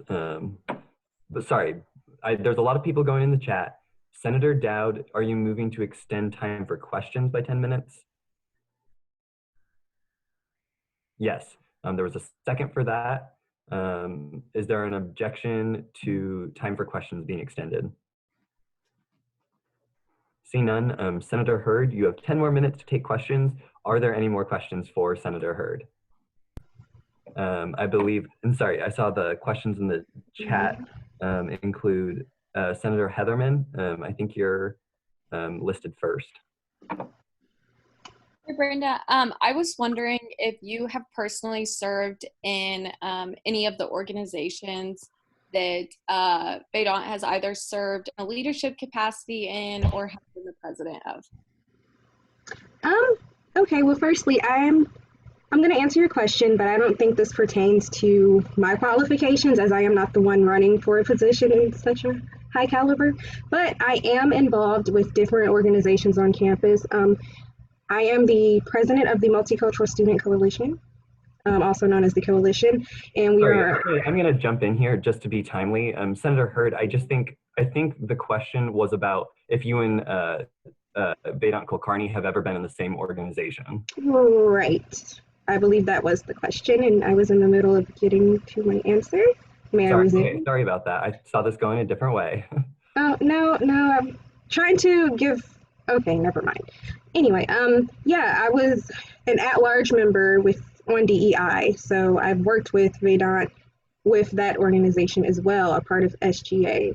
But as far as UG and all of the other accolades he has, which I can't even name all of them, but I am sure he would be more than happy to provide you guys with that slide or that information if you would like to email him for that. But those are the two things that I do know that I have been involved with as well.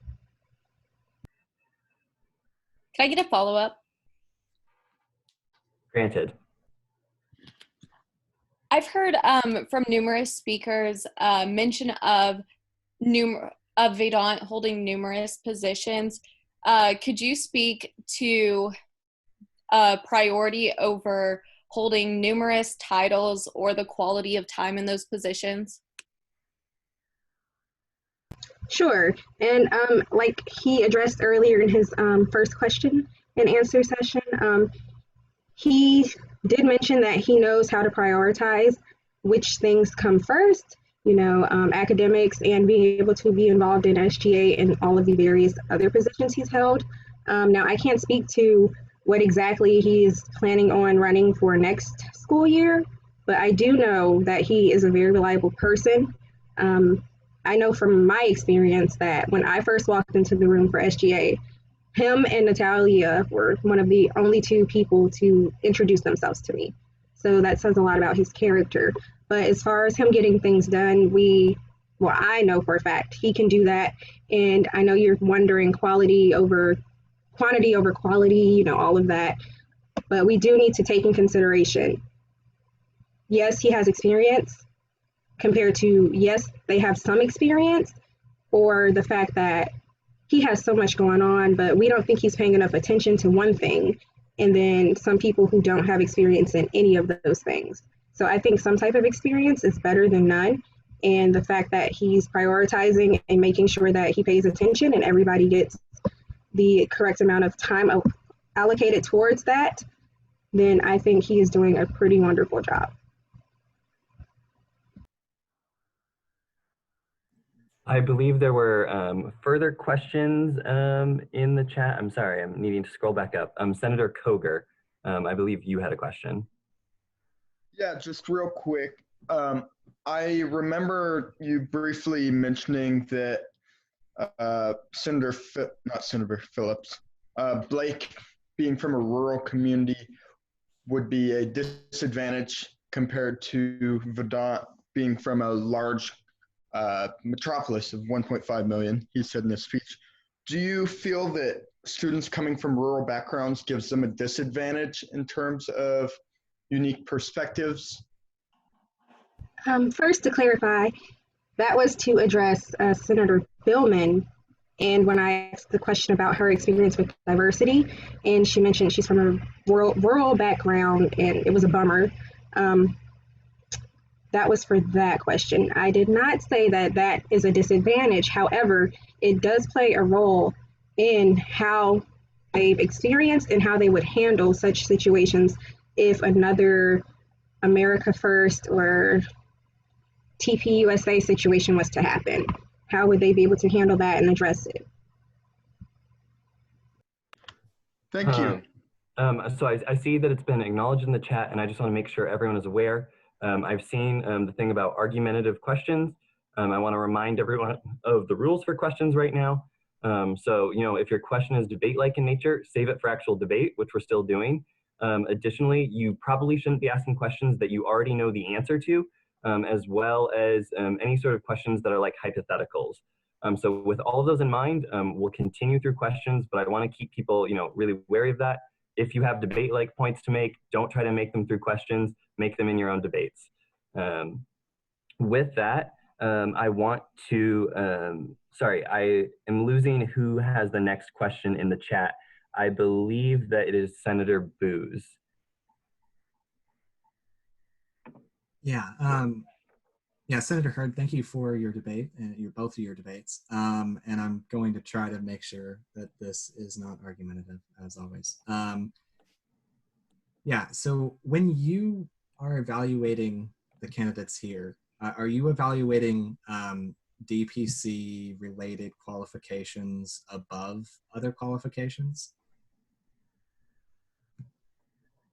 No, I am looking at all qualifications. I feel like the question would be, I don't even know if this is like something I should address to your answer or to you in general, but are we looking at qualifications and experience for this type of position, or are we just looking at, you know, hey, we like this person, so we should choose them? Because if that is the case, then I feel like we are all wasting our time debating and voting if we're just going to do this off of a popularity contest. And I would have quite frankly liked it if you guys would have been more bluntly and just let everybody know that, because I'm sure many of us do not appreciate our time being wasted with this debate of, well, qualifications and experience over this amount and that, and putting certain things above other things. Like, no. All right, thank you. You're welcome. I want to see if there's another question in the chat. I believe Senator Porter, did you have a question? I believe that is the next one.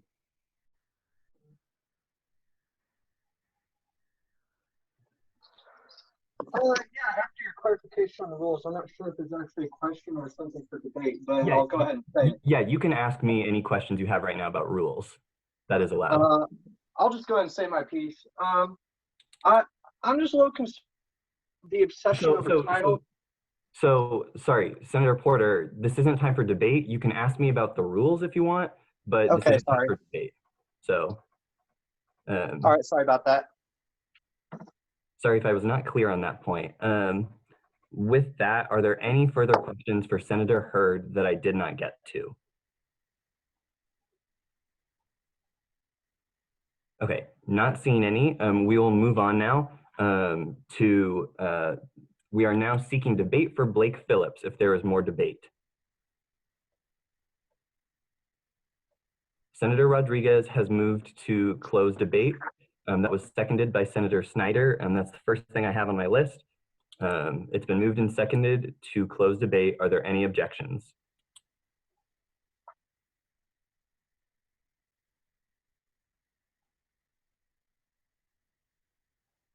Seeing no objections, debate is now closed for the evening. I objected. Did I? Senator Hines, because I closed debate, I do not see anything in there. I am going, in the interest of time for everyone, I'm going to rule that your objection came in after I closed the objection. So because of that, we will now proceed into a vote on the candidates.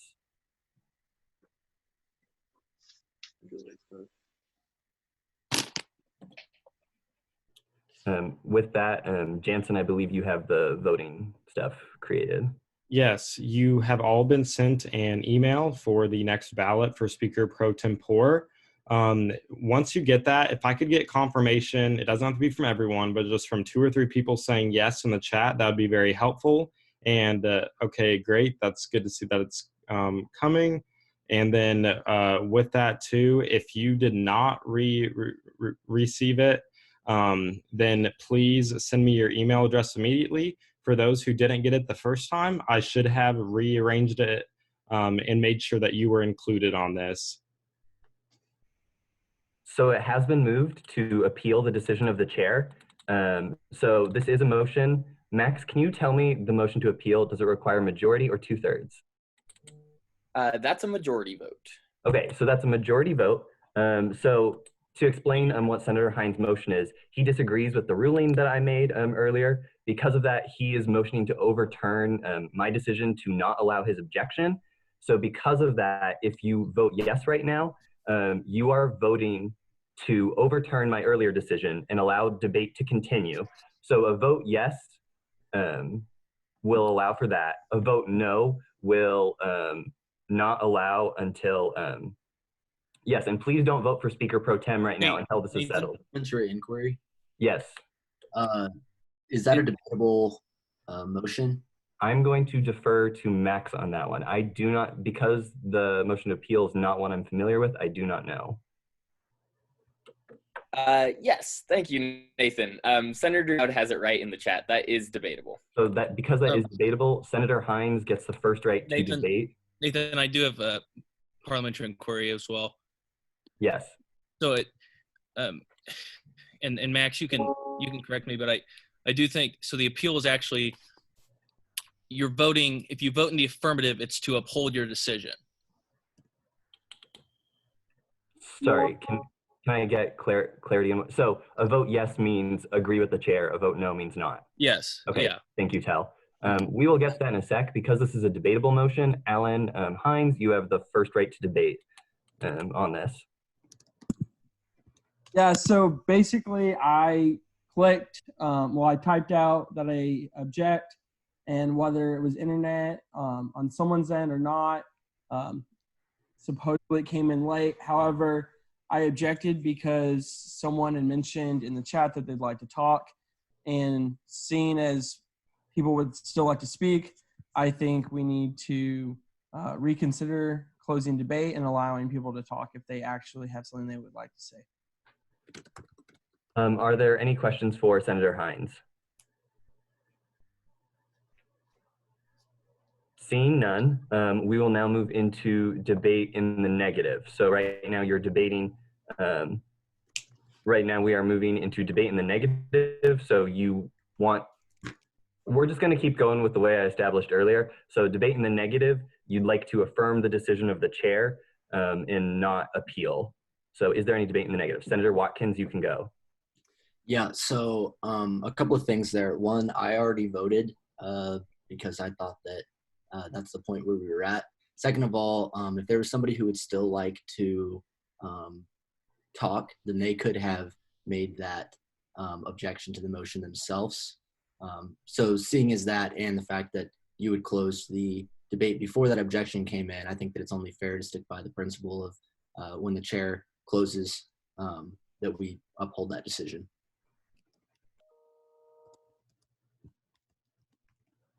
Are there any questions for Senator Watkins? Seeing none, is there any more debate on this motion?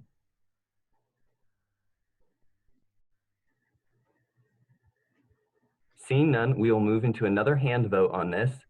So the way that this is going to work, if you are in favor of upholding the chair's decision, so that was my decision to close debate and proceed into a vote, you will raise your hand if you want to move to a vote. If you do not want to move to a vote, you will vote on like the negative. So right now, I am seeking people to raise their hands if you would like to keep the decision of the chair, uphold the decision of the chair, and proceed into a vote. Try and make sure everything's well explained.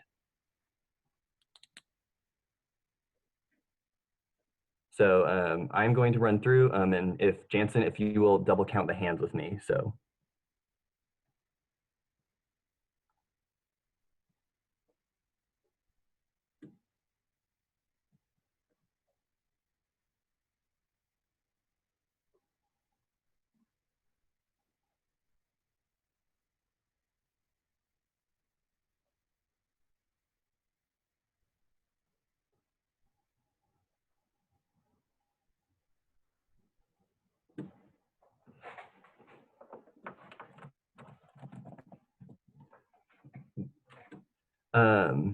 I will now have all opposed to the decision of the chair and would like to overturn that decision.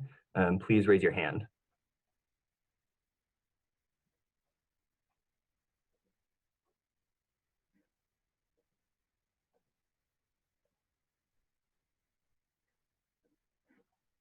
Okay, I'm going to start counting right now.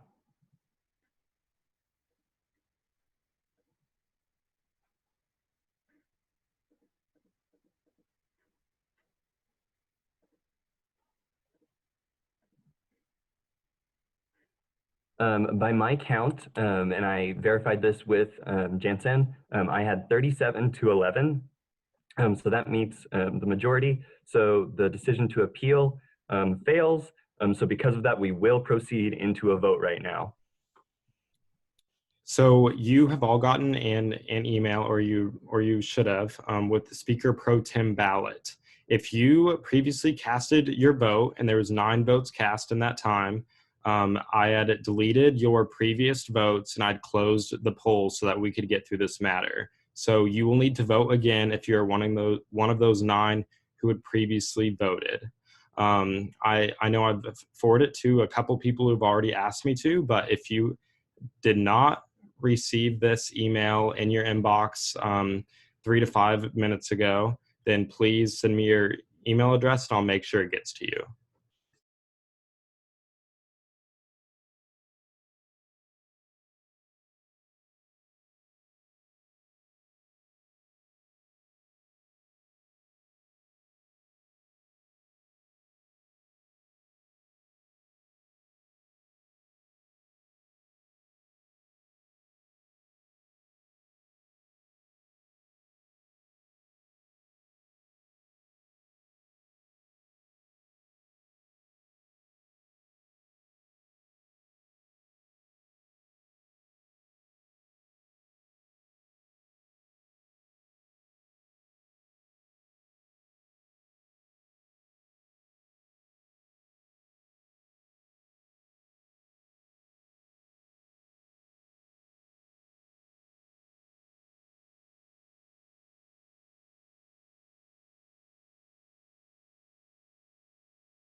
I'm confirming right now. Is Lance Rossi on the Zoom call?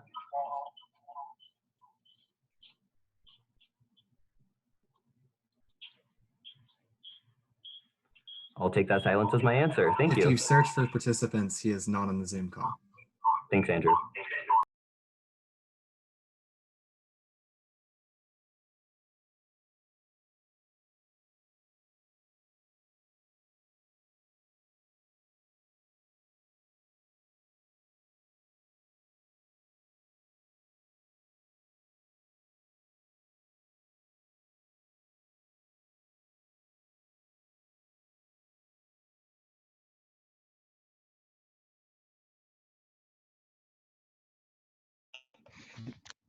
What's up, gang? I knew you were gonna come in here. Well, I had a couple Thursday night, we're getting crazy.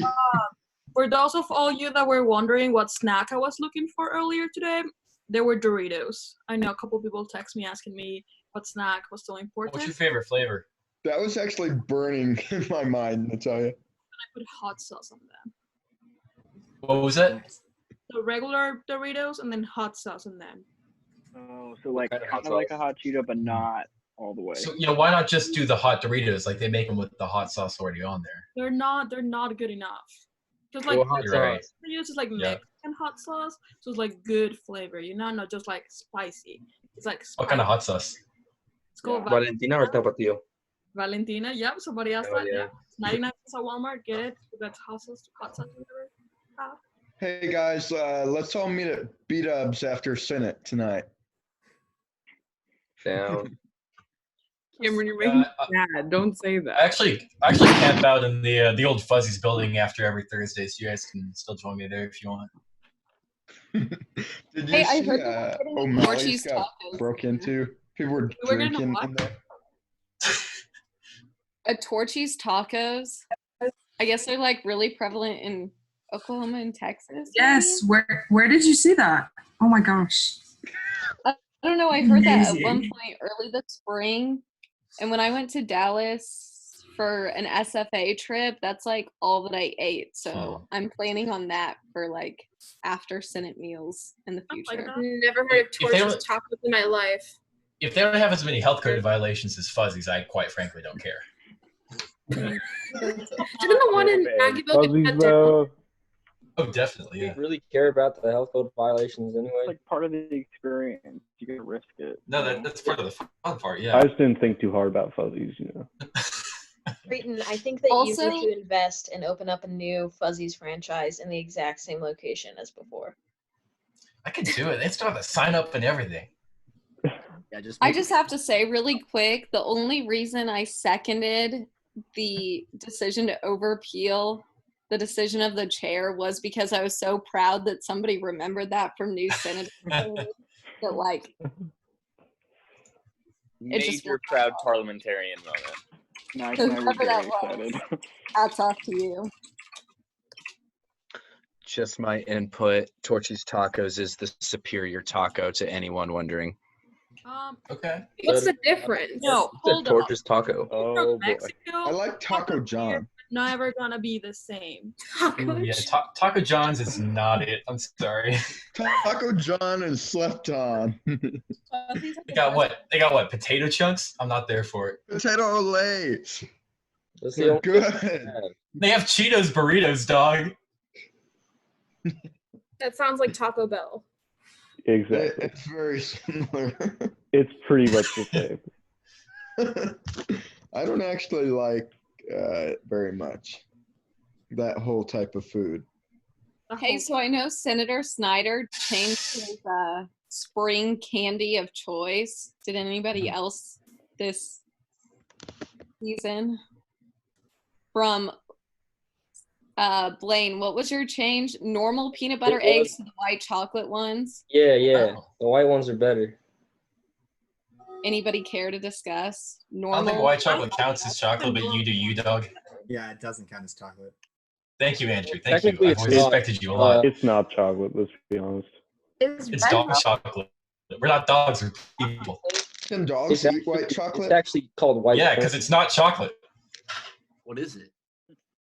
It's like butter. Chocolate. It's butter and sugar. That's it. White chocolate only has cocoa butter in it. It doesn't have cocoa powder. Mm-hmm. Thank you.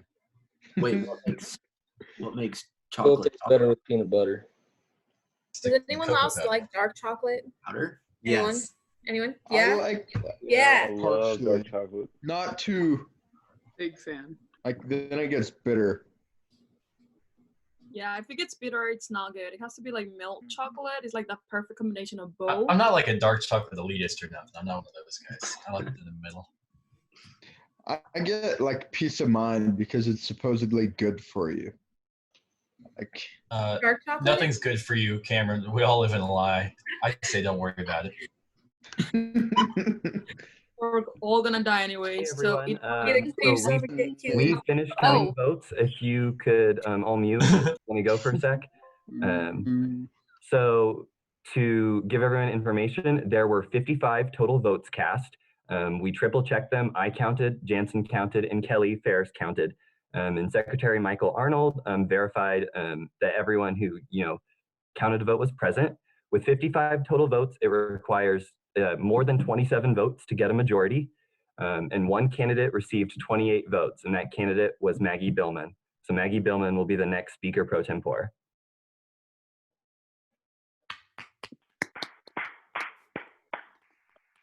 Wow. With that, Maggie, if you would like to unmute your mic and video, we will get you sworn in.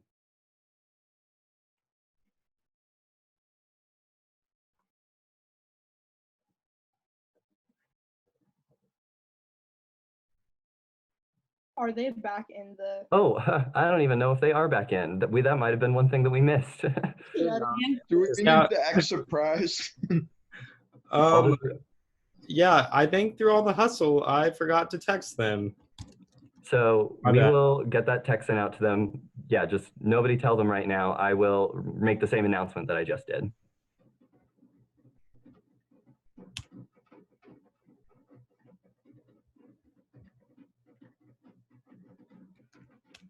I apologize for that one.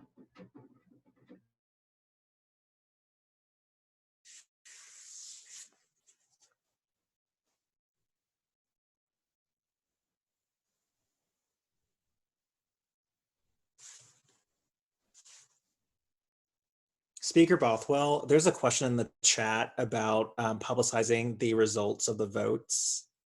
I would, if you'd like to know the vote totals, is that your question, Senator Hurd? The spread?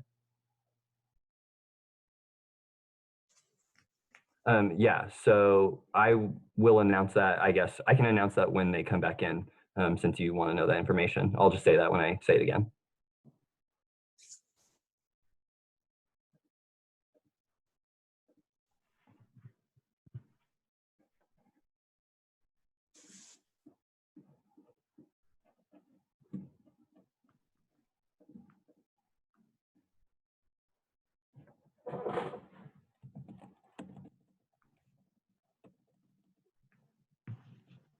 Okay, so it looks like we have all three of the candidates back in.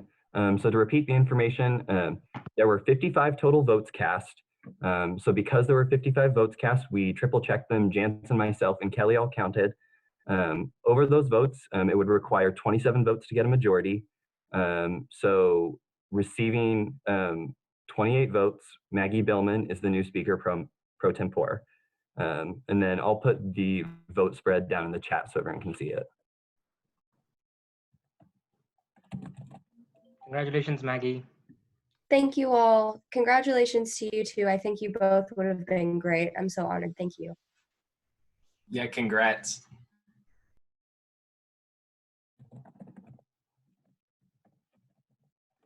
Point of clarification, you need 28 votes for a majority of 55, right?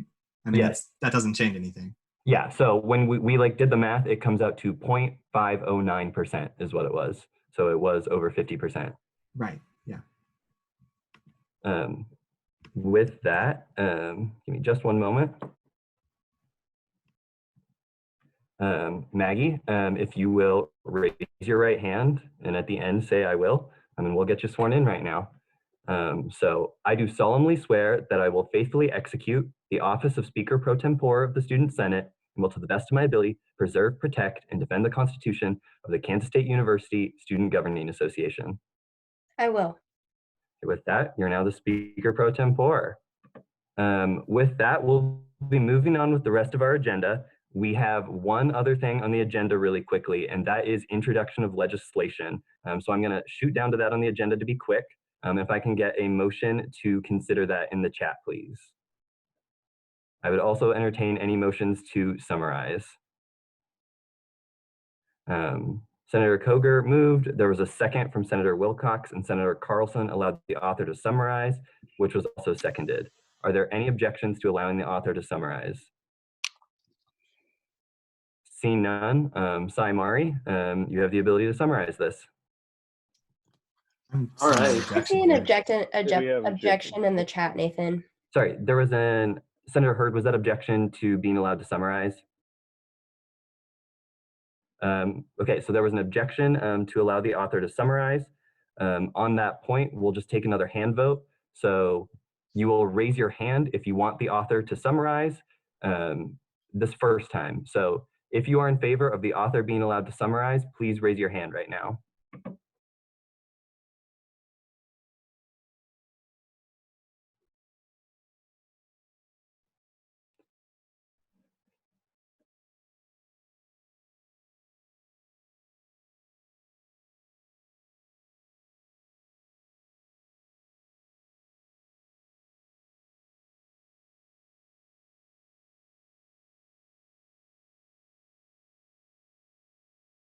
And can I have those hands lowered, Jansen?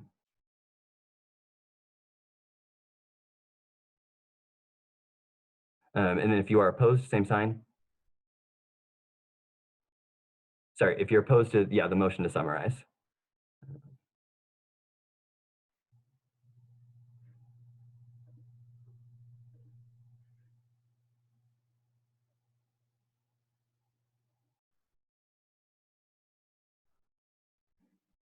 With that, by my count, with 38 votes, the motion to summarize passes. So Sai, you do have the ability to summarize. All right, thank you.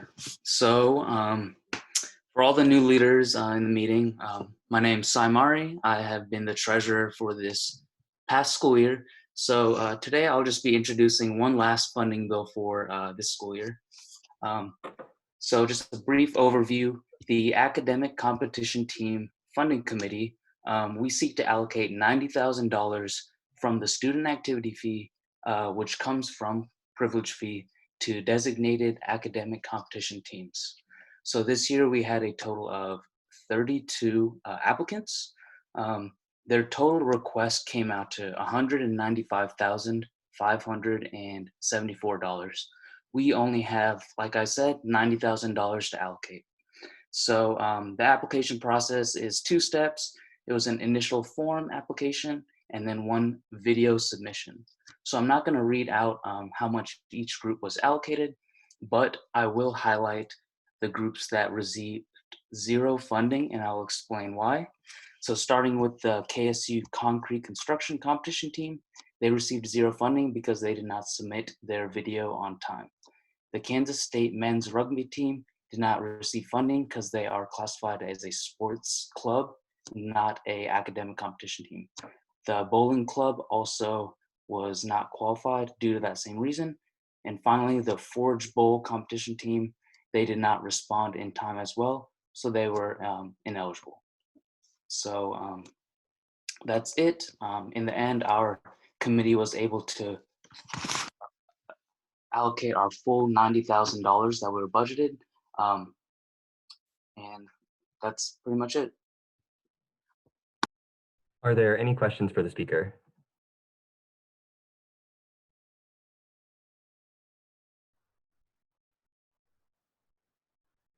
Seeing none. Oh, there's a question. Sorry, Senator Dowd. Hey, Sai, thank you for presenting this.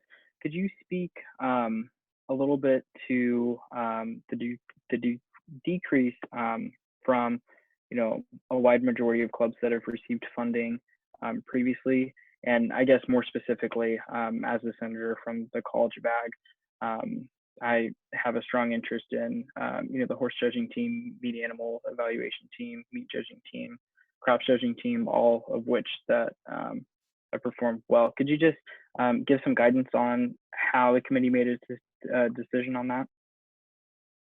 Yeah, so I guess one important thing to note that this year we have received actually our largest amount of funding request over the past, compared to the past couple of years.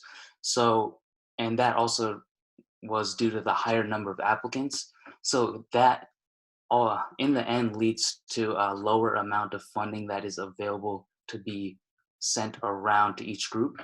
But with that in mind, our committee again tried to be as objective as possible and as fair as possible to all committees. So basically our process was we looked at each team's application and we broke it down into its core pieces. Each team requested specific amounts for their hotel, their travel costs, which includes flights or K-State motor pool costs.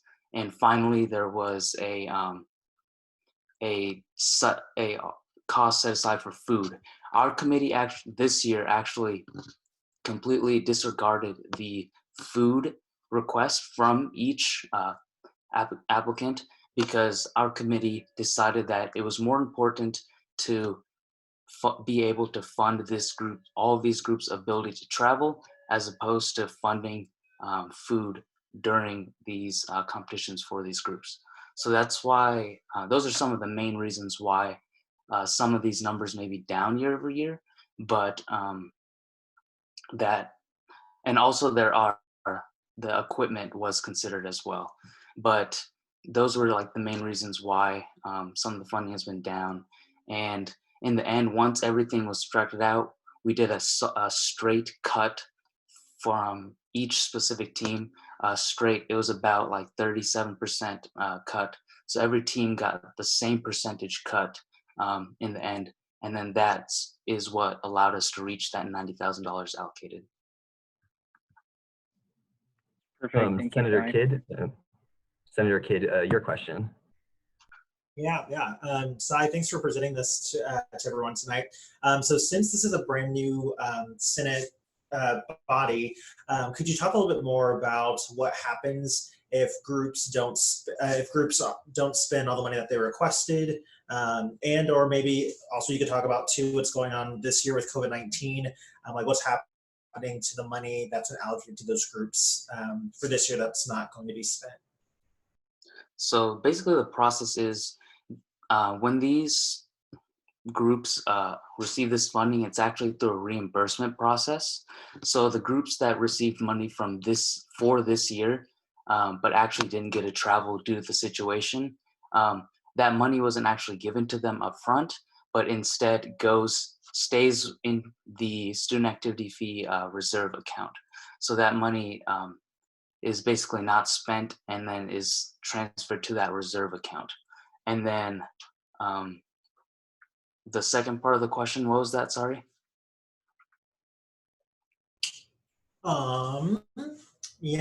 I kind of forgot it because it's so late. It's okay. If I think of it, I will ask again. Okay. But yeah, basically the money is in a reserve account for the student activity fee. Are there any further questions? Seeing none, this is our only piece of legislation for the night. And so it will be referred to the Senate Executive Committee to review at its formation next week. With that, we'll now move into our second open period for the evening. So we have a few, if anyone has anything they'd like to speak about, please just indicate in the chat and I'll call on you.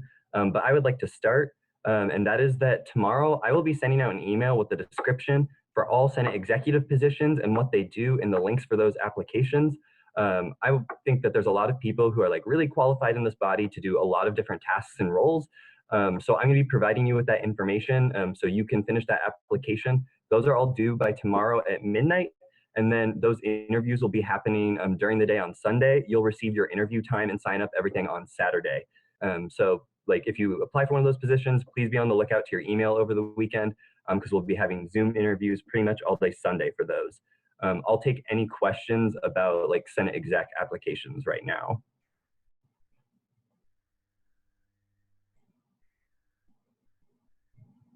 Seeing none, I will now turn the floor over to any other open period speakers.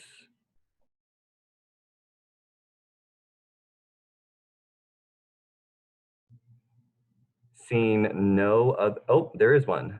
Deputy Attorney General Hess. Hi, I just wanted to let you guys know that tonight we conducted our interviews for judicial leadership and we selected our new Deputy Attorney General, Chancellor Tribunal, and Student Review Board Chair. So Annalee Hobbs will be our new Deputy Attorney General, Grace Wheeler will be our new Chancellor Tribunal, and then Adam Bendrick will be our new Student Review Board Chair. So just keep you guys updated. Are there any questions for the speaker? Seeing none, are there any further announcements? Senator Heatherman. Just wanted to say really briefly to address a question in the chat.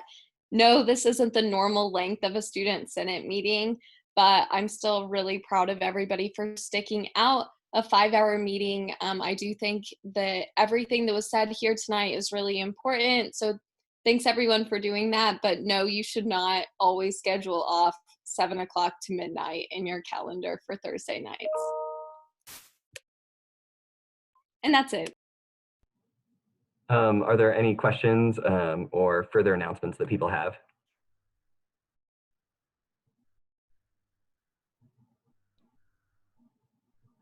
Seeing none.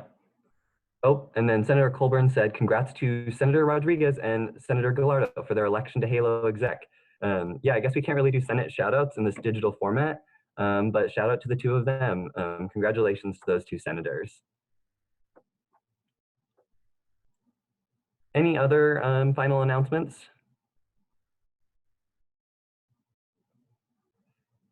And Senator Burke, our vet med senator, if you didn't know, would like to remind everyone, do not feed your dog white chocolate. It is still toxic. So we appreciate your knowledge, Senator Burke. Anything final before we move into second roll call? If not, Michael, please take it away with the roll call. Thank you, Nathan. Atchison. Here. Billman. Here. Booz. Here. Brown. Bruce. Here. Bruna. Here. Burke. Here. Carlson. Carr. Clark. Clements. Here. Clark is here, just so you have that too, as well as Carlson. Colburn. Here. Cox. Croslow. Here. Santiago. Diaz de Leon. Here. Laveau. Here. Dowd. Here. Frederick. Here. Gallardo. Barrett. Here. Glasscock. Here. Grills. Gromes. Here. Guzman. Haggard. Here. Hamlin. Here. Hurd. Here. Heatherman. Here. Hernandez. Hines. Here. Hutchings. Here. Johnson. Here. Kidd.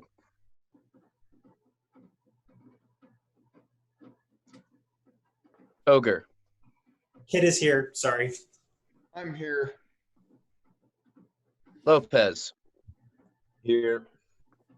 Lux. Here. Manners. Here. McKee. Here. Muthukumar. Here. Norwood. Here. Nunick.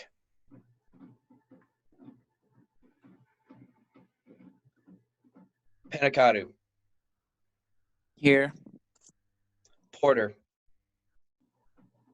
Here. Ryman.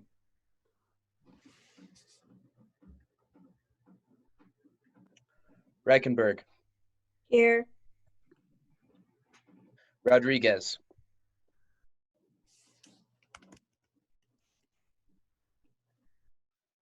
Rossi. Schmidt. Here. Sunji.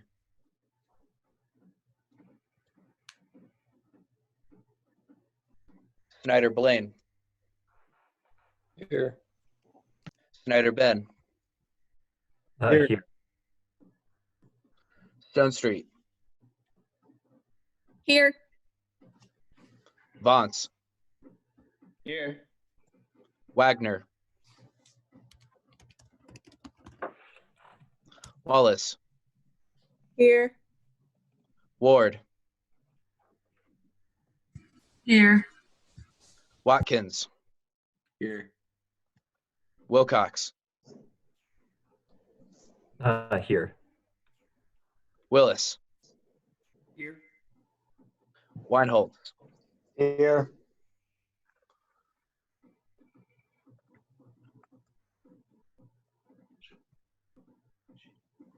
And then Michael, for any final ones, we have Senator Shunjay is here, Senator Grills is here, and Senator Nunink is here, and so Senator Brown. So 4 more to add on there. With that, I will now seek a motion to adjourn. Can I get a motion to adjourn and meet again next week? So moved from Senator Kidd, seconded by Senator Wilcox. So with that, we are adjourned, and I will see you all for Senate next Thursday.